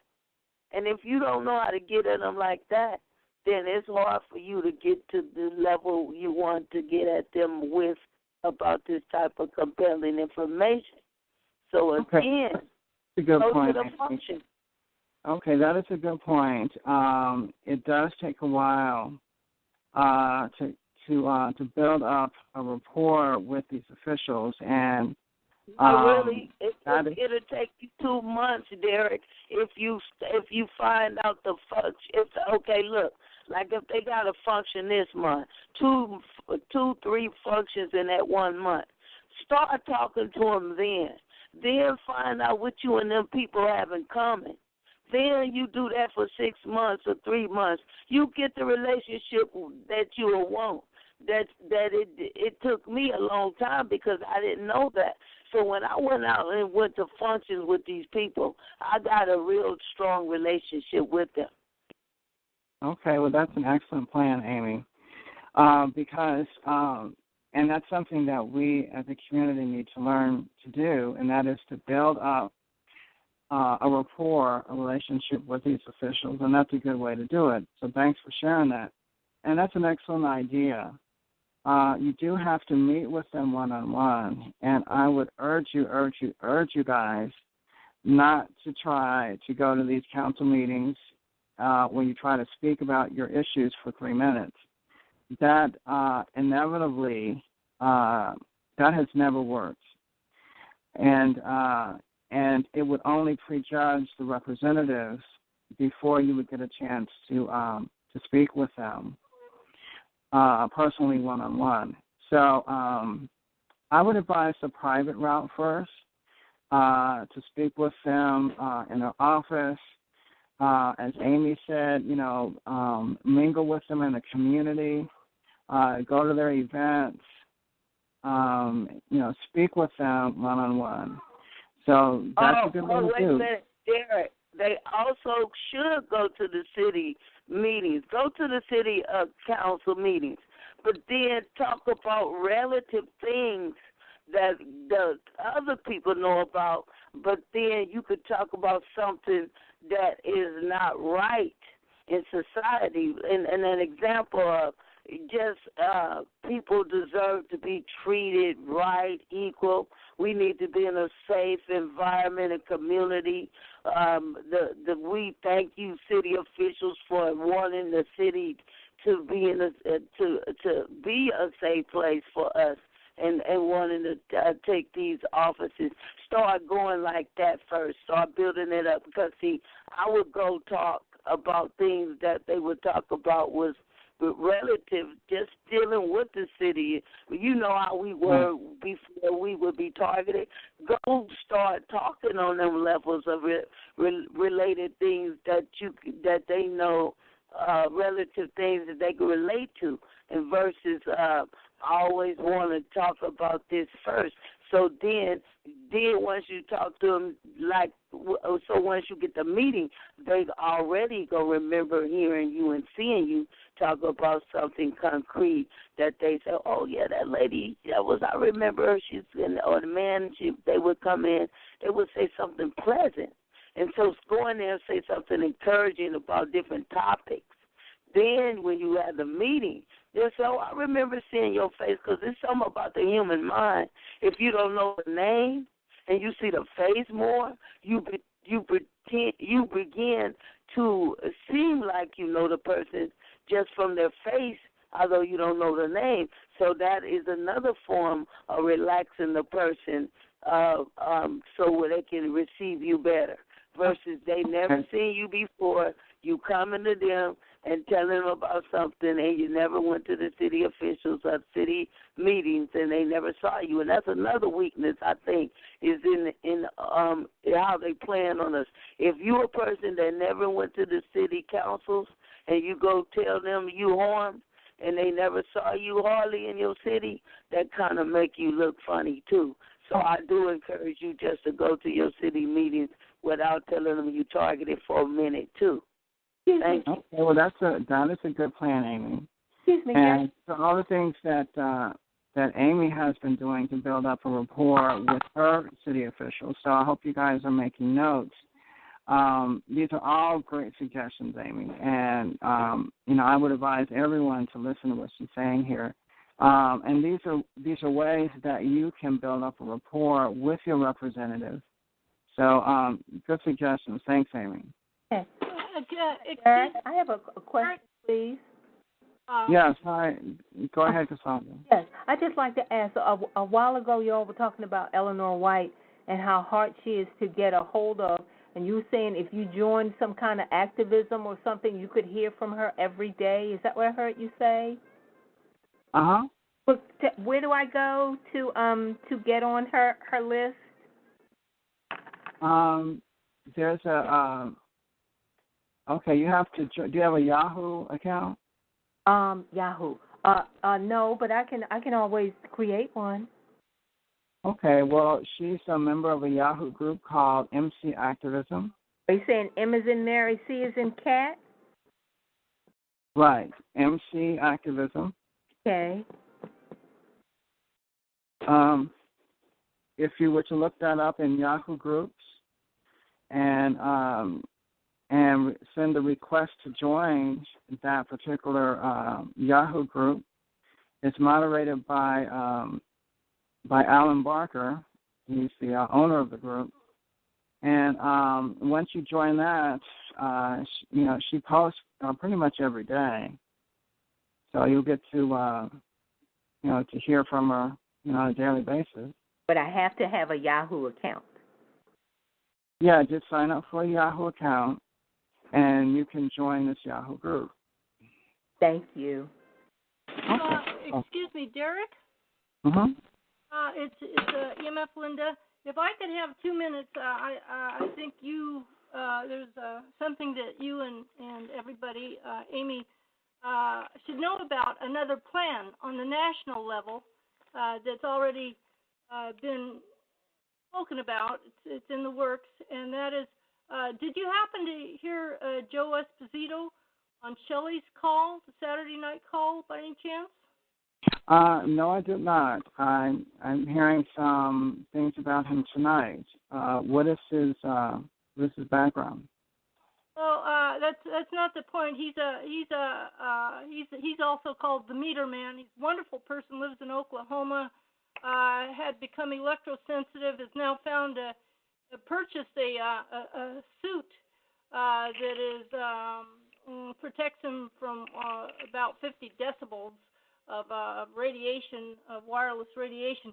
The point is, though, that he suggested, he's an activist. He goes out and helps remediate people's environments and teaches. He's also a writer. He's written over 115 weekly articles in a local paper there, the Banner in Oklahoma. But okay, well, thanks. That's just what I was asking, what his background is. Continue, please. The point is that he has a plan that he suggested on the national level, and as Amy mentioned, we need to identify and hold people accountable for what they're doing, and one of the main places where this whole thing has spawned from, it's been created, the technological stuff, is the FCC. Now, the head of the FCC is Thomas Wheeler. He was a former lobbyist, as you probably know, with the telecommunications industry, and then he was appointed by Obama to chair the Federal Communications Commission, which has brought us this disaster that we're all living in. Okay, so how is Joe Esposito, what's that got to do with accountability? I'm about to tell you, if you let me. Joe Esposito has come up with the idea, and he's going to, as I understand, talk with Shelley more about it. He's come up with the idea because the FCC is poised to sign off on yet increased wireless radiation on us with, I think, 5G within a relatively short period of time. And so what Joe has suggested is that we just inundate his office with phone calls. Now, this is a simple, easy thing that everybody can do. Not going to cost anything, and it's labor light. So, Amy, I think that you ought to get in contact with Joe Esposito. I can certainly make that happen, or I can give out Joe's number online. But I think that it's going to be a kind of like a partnership. With Kelly is involved in it, and Derrick, I would hope that you would support this idea too. What do you think? Okay, I need some more information about this plan.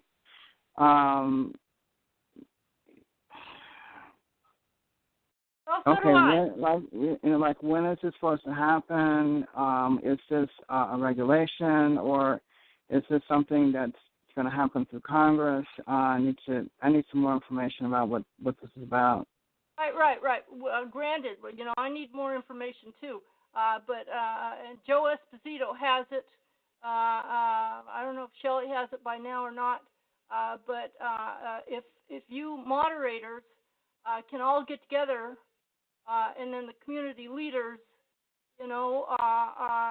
Joe suggested that we could, with a massive number of phone calls, shut their phone communication system down, and send them a message.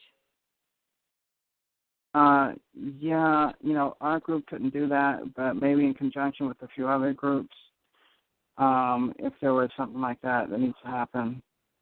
Eric, I thought you had 4,000 people on your contact list. Well, there are. However, only a fraction of those will do anything. So, like I said, if you want numbers, you're talking about other groups as well. It has to be a concerted effort.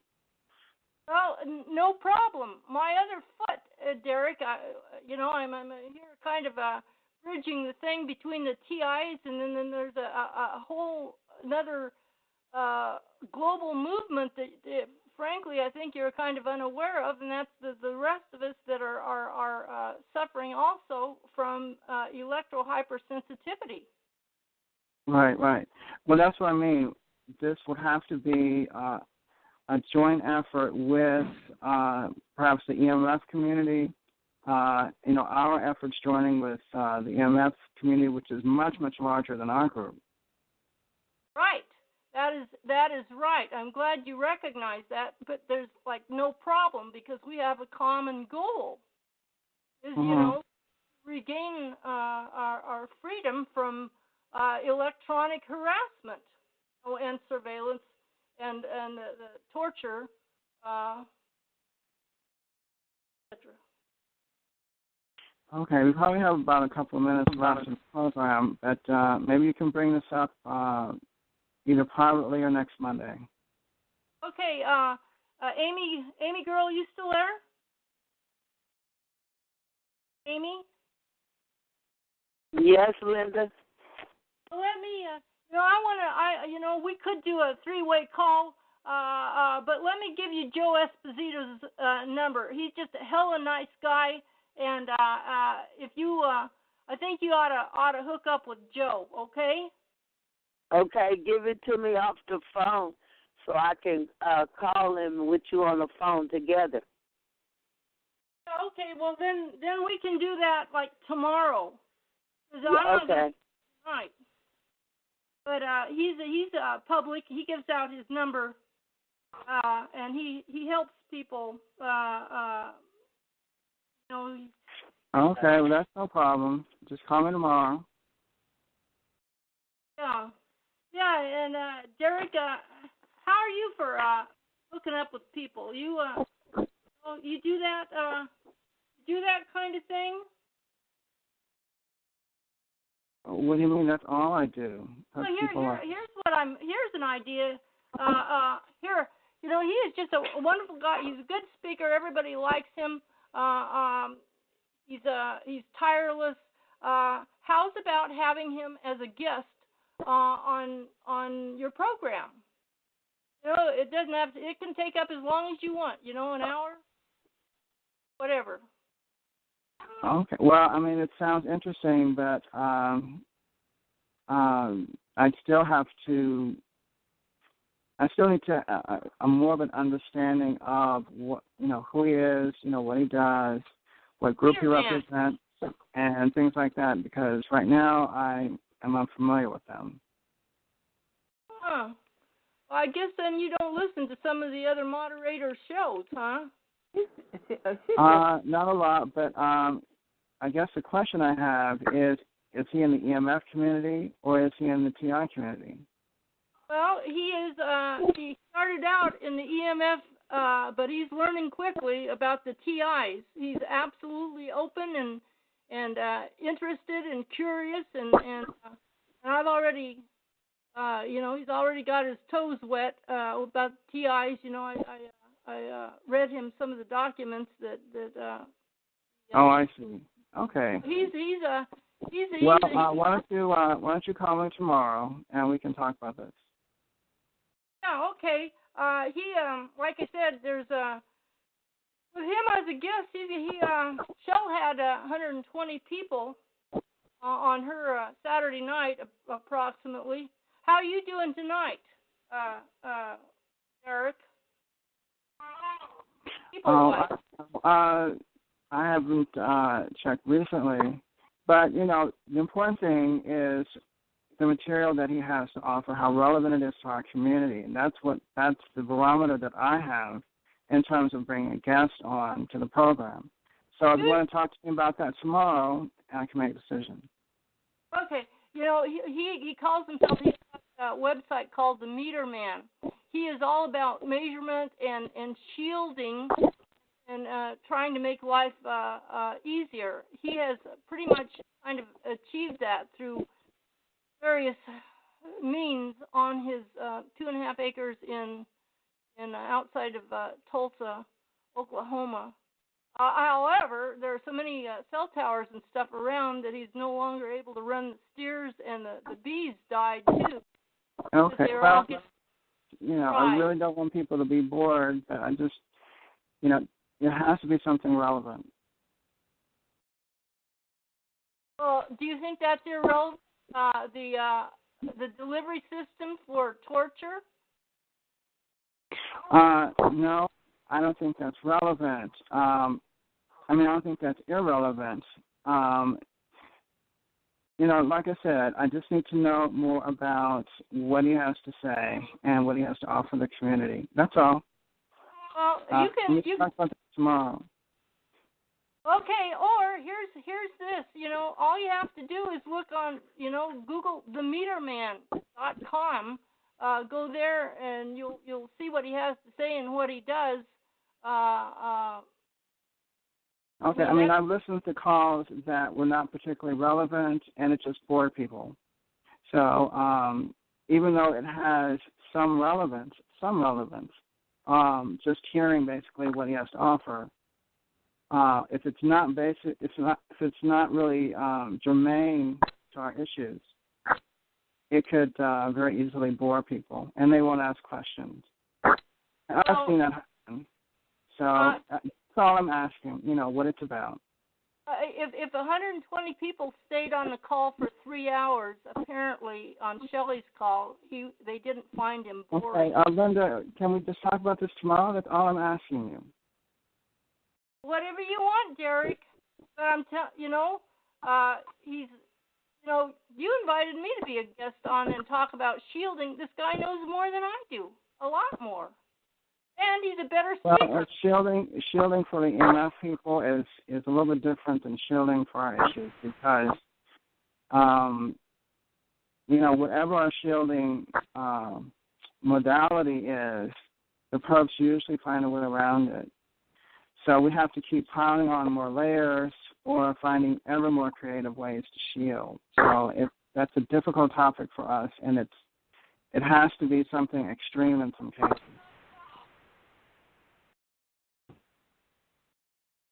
Well, that just doesn't make any sense to me, but I'll talk with you. I'll be happy to talk with you tomorrow. Well, it's really easy. Non-targets can shield very easily. They can put up a layer or two of aluminum foil or something, and they'll be fine. In our case, it's a lot different because this is intentional radio frequency assaults, and they're a lot more directed and a lot stronger. No, Derrick, the only reason that I am able to protect myself with sheet metal and layers of aluminum foil is because I eliminated the delivery systems. I am, as I've said before, cell phone free, computer free. I have turned off 7 out of 8 circuits, electrical circuits in my apartment. I have no TV. These are all the same delivery systems by which the TIs are tortured. Some people Some people have done that, and it has helped, but that's not been the entire answer. I'm not saying that it is the entire answer, but it allows my surviving in a generally pain-free state, which is a lot more than a lot of people these days. What I'm saying anyway, is that if you're under attack, you may not be pain-free even if you do all that.